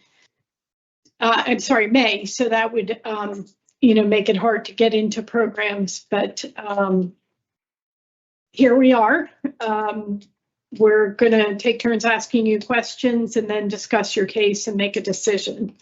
We'll begin Yes, with ma'am. my colleague, panel member Barry. Thank you, Madam Chair. So, Mr. Cloud, your file is very, very concerning to me, sir. I see a number of firearm convictions. How many weapon charges, how many weapons convictions do you have? To be honest, I have 2 firearm convictions, one in North Carolina and one out here. And What was the weapon in a motor vehicle in 2007? in 2007, that was a BB gun. I had numerous code Ds, and I pleaded Right. to guilty. But if you're using a BB gun in a crime, do you think the person that you're pointing it at or using it against, do you think that they know that that's a BB gun? No. So that's one of my concerns. My other concern, I'm glad that you're advocating for yourself to participate in programs because you really do need them. You're so young and you're accumulating quite a history. What's going on with you and your intimate partners? Domestic violence on your offender accountability plan? Be honest with you, like, it's just more so he say, she say. Yes, I was wrong when I was growing up for arguing and throwing hands, but my last case, I never put my hands on her. I just broke her phone and that was that. So when you argue with your mother or with your siblings, do you take their phone and throw and break it? No, I was just caught up in the moment because the questions that I was asking her at that time. Right, but you understand that that's not how you handle That's not count, but yes. And so that's where the domestic violence comes in, because I've argued with several people, and if someone took my phone and broke it, there'd be some problems. Yes, I understand. So I say that because you have a violation of a protective order as one of your convictions as well. And so I'm not sure that I don't see the domestic violence on your OAP, which I believe it should be there. My second thing is your disciplinary infractions, you've received 4 so far. Can you tell me why you felt the need to use insultive language back in October? Be honest with you, I was talking to somebody else, and I guess she thought I was saying that I was talking to her. Because I was watching TV, and she just asked me for my ID out of nowhere, and I'm like, what was the reason for my asking you for my ID? And like I said, we just had a little altercation, and I just left. And my boy was like, "Don't worry about it." I'm like, "Man, I'm not worried about her. She tripping for no reason." So you didn't call her out of her name? No, I wasn't talking to her. No. So did you call her out of your name, speaking to somebody else? Yeah, I said this chick is tripping. Yes, I didn't call her out her name. I didn't disrespect her. I just said, yeah, this chick is tripping. Do you think that you have issues with women? No. Do you think you have anger issues? At times, yes, indeed. And I have, yes, in my past, I do have anger issues. But do you know why you're so angry? I think because of my past and just people taking kindness for weakness. That happens to the best of us, you know? Yes, ma'am. I mean, but they can take it however they want to take it. You have a choice whether or not you want to deal with someone. I'm not going to harbor ill feelings towards anyone when I have the ability to just walk away and not deal with anyone. You know, I mean, it sounds simple, and I have a lot more years in this life here than you do. But eventually, you'll get to that point where you understand that everything is not worth a fight. Everything's not worth it. Everything's not worth energy. Let it go. Yes, ma'am. Yeah. Yes, ma'am. So why were you on probation with a gun? Because of my environment. In 2007, I had got shot in my back, and a few times people threaten me in so many ways. So I just rather be prepared and not be ready. So why are they threatening you? Huh? They threatening you. Yes, I was around. I'm They asking you threatened why? Why are they threatening you, sir? because of my environment where I was living at the time. So everybody in Bridgeport has to have a weapon and protect themselves because everyone threatens everyone? Is that the environment that you're talking about? Yes, be honest with you, there's so much going on. Everybody There's so does much going on. have to be living a certain kind of lifestyle to be considered a threat to people or like, why would someone even shoot you? Let's start there. Anything is happening there right now. The new new change, the age. Everybody got a gun. Everybody feels they got to protect themselves. Yes, it's a lot going on in the community. So I don't understand. Like me, yes, I wasn't supposed to be around it. So when I got arrested, I tried to take off and everything else because I know I'm not supposed to be around firearms. Why But at the same, why didn't you move to a different city? I went to Charlotte, North Carolina, Did you ask and to move down there too? yes, and that's where I came back up here to deal with everything else. Cause I was like, it's not my environment, it's just where I be, the people I It's not the associate with. environment, it's you, It's period. who I associate with, yes. No, it's you. No, it's you. It's not the people you associate with. Those people don't dictate the decisions that you make. You do. There are Of course. choices that you make. And you have to decide that as a grown man that you're going to put yourself with people who have positive things that they're trying to accomplish. College educations, careers, raising families, giving back to your communities, talking to these young people about the harm that, gun violence has on, or how it plagues all of our communities. Those are the things that you can do to make sure that you're surrounding yourself around different people, better people. It's a challenge to wake up every single day. I'm not going to be that person that they wanted to shoot in the back in 2007. Like, no, like I said, I'm much older than you, but I don't have people who want to shoot me, Mr. Cloud. I'm more concerned about someone coming into my house in the middle of the night and having protection than me protecting myself from other people, and even that, someone coming into my home is more about, the people who reside in my house aside from myself. Take me, I don't care, leave my dog alone, kind of thing. But anyway, Yes, ma'am. I want you to see, now I'm not trying to say that you're a bad person and I'm not going to lecture you any longer, but I want you to see that it is you. It's not your environment. Change. Exactly. Yes, ma'am. It's not just about change, it's a conscious decision. Every single day, I'm not going to be sad today. I'm not going to be angry today. Every day until you believe it. Yes, And ma'am. eventually it'll come true. Anyway, okay, I'm done.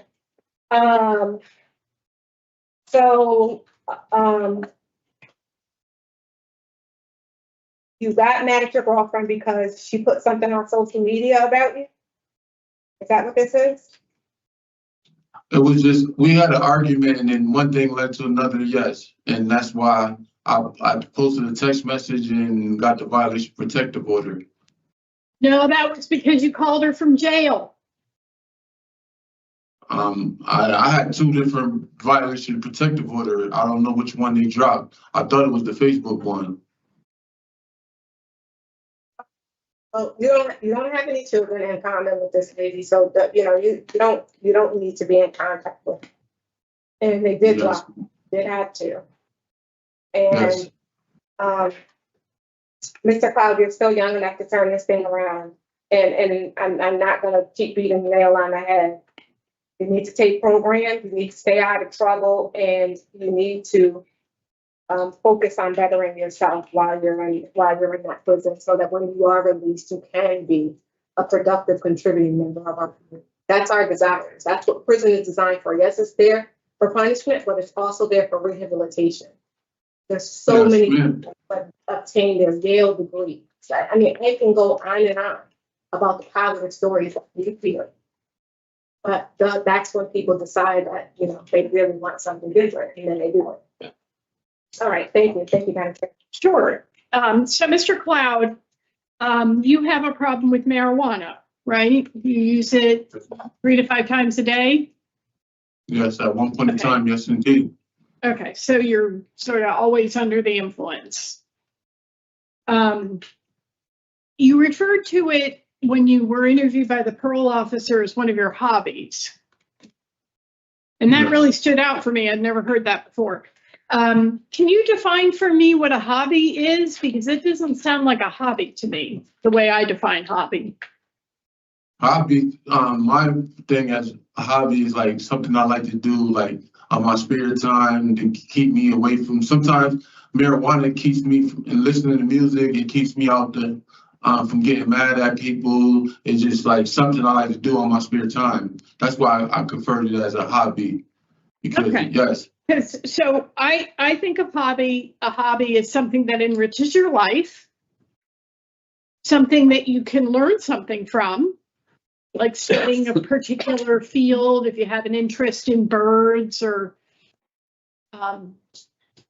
trees. yes, And then it can also benefit other people because you develop some expertise perhaps in your hobby, and then you can share that with other people. And, you know, if you take my definition, marijuana doesn't fit that at all.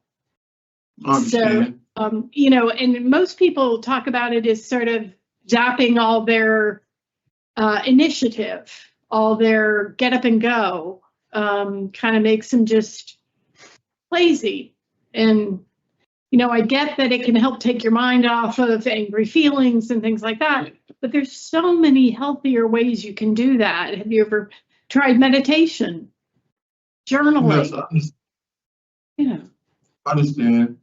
Yeah. Like I said, I mean, you're getting up there in age. It's not going to be good for your health. So, okay. So, in addition to having the illegal possession of the firearm, you were speeding. You were driving an unregistered, uninsured motor vehicle on a suspended license. Did you just have a case of the efforts? no, actually, I was on my way to bring the car to the mechanic house when I got arrested. There wasn't no speeding, nothing involved. Like I said, I take full accountability for my actions. Okay, Yes, well the then if car you're was going to not- take full accountability, read the police report. You were speeding, you engaged the police in a chase, then you crashed the vehicle into multiple cars, not just one, and then you fled on foot, and while you were fleeing, you tossed a loaded handgun. Yes, Those are ma'am. the facts. And we Yes, make ma'am. these decisions in light of the interest of public safety. And that fact pattern, in addition to you already being on probation, tells me you're somebody who isn't going to play by the rules. Probably doesn't even care about them if you were without a license and behind the wheel of a car. So that's concerning to me, sir. I'm putting it out there for you to give that some thought. Mr. I Rodriguez. don't have any questions, Madam Chair. Okay. So give us a few minutes to just discuss your case. We'll get back with you in a minute. Ms. Berry? Thank you, Madam Chair. I think that I explained to Mr. Cloud that he has more work to do on himself. It sounds as if he would be willing to participate in programs.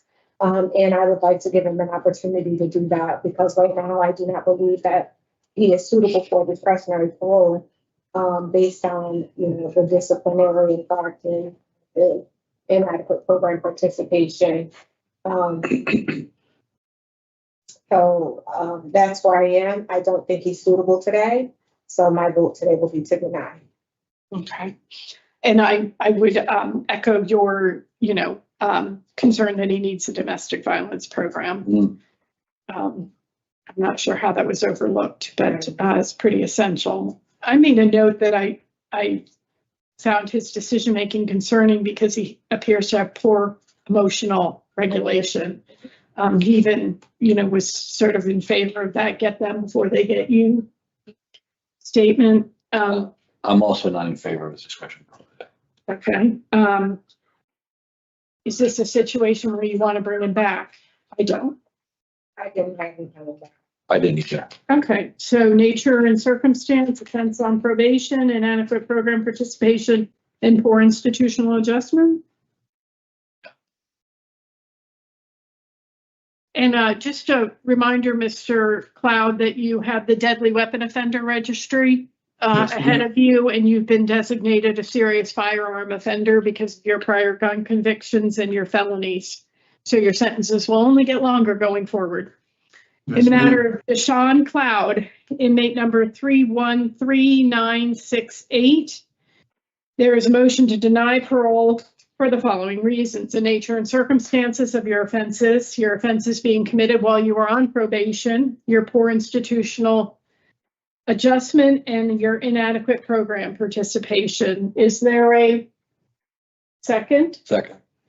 All in favor? Aye. Aye. Motion carries. Parole is denied.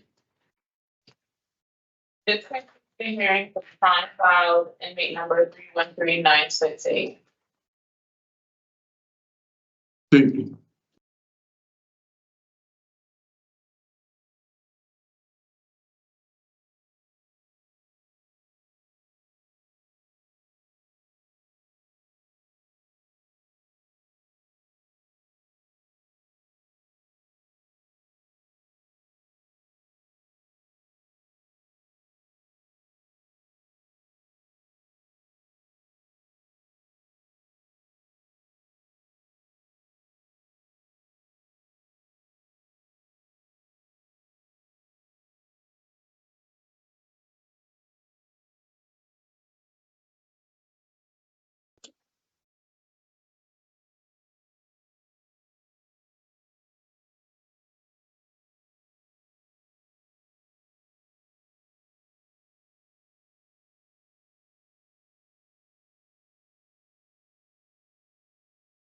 Who's this with a Sir, Excuse me? can I have your name, please? Good morning. My name is Richard Smith Jr. Which is, yeah.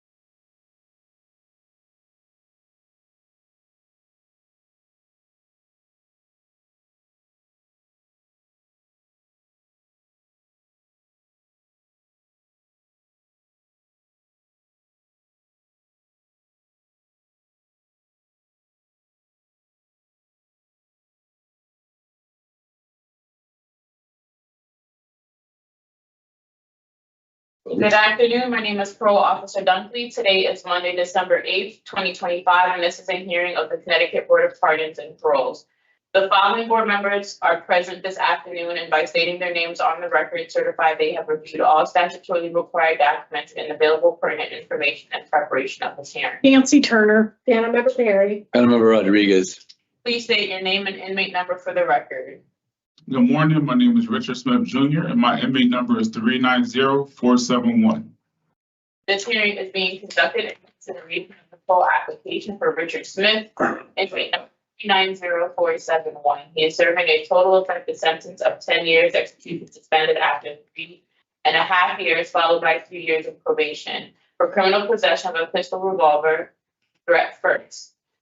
As of today, records reflect the parole eligibility date of January 21st, 2026. There is no victim input in this case.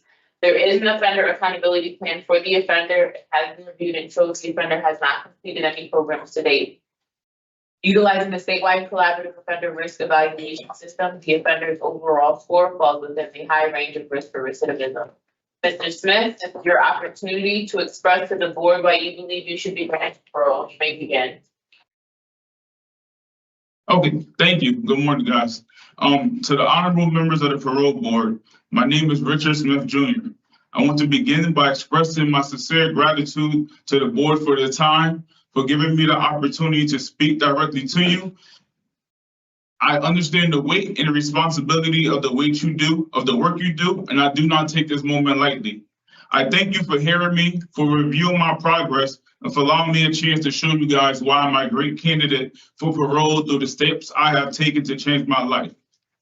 First off, I take full accountability for my actions and for the harm that they have caused.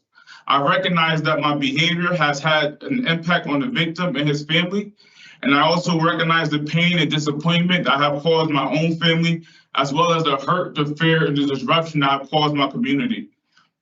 I make no excuses for what I did, and I understand that there are no words that can fully express the remorse I feel for what happened. I have accepted the consequences, and I take responsibility for every part of it. I offer my deepest, most sincere apology to the victim, to his family, to my own loved ones, and the community that was affected by my bad choices. I understand that apologies cannot undo the past, but I hope that my actions moving forward can reflect the remorse I feel and the commitment that I have to becoming a better man. The worst day of my life ultimately became the beginning of the best transformation I have ever experienced. That single bad decision, a decision that have easily cost me my life, forced me to truly confront the direction in which I was heading. It broke me down in a way that opened my eyes. It made me look at myself, my mindset, my habits, and the pain that I have been carrying and causing.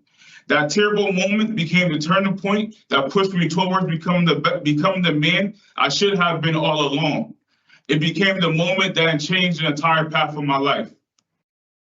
During my incarceration, I've committed myself to transformation, and not just temporary change, but real permanent growth.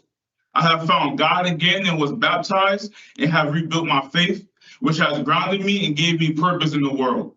I have worked on furthering my education through self-help books, as well as studying Connecticut State Community College coursework, building skills and knowledge that will help me contribute positively when I do return to society. I have participated in anger management in Tier 4, both of which have helped me learn to process my emotions in a healthy and controlled manner. Through these programs, I began to understand the root causes of my anger and the harmful patterns that shape my thinking. I've learned how to slow myself down, how to identify the warning signs within myself, and how to respond instead of just react. I learned what my triggers are and how to remain in control even when situations challenge me. I now know how to stop myself from escalating and how to de-escalate tense situations. I've learned love, compassion, and forgiveness, which helps me protect my peace instead of me allowing my emotions to take over me. I attend a combination of 10 Narcotics Anonymous and Alcohol Anonymous meetings every week, and I even chair the meetings on Saturday. Through NA, AA, anger management, and Tier 4, I've been able to reshape my cognitive thinking, to change my core beliefs and the way I see and approach life. These programs have taught me how to manage my pride, how to cope with my stress, and how to face depression and deal with my anxiety and my PTSD in a healthy way. These programs have also taught me how to get rid of the guilt and the shame that I've been carrying for so long that's becoming a burden, and to focus on my assets and my strengths. Tier 4 has also introduced me to yoga and meditation, which has become powerful tools that have helped me stay grounded, calm, and emotionally balanced. These practices have also taught me patience, clarity, and the power of mindfulness. My family and I are the biggest responsibility. My family and the responsibility I have to them play a huge part in my transformation. They are my biggest motivation to continue improving, to remain committed, and to stay on the right path. But just as importantly, I am doing this for myself. I want to become the father, the son, the husband that I know I'm capable of being, a man that my family can be proud of, my community can trust, and that I myself can respect. In closing, I would like to again express my deepest apologies to the victim and his family, as well as my loved ones and the community that I am committed to serving. I am thankful for the chance I've had to change, the chance to be reformed, reshaped, and reborn. I'm not the same person I walked into jail, and I'm asking for the opportunity to prove that. Not only to the Board of Parole, not only to the judge or my family or the community, but most importantly to myself. I truly believe I am a great candidate for parole and that I am ready to step in society as a positive, functioning, and thriving member who contributes, uplifts, and gives back. This is my first violation ever, and I'm committed to making sure that it's my last. Thank you again for your time, for considering me for parole, and for a chance to demonstrate the work I have done and will continue to do. Respectfully, Richard Smith, Jr. Mr. Smith, thank you for taking the time to write that out. Can you please clarify for me, this is your first violation? What are you talking about? I had a violation of probation. Oh, okay. All right. I hope you'll hang on to that statement and read it from time to time. It might be very grounding for you. Yes, ma'am. It's clear you put a lot of work in that.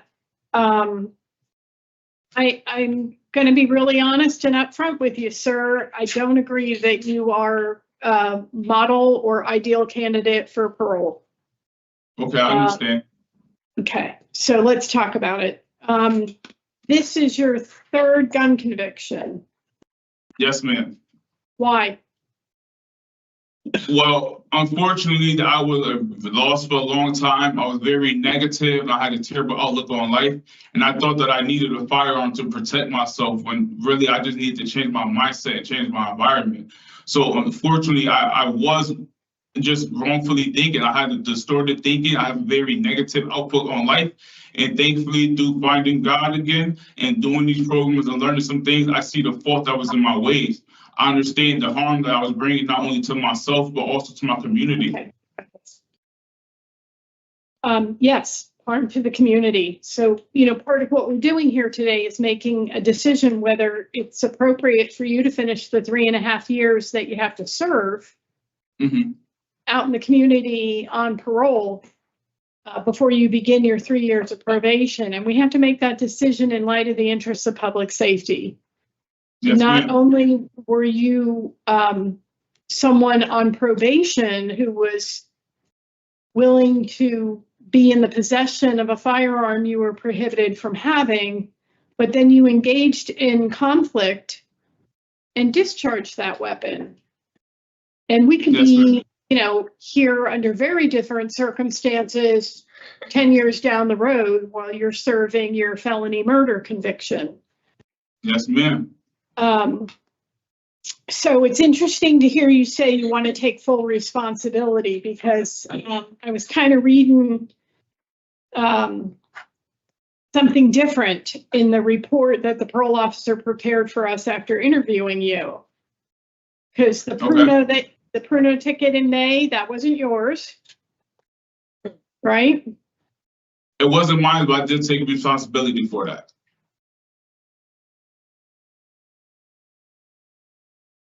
It was in myself, so I'll take full accountability for that. Where did you acquire the firearm? I bought it off the street. So where did you train in, loading and discharging and storing that weapon? I just learned different things as life progressed from friends, YouTube, things like that. Okay, but you understand that every gun handles differently. Yes, ma'am. Yes, ma'am. So you think you're going to keep yourself safe with a gun that you're not trained in how to use?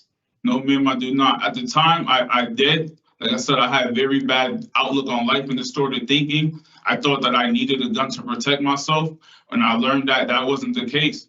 That I was my biggest worst enemy was myself. How long have you been a daily marijuana user? Since I was younger, since my teenage years. Do you think it's a problem for you? Yes. Yes, I do. In what ways? I was using the marijuana to help me cope with my reality, help me cope with my stress and my anxiety. And now I was able to find other ways that I can deal with those type of issues. I practice meditation in the morning and at night. I did hear you talk about yoga and meditation, and that's all really positive. So in addition to being in the illegal possession of a firearm, you were under the influence every day, all day, because you were smoking Not every 5 day, blunts a all day, day. but yes, You were not every day, smoking all 5 day, but blunts most a of the day. time. Yeah. Yes. You know, maybe when you were asleep, you weren't as under the influence, but you know, that's a significant habit. It's expensive too. I mean, Yes, isn't ma'am. that Yes, part of the ma'am. problem? Yes, ma'am, and to help myself with that problem, like I said, I do 10 AA and NA, Narcotics Anonymous Yes, and I heard Alcohol 10 Anonymous. times a week. I've Yes, never ma'am. heard anybody being able, while incarcerated, to go to that many meetings in a week. Well, So that's thankfully, pretty impressive. So Yes, you ma'am, finished thankfully. Tier 4 in April, correct? Yes, ma'am. Okay, so there's no way that we would grant parole before you finish the Tier 4 program. So, I completely mean, understand that. that's bottom line. I think you could really benefit from New Thoughts and a fatherhood program as well. So I Okay. hope you'll ask for those programs after the hearing is over. This was a situation where you were feeling intense jealousy, rivalry for this woman's attention? Unfortunately, that was not the case. It was really over my daughter at the time, and I tried to have a conversation about my daughter's well-being, and it escalated. My Well, stepdaughter you tried at the to time. follow the victim into his own home, and then, you know, the aggression started. So there was absolutely nothing in any of the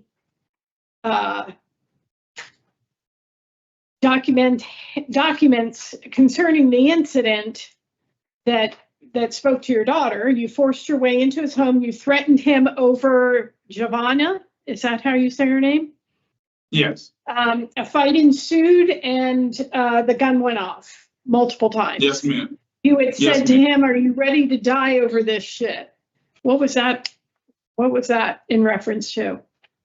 Unfortunately, the police report isn't as accurate as I hope it was, but that is the basis of what happened. We got into an argument in his driveway, and the fight took place in the driveway, and the gun went off. You know, your language to me, Mr. Smith, does not speak of taking responsibility. You discharged that firearm. Yes, ma'am. Yes, ma'am. You escalated that conflict with Yes, the ma'am. firearm. I had no right being there. Yes, ma'am. Yes, I did. I deeply Mr. apologize Rodriguez, for any that. Yes, questions ma'am. for Mr. Smith? Thank you, Madam Chair. Do you still have voices to take? Yes, I'm in Voices now. You're in it now. When did you start? I just started Voices on December 2nd. Okay, so you've got a ways to go with that as well. Yes, sir. Yeah. Okay. Yeah. No, I think my colleague covered enough an area for me. I'm good. I'm glad you've got some good things going. You had a good opening statement for us that provided a lot of information. But I agree that there's still some of these things that still got to be taken care of first. Yes, sir. Yeah. All right. I'm done, Madam Chair. Okay, no questions. Okay. So this is Mr. Smith's third gun conviction, which in and of itself is concerning. But while he was out on probation for a weapon in a motor vehicle, he acquired another firearm illegally.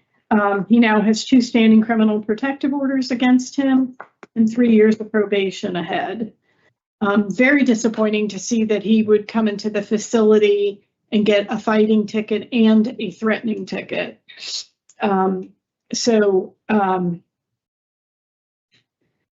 That really stood out for me as not reflective of the change that he detailed for us in that opening statement.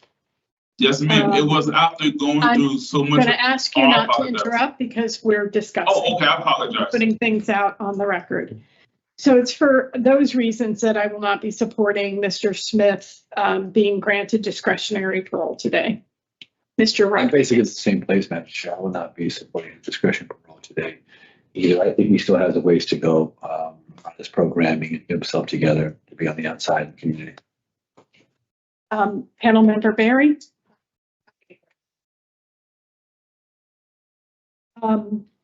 You know, I would find it hard.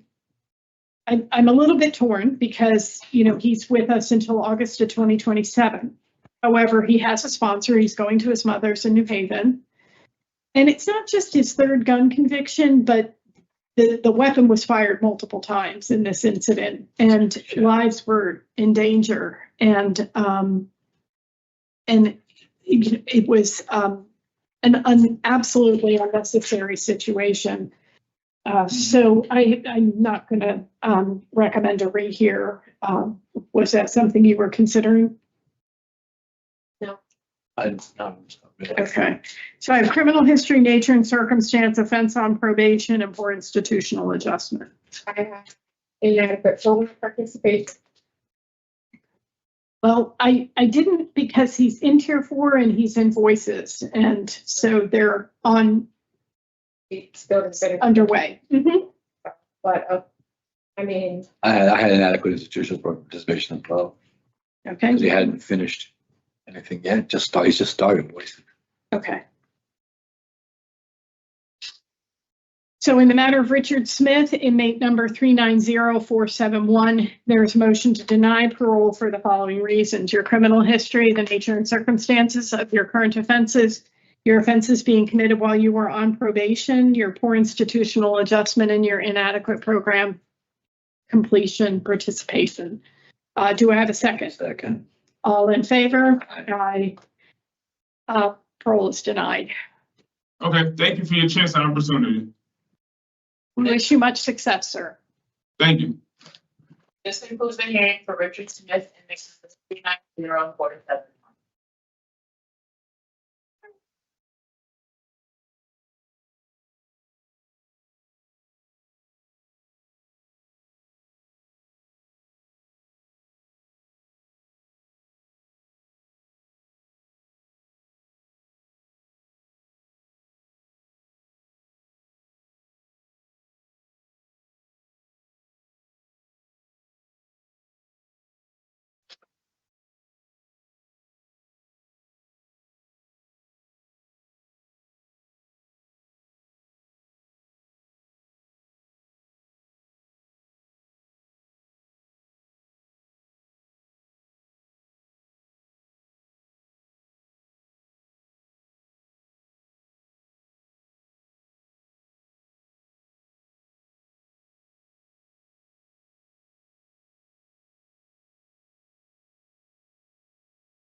Good afternoon. My name is Parole Officer Dunphy. Today is Monday, December 8th, 2025, and this is a hearing of the Connecticut Board of Pardons and Paroles.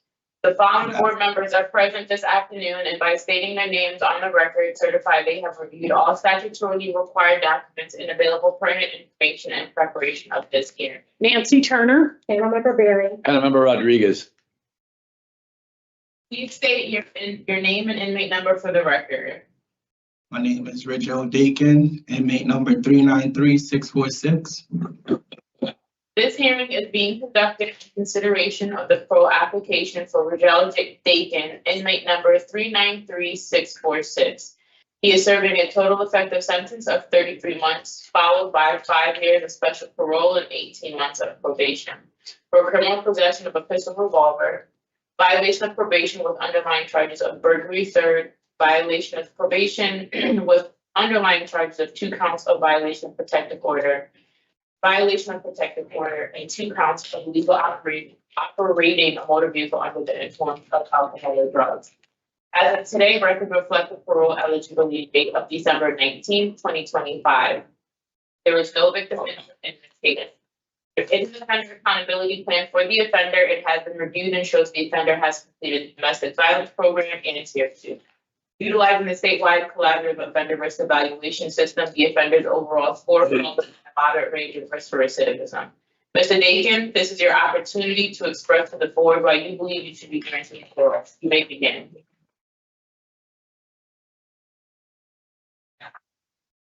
Good afternoon. Name is Richard Dakin again. I want to begin by taking full responsibility for my action that led me to be in this situation. I understand that carrying a firearm without a proper authorization was a mistake, and I regret the decision that brought me before you today. My intention was never to harm anyone.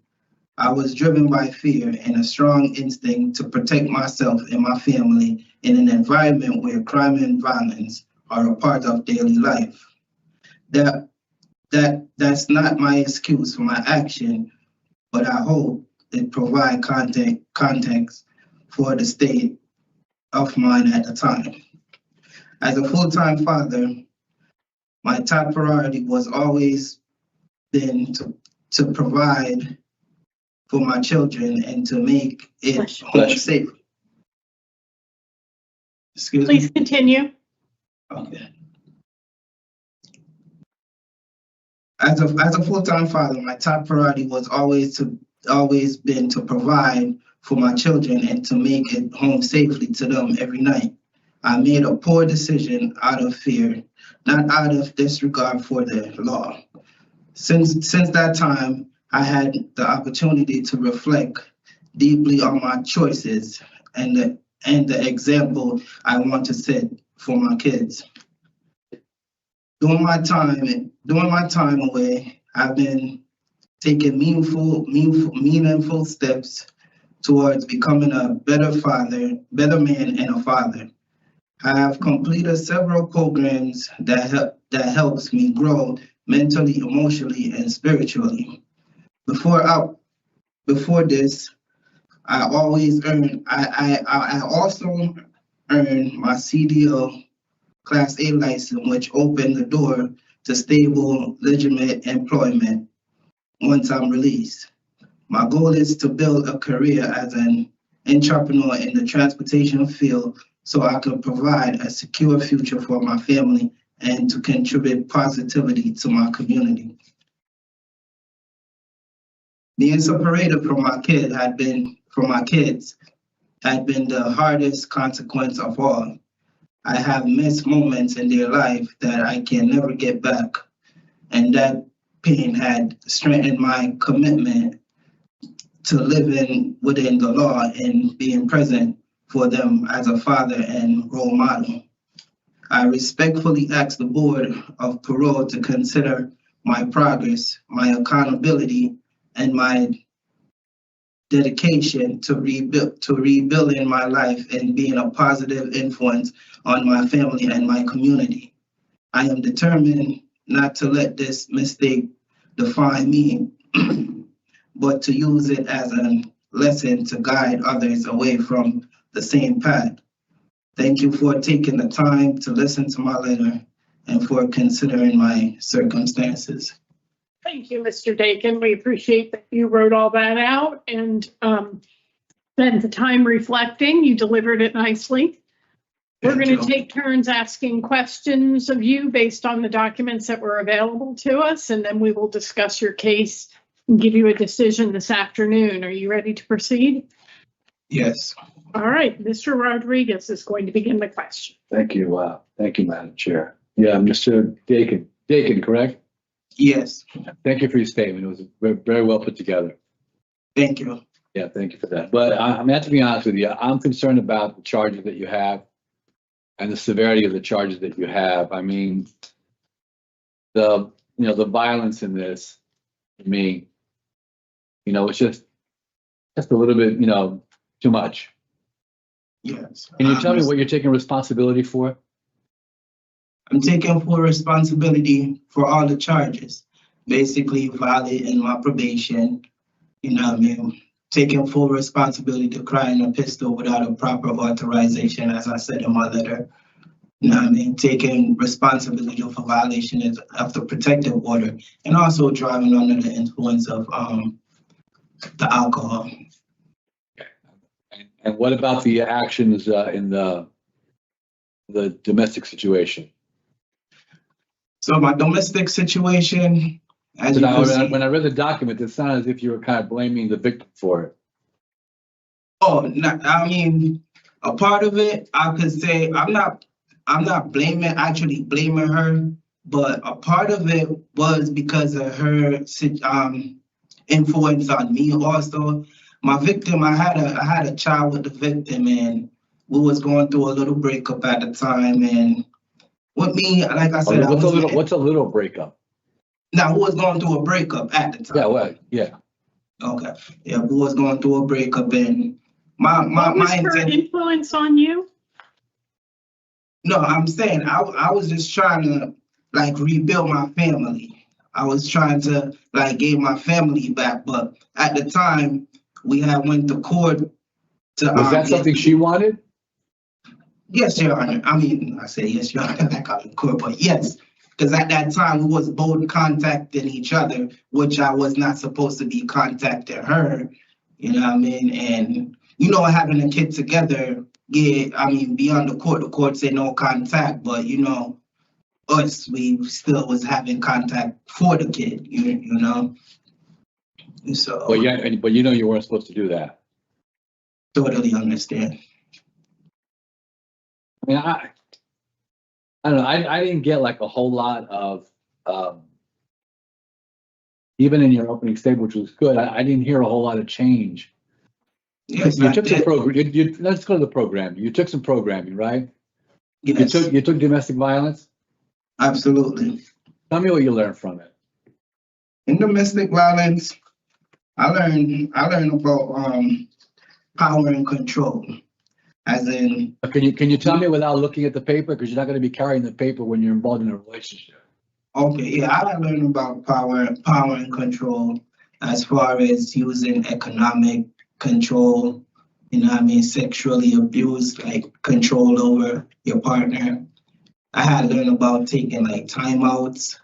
So I really did learn a lot from taking these DV classes, and I feel like it really helped me open my eyes to like knowing the difference, different abuse, emotionally, mentally, physically, you know what I mean? And moving forward, honestly, I feel like I had changed as a person being away from my family.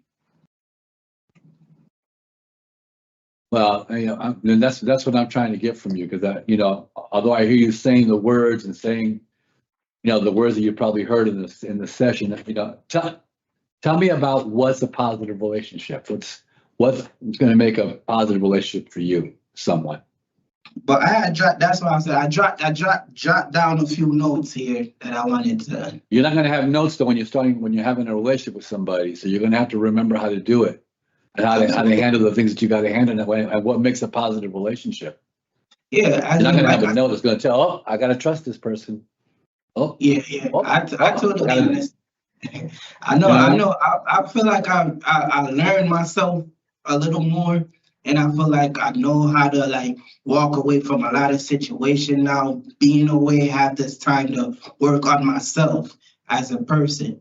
I feel like I better myself in a lot of aspects to where I know how to walk away from situation, deal with situation differently.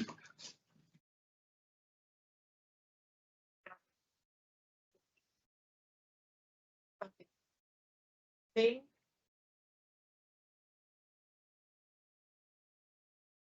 All right. Do you have notes with you on the programming you've taken? Yes, I had a few people.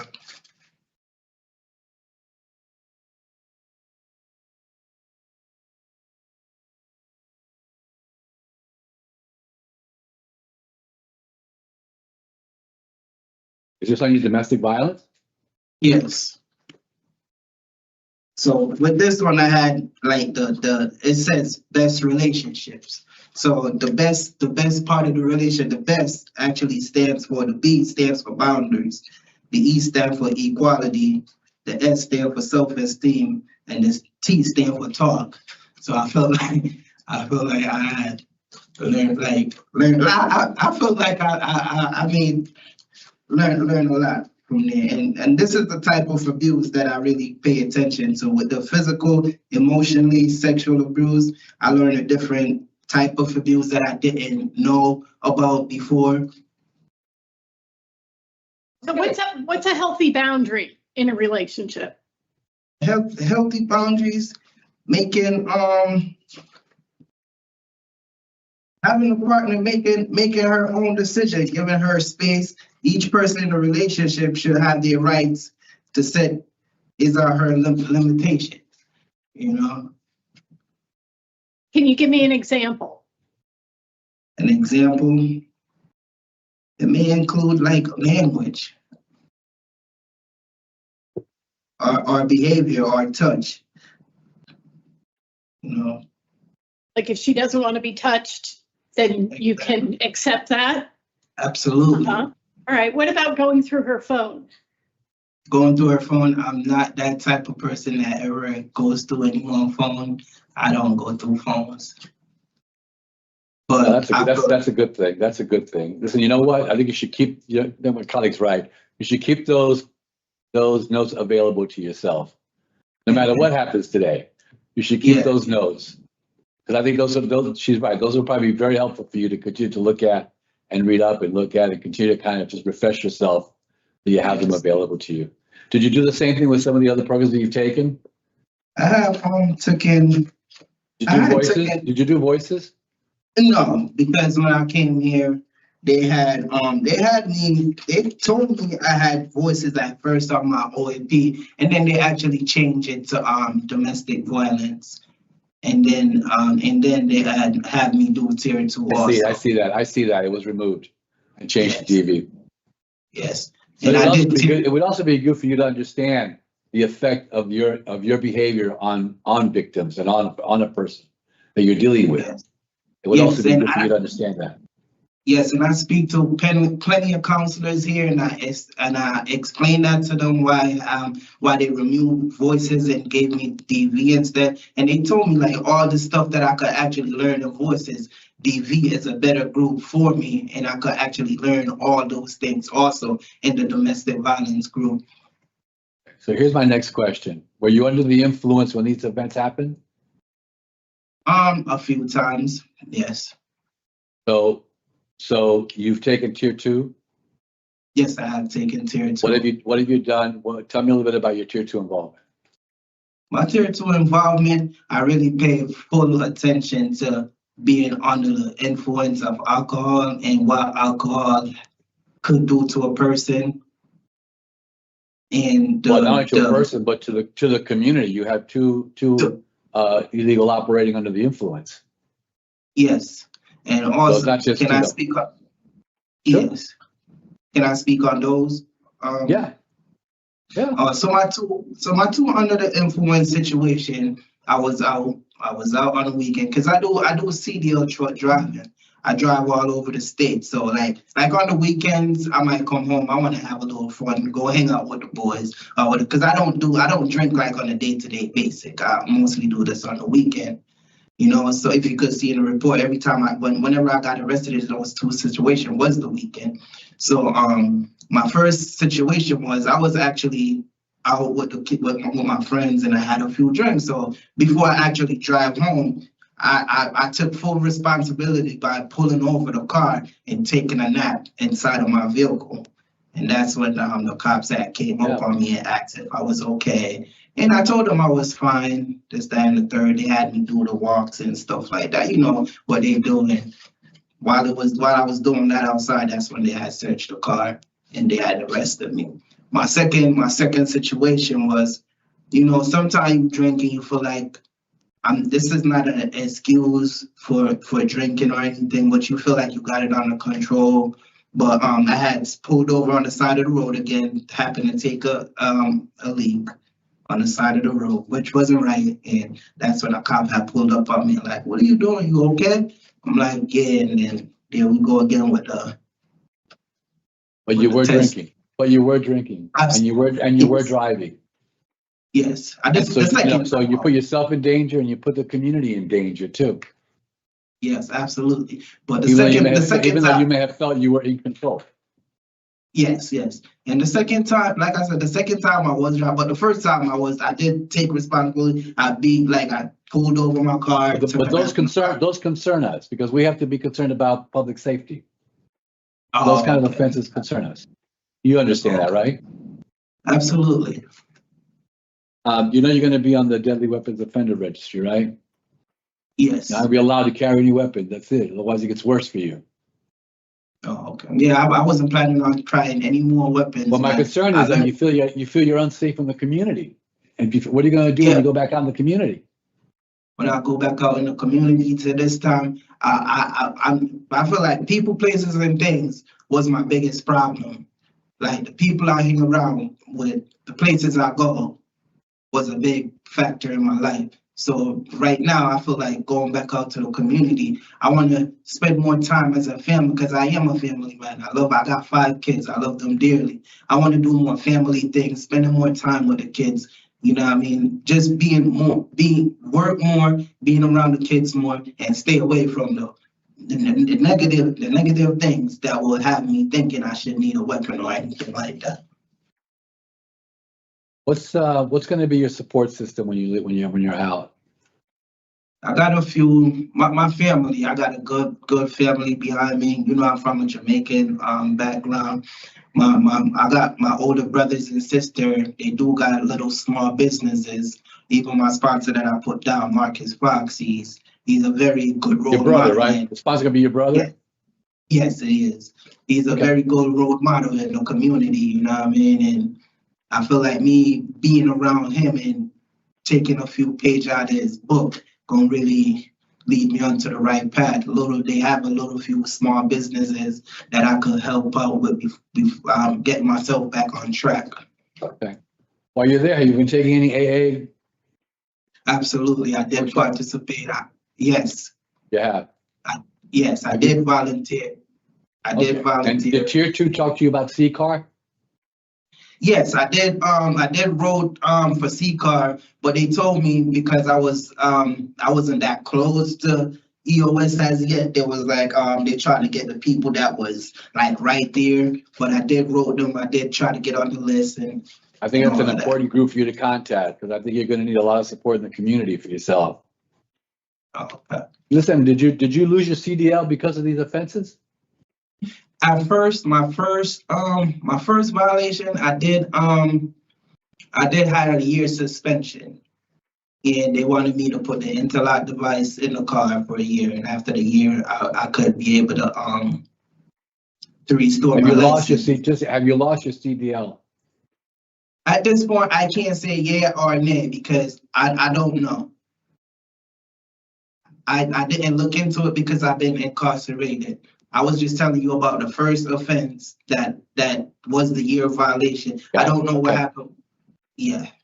And I did have the interlock device in my car, and I was doing good with the interlock device until I had to turn myself in and in the jail. I mean, I know you mentioned your CDL, but I don't know whether you even have it anymore. It could be it's not. Could be you don't even have it at this point. Could be it's been suspended. It could been revoked. Yeah. So you probably got to find out before you come out. Right. Yes.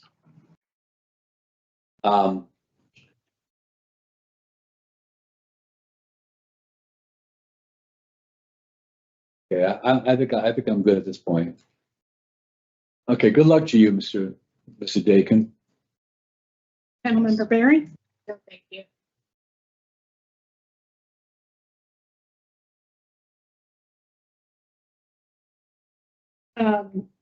I'm not going to ask any questions either. Sherry, we're going to discuss. Yeah. Well, I mean, the charges were very concerning for me. The fact that he had a 23 illegal motor vehicle. He did take programming. He's taken Tier 2 and he's taken domestic violence course.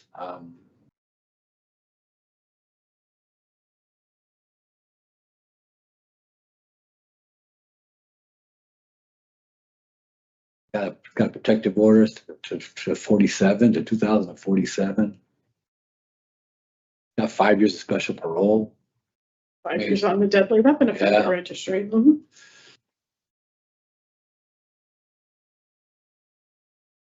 I mean, I like to hear from my colleagues, but I would consider discretionary parole. I don't have Mr. Dakin going out to discretionary parole. He was on probation, burglary third, 2 counts violation of a protective order. He was found passed out in his car with a gun. He was basically stalking his ex-girlfriend, and then these back-to-back DUIs are just, the decision-making is very concerning. I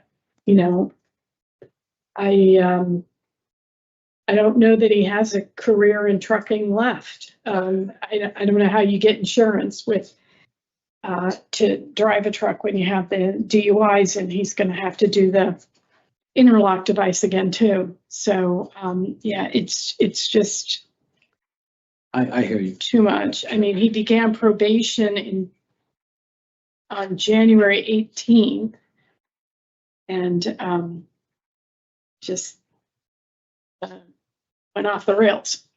Ms. Barry? I don't have Mr. Bacon granted parole either. He did receive a sentence modification that reduced his sentence by 3 a few months. months. And I think that, given his repeated lack of compliance while under probation, coupled with the new convictions, that he is not a suitable candidate for prospective parole. That was interesting that he didn't think the special parole part of his sentence was fair. I hear my two colleagues. I hear both what you're saying. I mean, he's obviously intelligent. I think that he knows what's the right thing to do. He has problems doing the right things. So I don't know what's Well, going to do while he's in there. he's got filed of course. new thoughts. New thoughts. Yeah, there's a program. He's got a problem with alcohol, and he combines that with his anger issues, and he talks about it, as stupid decisions. He's 34. It's guns, domestic violence, and DUIs. I don't know how we get any higher risk to public safety, but He raised moderate. on one instrument, high on another. Yeah. So I have nature and circumstance, offense on probation.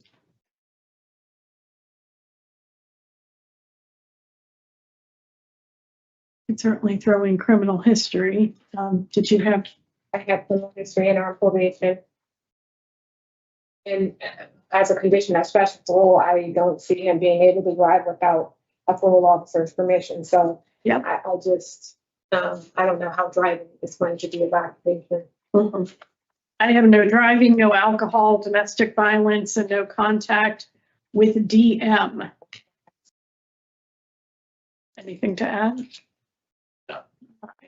In the matter of Rajel Dakin, inmate number 393646, there is a motion to deny parole for the following reasons: your criminal history, the nature and circumstances of your current offenses, and these offenses being committed while you were on probation. I further move to set the following conditions for your 5 years of special parole. You're not to drive without your parole officer's permission. You're not to consume any alcohol. You're to participate in behavior management for domestic violence, and you're to have no contact with the victim, DM. Do I have a second? Second. All in favor? Aye. Okay, so parole has been denied. This concludes the hearing for Rajel Bacon, inmate number 393646. You're all set, sir. Thank you.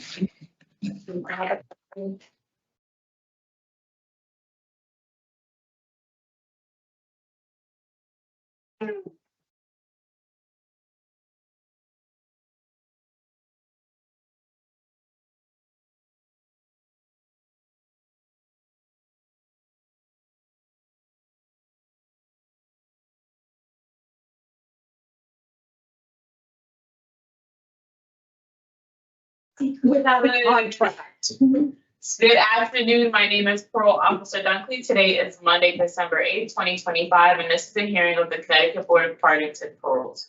The following board members are present this afternoon, and by stating their names on the record, certify they have reviewed all statutorily required documents and available pertinent information in preparation of this hearing. Nancy Turner. Councilmember Barry. Pedro Rodriguez. Please state your name and inmate number for the record. Donald Scott, 399560. This hearing is being conducted in consideration of the parole application for Donald Scott, inmate number 399560. He is serving a total effective sentence of 8 years, execution suspended after 42 months with 5 years of probation to follow for violating a standing criminal protective order, criminal possession of a pistol revolver, violation of probation with underlying charge of larceny second and interfering with an officer resisting, followed by failure to appear. As of today, record reflects the parole eligibility date of December 26, 2025. There is no victim input in this case. There is an offender accountability plan for the offender and has been reviewed and shows the offender has not completed any programs to date. Utilizing the statewide collaborative offender risk evaluation systems, the offender's overall score falls within the very high range of risk for recidivism. Mr. Scott, this is your opportunity to express to the board why you believe you should be granted parole. You may begin. You have something to read? Yes, ma'am. So first and foremost, I'd like to say thank you for this opportunity to plead my case and be granted parole. In my past, I can 100% admit that I've never done great on probation, so I'm pretty sure you guys are already on edge about granting my release. Since my incarceration, I've achieved getting my diploma, my ServSafe license, OSHA 10, and I was in culinary until moved to Walker and then finally to Carl Robinson. I have 2 children, my daughter Kennedy, who's 8, who needs me more than ever right now, and my son Braden, who motivates me to be the best man I can be so I can pass it on to him. I have a great support system, which includes my brothers, my mother, my cousins, and a godmother who invited me to come stay with her upon release with open arms. When I get out of here, the first thing I'm going to do is land a job and save up enough money to get my own place so I can get custody of my children. Once I've achieved my goal, I plan to revamp my clothing line with hopes of opening up a store selling my merchandise. In between, I plan to retake culinary class and also real estate classes. Culinary because I love to cook, and real estate because I promised someone who's been inviting me to come work real estate for her for years, and I was too distracted with doing all the wrong things to see the opportunity I have right in front of me. This time really opened my eyes and made me a better person, and I just can't wait to get home to accomplish more so I can leave a legacy for my children and also show others that it's not about how you start but how you finish. I came from Trumbull Gardens growing up, and I've seen a lot of violence. I had some of the closest people to me pass away that could have easily been me. I feel if I'm released, I can and I accomplish everything that I plan to. Not only will my story change my life, but I feel like it'll change a lot of other people's life knowing my background. Thank you, Mr. Scott.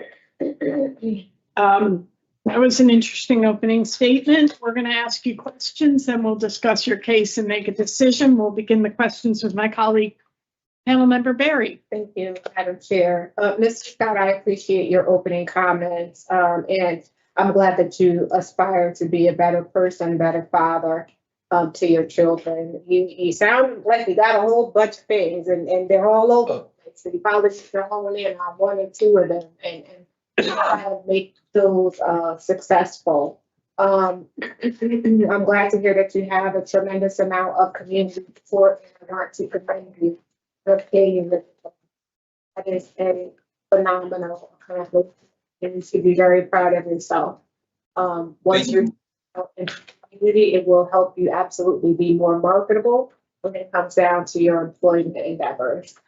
I hope that you do get a clothing line and up and running, and that could probably be a very lucrative business. I mean, it can't be too expensive because you have like Shein and Temu and all those places that sell all this stuff dirt cheap.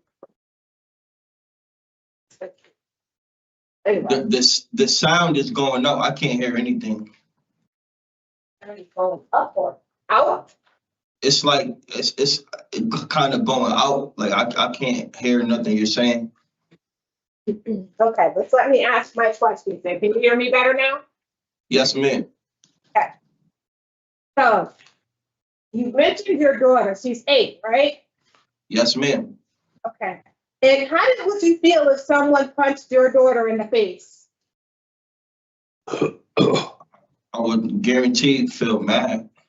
Right. So why would you do this to another female, somebody else's daughter? Do what? Why would you punch somebody else's daughter in the face? I don't recall punching anybody in the face. So you were involved with this girl and you moved in, this victim in this case, right? And Yes. she wanted to break up with you, and what did you do? I think I'm not sure of the story you guys have. That never happened. Well, what's the story? If we're speaking about the current situation, the story was upon I bonded out from a prior incarceration that happened like right before this. And pretty much it was just like a disagreement.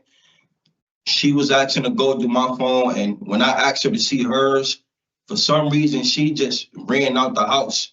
On the way running out the house, when I grabbed her phone, she just started screaming for help. I never had a chance to do anything. When she ran, I just left. I couldn't do nothing. I never punched her in the face. That never happened. Have a gun? I can say I had a firearm, yes, ma'am, but Was that it had in nothing to do with her. Inside of a drawer? No, I was arrested. When I was arrested, they found it on me inside the car. But I never had one. It wasn't in her house. No. When she came back to the house with the police officers, because she said that you threatened her with a firearm, the gun that was normally in a bureau, I guess, in your bedroom was missing. It was gone, which means, is that where you put it?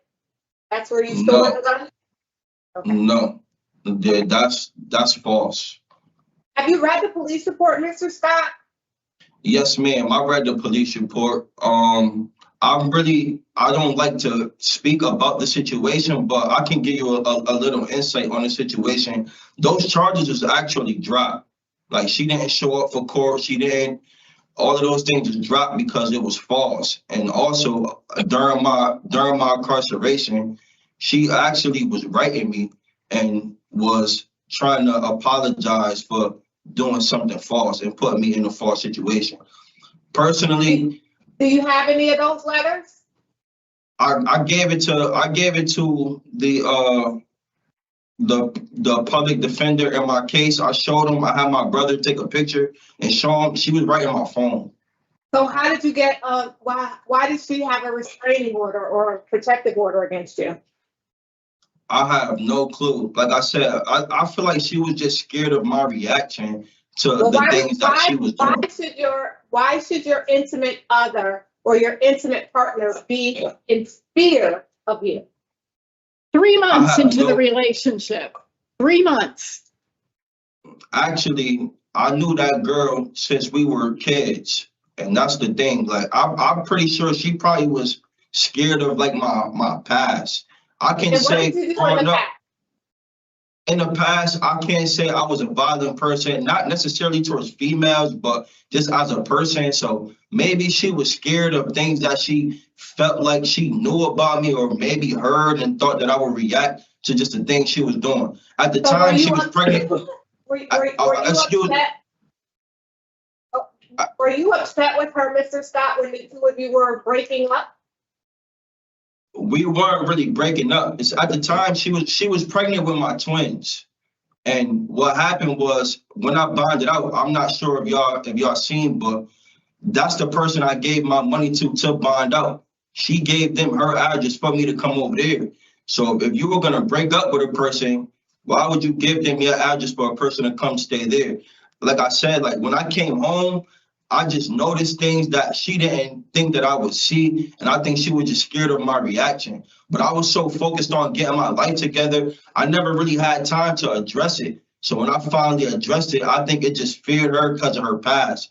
She's notified me that she had a violent history with another man. And I think she just put that on me. I never did anything to that woman. And till this day, I have a lot of love for her. I do take accountability for how I reacted as far as when she ran, but I never put a hand on her. Did you threaten her with the gun? Never. So what would she be so afraid of that she would run away from you? I can admit carrying a firearm, but as far as threatening her, I never threatened her. So maybe she would just, you know. Go ahead. Maybe I was gonna say maybe she thought I would react that way to that because she was pregnant with my children, but I would never do that. Well, what happened to the children? I guess she had a miscarriage. Upon my release, I went with her to the doctors. They said they couldn't find a heartbeat. So, yeah. All right. So here's the thing, Mr. Scott. You know, while you're able to obtain your high school diploma, which is great, you're absolutely in the right program, the domestic violence program. You didn't complete that yet, right? No, it should be completed on December 23rd. And you have some other programs that you need to complete, but you got to stay out of trouble. Yes, ma'am. Why are you getting tickets? I caught a ticket on my first day, and I can say that was a situation that could have and should have been avoided. You know, I was very immature, saw somebody, we had words, and things went left. My second ticket is when I first got here, I was still adjusting to the system here, coming from Corrigan, and I take total accountability for that. I was in the wrong. Okay. Well, you know, you really had an opportunity to prove yourself when you were on probation. And in fact, I show that you violated your terms of probation 4 times at least. And then when you violate your probation, you don't show up for court. So you get a failure to appear on top of the violation of probation. So you really have to start making better decisions, Mr. Scott. You're 30 years old now. Your brain is fully developed. It's time to stop minimizing your role in your situations and step up and, you know, admit when you're wrong. You still have a lot of programs left on your offender accountability plan, and you're not finished with your sentence until 2027. I think that there's more work for you to do prior to your being released out into the community. So today, I'm not sure that you're in a position to be released just yet because you're in the program. You know, you're in domestic violence. Have you ever taken that program before? Yes, ma'am. I've taken it when I was here prior, and basically they from what they notified me is if you still like are on the same case or you got anything like that, they automatically give it right back to you. Absolutely. So they should do that. That's exactly what they should do. Right. You know, and they're gonna, just like a drug addict. Every time you come into prison, just because you finished it 2 incarcerations ago, that doesn't mean you're not gonna get it again, even sex offender treatment. You know, it's but you have to do better, Mr. Scott. You really do. All right, yes, I'm all set. Well, thank you for answering my questions. Thank you, Madam Chair. Okay. So since my colleague was asking you about domestic violence programming, you were on probation and you were supposed to go to the Evolve program, the Family Reentry ran in 2021. You missed 17 sessions of that program. Why weren't you going? The Evolve program in 2021, 17 sessions. I don't recall, to be honest with you. I don't know if that was one of the programs where if you miss like a couple sessions, you can't come. I don't remember, to be truthful. Okay. Well, if you have 17 recorded absences, they gave you a lot of chances to step up and take that program. Right. And you also had 21 times that you failed to report to probation between March of 2020 and September of 2021. So you just weren't complying Do you remember being interviewed by the parole officer? Yeah, she never notified me of nothing, none of that. I never, you know. Only thing I remember is about missing anything within between 2020 and is like. Okay, I moved on from that. I'm talking about the interview prior to this hearing. You sat Yes, down with ma'am. Officer Dunkley? Yes, ma'am. You remember doing that? Yes. Okay. When she asked you about your charges, you got to tell her your version. And you said that you didn't find out that there was a protective order until you were arrested. Yes, ma'am. And you said, I got caught with a firearm allegedly. Yes, ma'am. So she asked you whether or not you had a gun, and you said you did not have a firearm.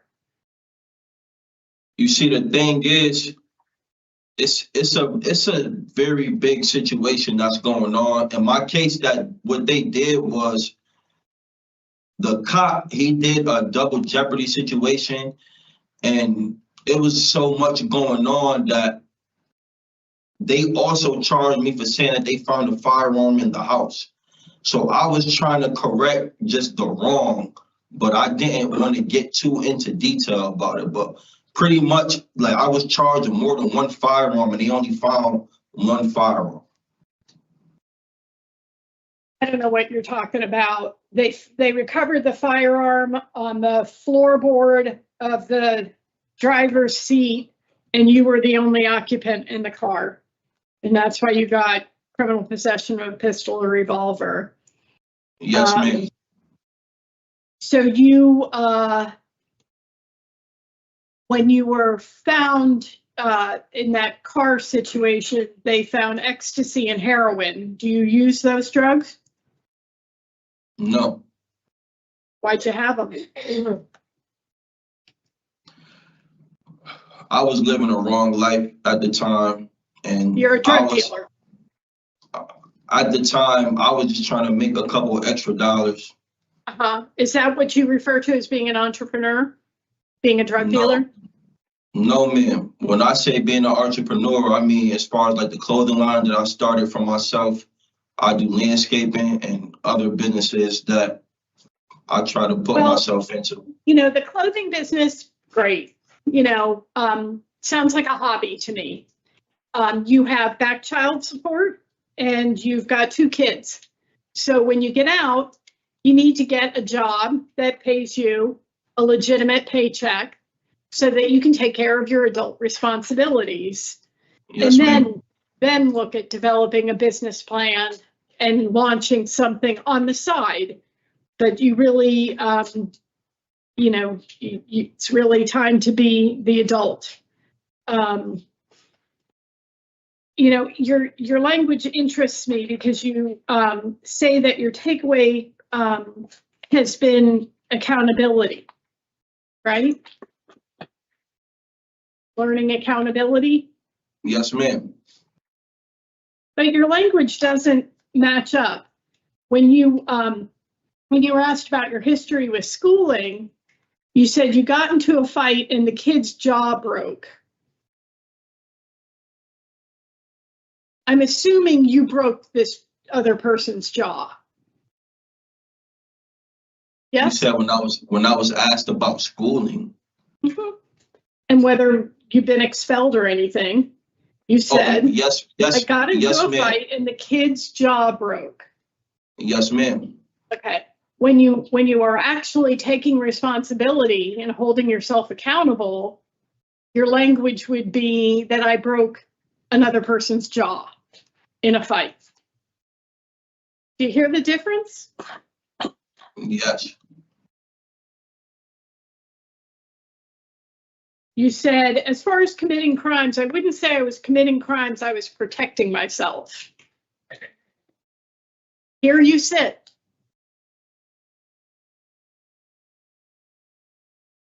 Okay. And it's concerning to hear you using some of the difficult life circumstances of your victim to blame her and hold her responsible for your choice to be threatening and abusive. Mr. Rodriguez, any questions? Okay, so we're done with the questions, Mr. Scott. Give us just a minute. Ms. Berry? Thank you, Madam Chair. So, Scott is still very young. He just turned 30 this year. He was on probation when he committed his instant offense. He rates out very high in terms of risk to recidivate, and he has accumulated 2 disciplinary infractions during this period of incarceration. He has not completed any other programs on his OAP, and I am, but he did receive his high school diploma. While I'm happy with that accomplishment, the nature of his crime, coupled with the violence, the tickets, and the lack of programming, in my opinion, today renders Mr. Scott not suitable for discretionary parole today. I'll just put it out there now that I would be willing to rehear Mr. Scott no sooner than 1 year, with the expectation that he successfully complete these programs, that he receive no additional disciplinary infractions, and that he provides more insight into how he can avoid further domestic cases in the future. Yeah, because this isn't the only domestic. Yeah, he's the only person who's had a protective order involving him. Yeah, I find the circumstances concerning.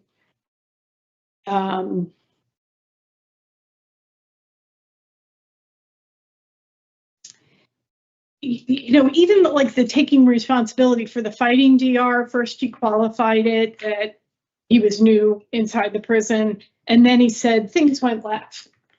Well, he made a choice to put his hands on another person. Well, he did say, though, before he even said it, he did say it really didn't happen. It shouldn't have happened. But I mean, it did.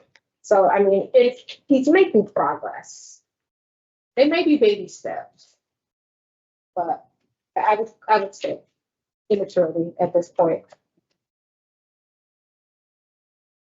I haven't denied, but I could agree with Kyle and come back. Yeah, I'm not interested in here. You're not interested. Yeah, not with the guns and the threats and the DB, and he's just not accepting. But it's sorry, he missed a 17 session. Which is why I said, you know, another year, you have to prove yourself, you know, and hopefully he'd be successful and he'd be able to go out and complete the remainder of his sentence and his 5 years of probation. I think one of the things that also concerns me is he wants to parole to Pennsylvania, and he has this objective of getting custody of his kids who are, you know, by that time, you know, they're going to be a little bit older and established in their lives. And it just feels like such a selfish desire to uproot them without, you know, knowing what they want at that age. Anyway, so, and he's going to have to figure out some sort of visitation and, you know, develop a relationship with them to begin with before, you know, going for custody. So, all right. So the reasons right now would be what? Inadequate program participation, his poor institutional adjustment. Criminal history? I'd say the nature. So then, I have inadequate evidence of offender change. Okay. So you want to see him in December of 26? Yeah. What do you want him to do between now and then? His OAP programs and no PRs. Well, it looks like his only other OAP program is a tier program. So Well, he didn't say Voices is on there too. I didn't have that. I would encourage him to take fatherhood program and New Thoughts. I mean, anything that he could do to benefit him. Yeah, lots of stuff you can take. So in the matter of Donald Scott, inmate number 399560, there's a motion to deny parole at this time due to the nature and circumstances of your offenses, your inadequate program participation and evidence of offender change, and your poor institutional adjustment.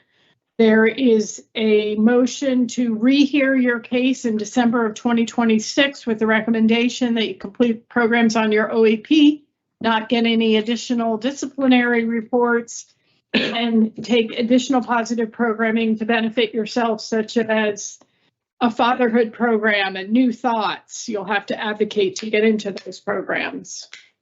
Is there a second? Second. All in favor? Aye. That's the best we could do for you, Mr. Scott. You'll get another opportunity next year. Thank you. This concludes for Donald Scott and And 560. see what's on the next year.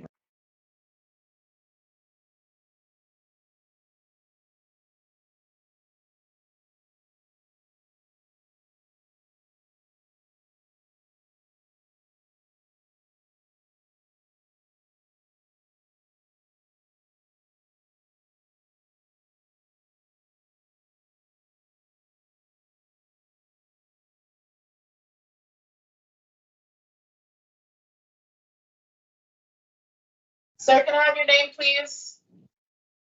So you did spot. I don't write him. What is it? Joseph. Oh, okay, give us 1 second.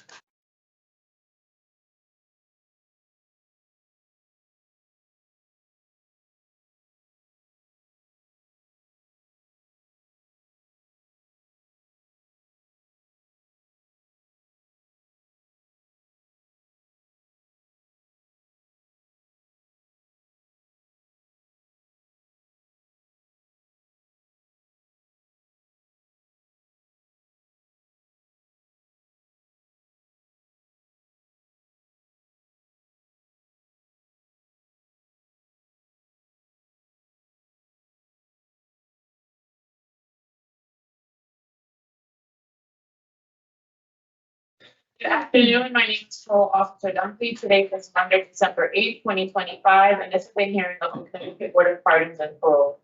The following board members are present this afternoon and by stating their names on the record, certify they have reviewed all statutorily required documents and available pertinent information in preparation of this hearing. Nancy Turner. Panel Perry, Panama Rodriguez.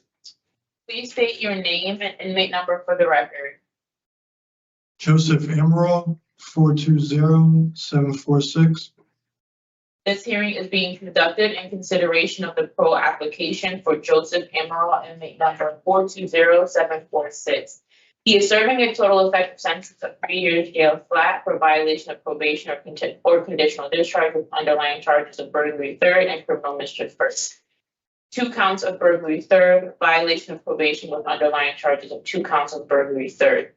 As of today, record reflect the parole eligibility date of June 12, 2026. There is no victim input in this case. There is an offender accountability plan for the offender and has been reviewed and shows the offender has completed the anger management program. Utilizing the statewide collaborative offender risk evaluation system, the offender's overall score falls within the moderate range of risk for recidivism. Mr. Amaral, this is your opportunity to express to the board why you believe you should be granted parole. You may begin. I can read off the paper, right? Yeah.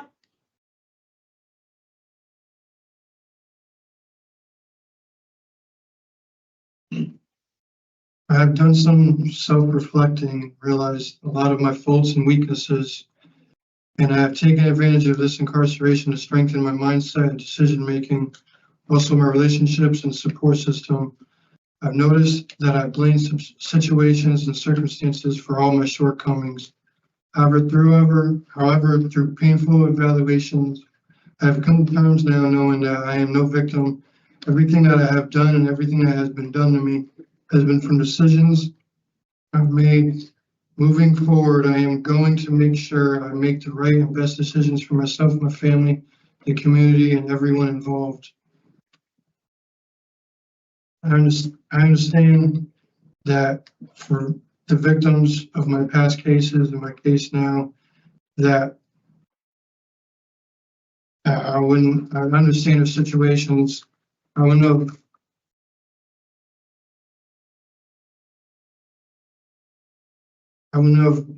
liked it if it was done to me. If I was a business owner or owned a house or a car and it was broken into, I wouldn't have been happy. I understand now that the victim worked hard for that.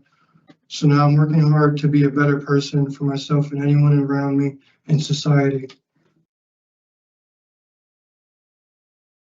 All right, thanks, Mr. Amaral. Did you intend to apologize to the people you victimized?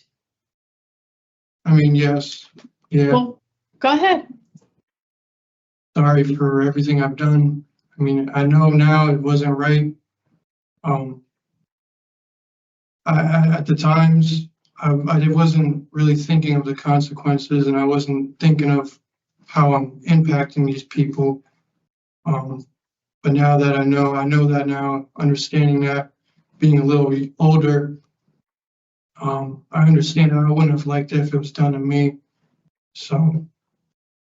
All right, well, so you appreciate the harm, but, you know, you had a pretty good upbringing, didn't you? Yes, I was raised right. I didn't always. So you knew what you were doing was wrong. You knew it was criminal. Yes. Okay. Yes, So. I just didn't. Yeah, you just didn't care. You were doing what you wanted to do. Yeah. Okay. All right. I just wanted to clear that up because it was hanging out there and I knew you knew it was wrong. Okay. So we're going to set about asking you some questions and we'll start with my colleague, Mr. Rodriguez. Thank you, Madam Chair. So just I want to go through a couple of concerns that I have looking over your documents. I'm concerned about the fact that this year you've had 5 ERs, 5 tickets. That's one. I see 5. Contraband, theft, Yes. 2 theft, contraband, mostly stealing. Yeah, I'll explain. I was taking food from the chow hall. I was taking like apples and oranges. I did take some chicken when I was working in the kitchen, but that was because I wasn't getting compensated. Yes, I understand it was wrong. I shouldn't have been doing it. Why were you stealing? It wasn't getting commissary. Oh. I understand it was wrong. It was absolutely wrong. It's in the handbook. It's against the rules and regulations or whatever. But at the end of the day, I understand it was wrong, but I was doing it because I didn't have no food like that. So. But that's the same excuse for what you were doing in the community. And you got a DR in September and you did it again in October. In November. In November. You're currently in tier 2? Yeah, I started in Cybosky. I think I did 3 or 4 sessions and then I got transferred here. Are they starting you over again there? I just wrote to the counselor, so I'm just waiting for her or him to get back to me about that. I'm sorry, about what? About whether you're starting in the 3rd or 4th session or whether you're starting over? Well, I'm gonna probably have to restart it since I'm in a new facility. That's what I think too. But I'm just waiting to see if I'm gonna be like, I know I'm probably on the list still, but. Yeah. You also have voices to do on your OAP. You haven't taken that yet either, correct? Yep. Yes, yeah, correct. so the challenge for me is I really do think you need to do some programming for yourself. I think so too. You think so too? Yeah. And that's kind of that's where my challenge is, right? Just to confirm what tier 2. 3 to 4 sessions, he said. Yeah, 3 to 4 sessions. Yeah, but it means they have to start over again. He's right in the beginning, says. Anyway, so that's kind of my concern in all of this. You're still a young man. Also, your, prior history, you've got 3 different incarcerations, right? I mean, Correct. you've got some things you got to really work on. Pull yourself together. I mean, otherwise you're going to keep finding yourself back in the same situation. Let me ask you, how much Xanax did you take that you blacked out? I took a half a Xanax bar, street pressed. It wasn't like prescribed to someone. It was street pressed. Like from the street? Yeah. So there could have been other stuff. Yeah, I took a half and I blacked out and I ended up taking 8 more full bars. Wow. That's what everyone that I was around told me. That's what they told me. I don't know how I hope true you that don't is. follow what people tell you too often. Yeah, no. I cut all those people off. Yes, I really do think you really need to, take your tier 2. And I also think you need, while you're thinking about doing that, and you're just going to be starting, and you consider, preparing yourself for support on the outside. So with tier 2, that you look at CCAR. Have you heard of CCAR? I did one session, and then I don't know what happened. I think I started doing another program, anger management, I think, and it was on the same time as C-Card. Because I did go to one session and I started.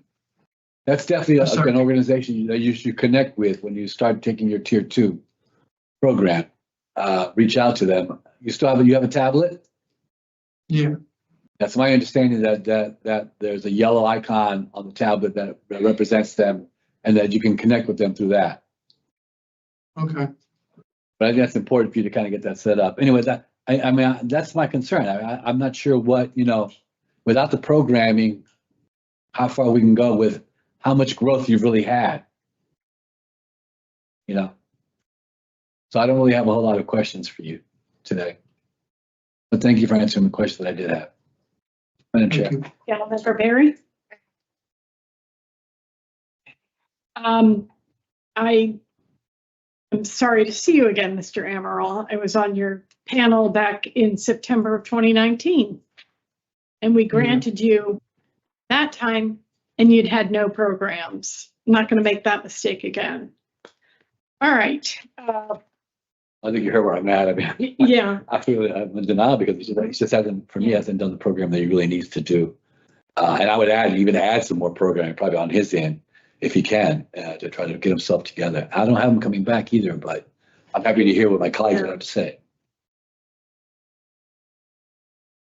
Provision to follow. Yeah. He did so poorly when he was out in the community, absconding, using K2, committed the burglary 1 while he was under supervision. I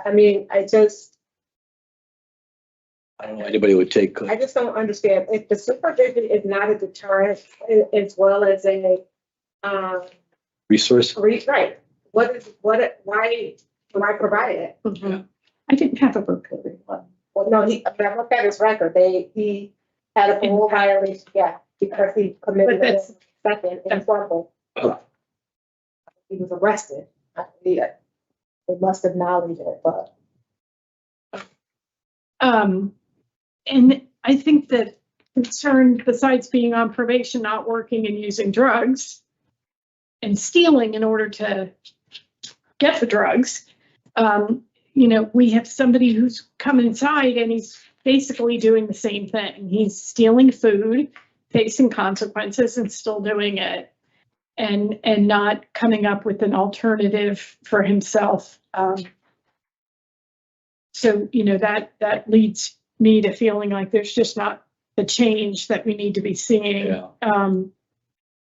I have nature and circumstance, offense on probation, or institutional adjustment and inadequate evidence of offender change. I only have it too, for institutional adjustment and inadequate of offender change, but they are all appropriate. Yeah. Okay. So in the matter of Joseph Amaral, inmate number 420746, there's a motion to deny parole for the following reasons: the nature and circumstances of your offenses being committed while you were on probation, your poor institutional adjustment, and inadequate evidence of offender change. Do I have a second? Second. All in favor? Aye. Motion carries. Parole is denied.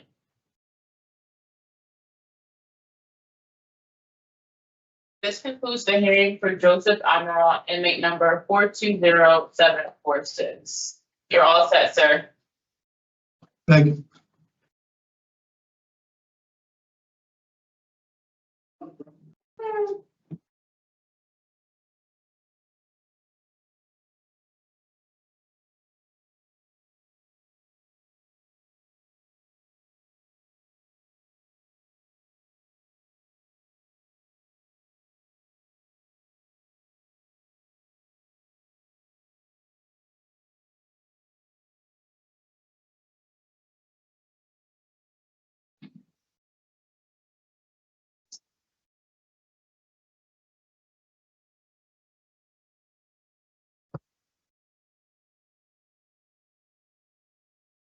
Mr. Carter? Yes, how you doing? Good. Did you prepare a statement? I do have a statement. Then please have it out and ready to read. Oh, no, I didn't write no statement. I didn't write. Okay, good. All right, let's go. All right, basically, I Hold learned on. through voice. Hold on, we have to do the background. Good afternoon. My name is Parole Officer Dunsky. Today is Monday, December 8th, 2025, and this is a hearing of the Connecticut Board of Pardons and Paroles. The following board members are present this afternoon. By stating their names on the record, certified they have reviewed all statutory required documents, available pertinent information, and preparation of this hearing. Nancy Turner, panel member Barry. Panel Rodriguez. Please state your name and inmate number for the record. Bernard Carter, 429542. This is a rehear being conducted in consideration of the parole application for Bernard Carter, inmate number 429542. He is serving a total effective sentence of 3 years and 6 months flat for violation of probation with underlying charges of attempted assault first and failure to appear. 1. As of today, records reflect the parole eligibility date of June 23rd, 2025. There is no victim input in this case. There is an offender accountability plan for the offender. Since his last hearing, he has completed new thoughts, embracing fatherhood and voices. Utilizing the statewide collaborative offender risk evaluation system, the offender's overall score falls within the very high range of risk for recidivism. Mr. Carter, this is your opportunity to express to the board why you believe you should be granted parole. You may begin. I feel like I learned through some of these programs that I've been taking that a lot of times not just the individual that I offended that's being hurt in a situation that it causes a ripple effect to other people. So I like to take responsibility for accountability for that. I'm working on myself internally as far as like I learned like more so like I really don't view life the same way no more. So I took initiative to really interact in these programs. I know that I have to maintain employment. And I know that I have to be a father, not just somebody that's around, like a role model. It's just, I don't know. I just don't want to be the same person. I'm just tired of just going through this cycle. That's pretty much it. I'm just tired. Okay, I can understand that. So, Mr. Carter, I was on your hearing back in June where we gave you this opportunity, and it looks like you've really made good on it. You said you don't view life the same way. How do you view life? I feel I need to more so like see the positive in things instead of just counting myself out and looking at everything from a negative lens. Like I just started. I don't know, I just view things different now. Just sitting in here. Do you feel like life is precious? Life is short? I mean, what's the difference? It's a little bit of both. Life is more. I just have to look at the person, like, instead of just like not applying myself to certain things. Like, I'd have to really apply myself in a positive manner to life. Like, I need to see things, like I said, from a good standpoint instead of just everything being negative. Where do you think the negativity came from? Not allowing myself to see other standpoints, just falling back into the same cycle of just going to what's comfortable. Going where? Yeah, going back to what I know what was comfortable at the time, like just okay, comfortable. Yeah, like negativity. Yeah, easy. Comfortable's easy, right? Yes. You don't have to stretch, you don't have to grow. No, it's just same thing, same routines, the same cycle. So I said I'm just tired. Like, you know what the word that's coming to mind is existing. You're not thriving, you're just existing. Yeah, just day by day, it makes sense. So, Mr. Carter, what are your life goals? Right now, my life goals, I was looking into the CDL. It's Seymour, there's a CDL class that they offering. I have I'm trying to look into like an LLC far as doing like car rentals, but it takes a process that I have to go through before I can maintain that. So I want to do the CDL first, get that off the ground, get all my credentials correct, and then push forward to trying to branch off to get my own entity, like my own little work thing, as far as car rentals. That's just something small for right now. Your own small thing as far as what? Car rental business. Like, I want to get an LLC. After I want to start with a CDL. I have to go through Seymour. Seymour has classes, so I can obtain my CDL. Right. So that takes time. I can't just. So when I go through these classes, a short-term goal after my CDL, a short-term goal after my CDL will be to obtain my LLC, so I can start a little car rental business. Car rental business. Car rental. Car rental. Okay. I heard you saying carpentry. And I was like, that's an interesting choice. Okay, you want a car rental business. Yes, the small term, so I can start. Okay. All right. I'm glad that you have something to focus on. How old is your son? My son right now is 2. He'll be 3 in April. Does he come to see you? Yes. Well, where do you stand on marijuana now? I'm too old to be smoking. Okay. What's the downside of pot? Downside of pot would be stagnation, prolonging, drowsiness. I'm irritable. I'm not eating correct. It's a lot of downsides to smoking. Like, can't think clear, cloud your judgment sometimes. Like, it's just, I'm all right.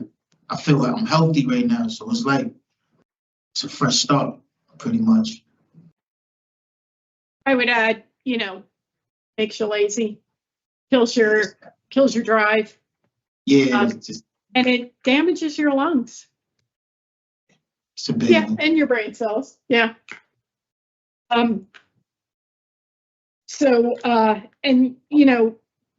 What I've said to other people is you don't want your son thinking that the scent of your cologne is burnt marijuana, right? Yeah. Well, based on not just this conviction, but your 2003 New York convictions, that as a felon, you can't possess firearms and ammunition. Yes, ma'am. Okay, and you have you're about to finish the deadly weapon offender registry in 2026. Yes, ma'am. Okay. All right, well, I wish you much success. Thanks for talking with me. Mr. Rodriguez, any questions? I don't have a lot of questions. You completed what you were asked to do. Yes, ma'am. Sure. No, the car rental business is gonna be a tough business to start.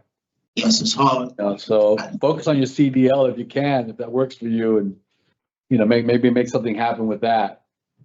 It's gonna take a lot. But I don't have any additional questions. Thank you. Thank you, Marshall. I would start with Turo. Buy a car, rent it out for other people, Turo, Yeah, maybe that's the way to start.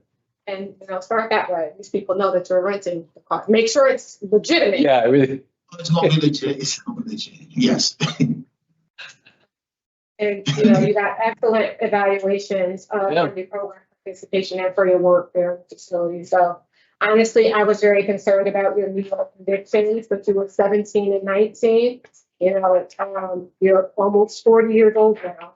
So I'm really hoping that you mean what you said, because you're running out of time. Yeah.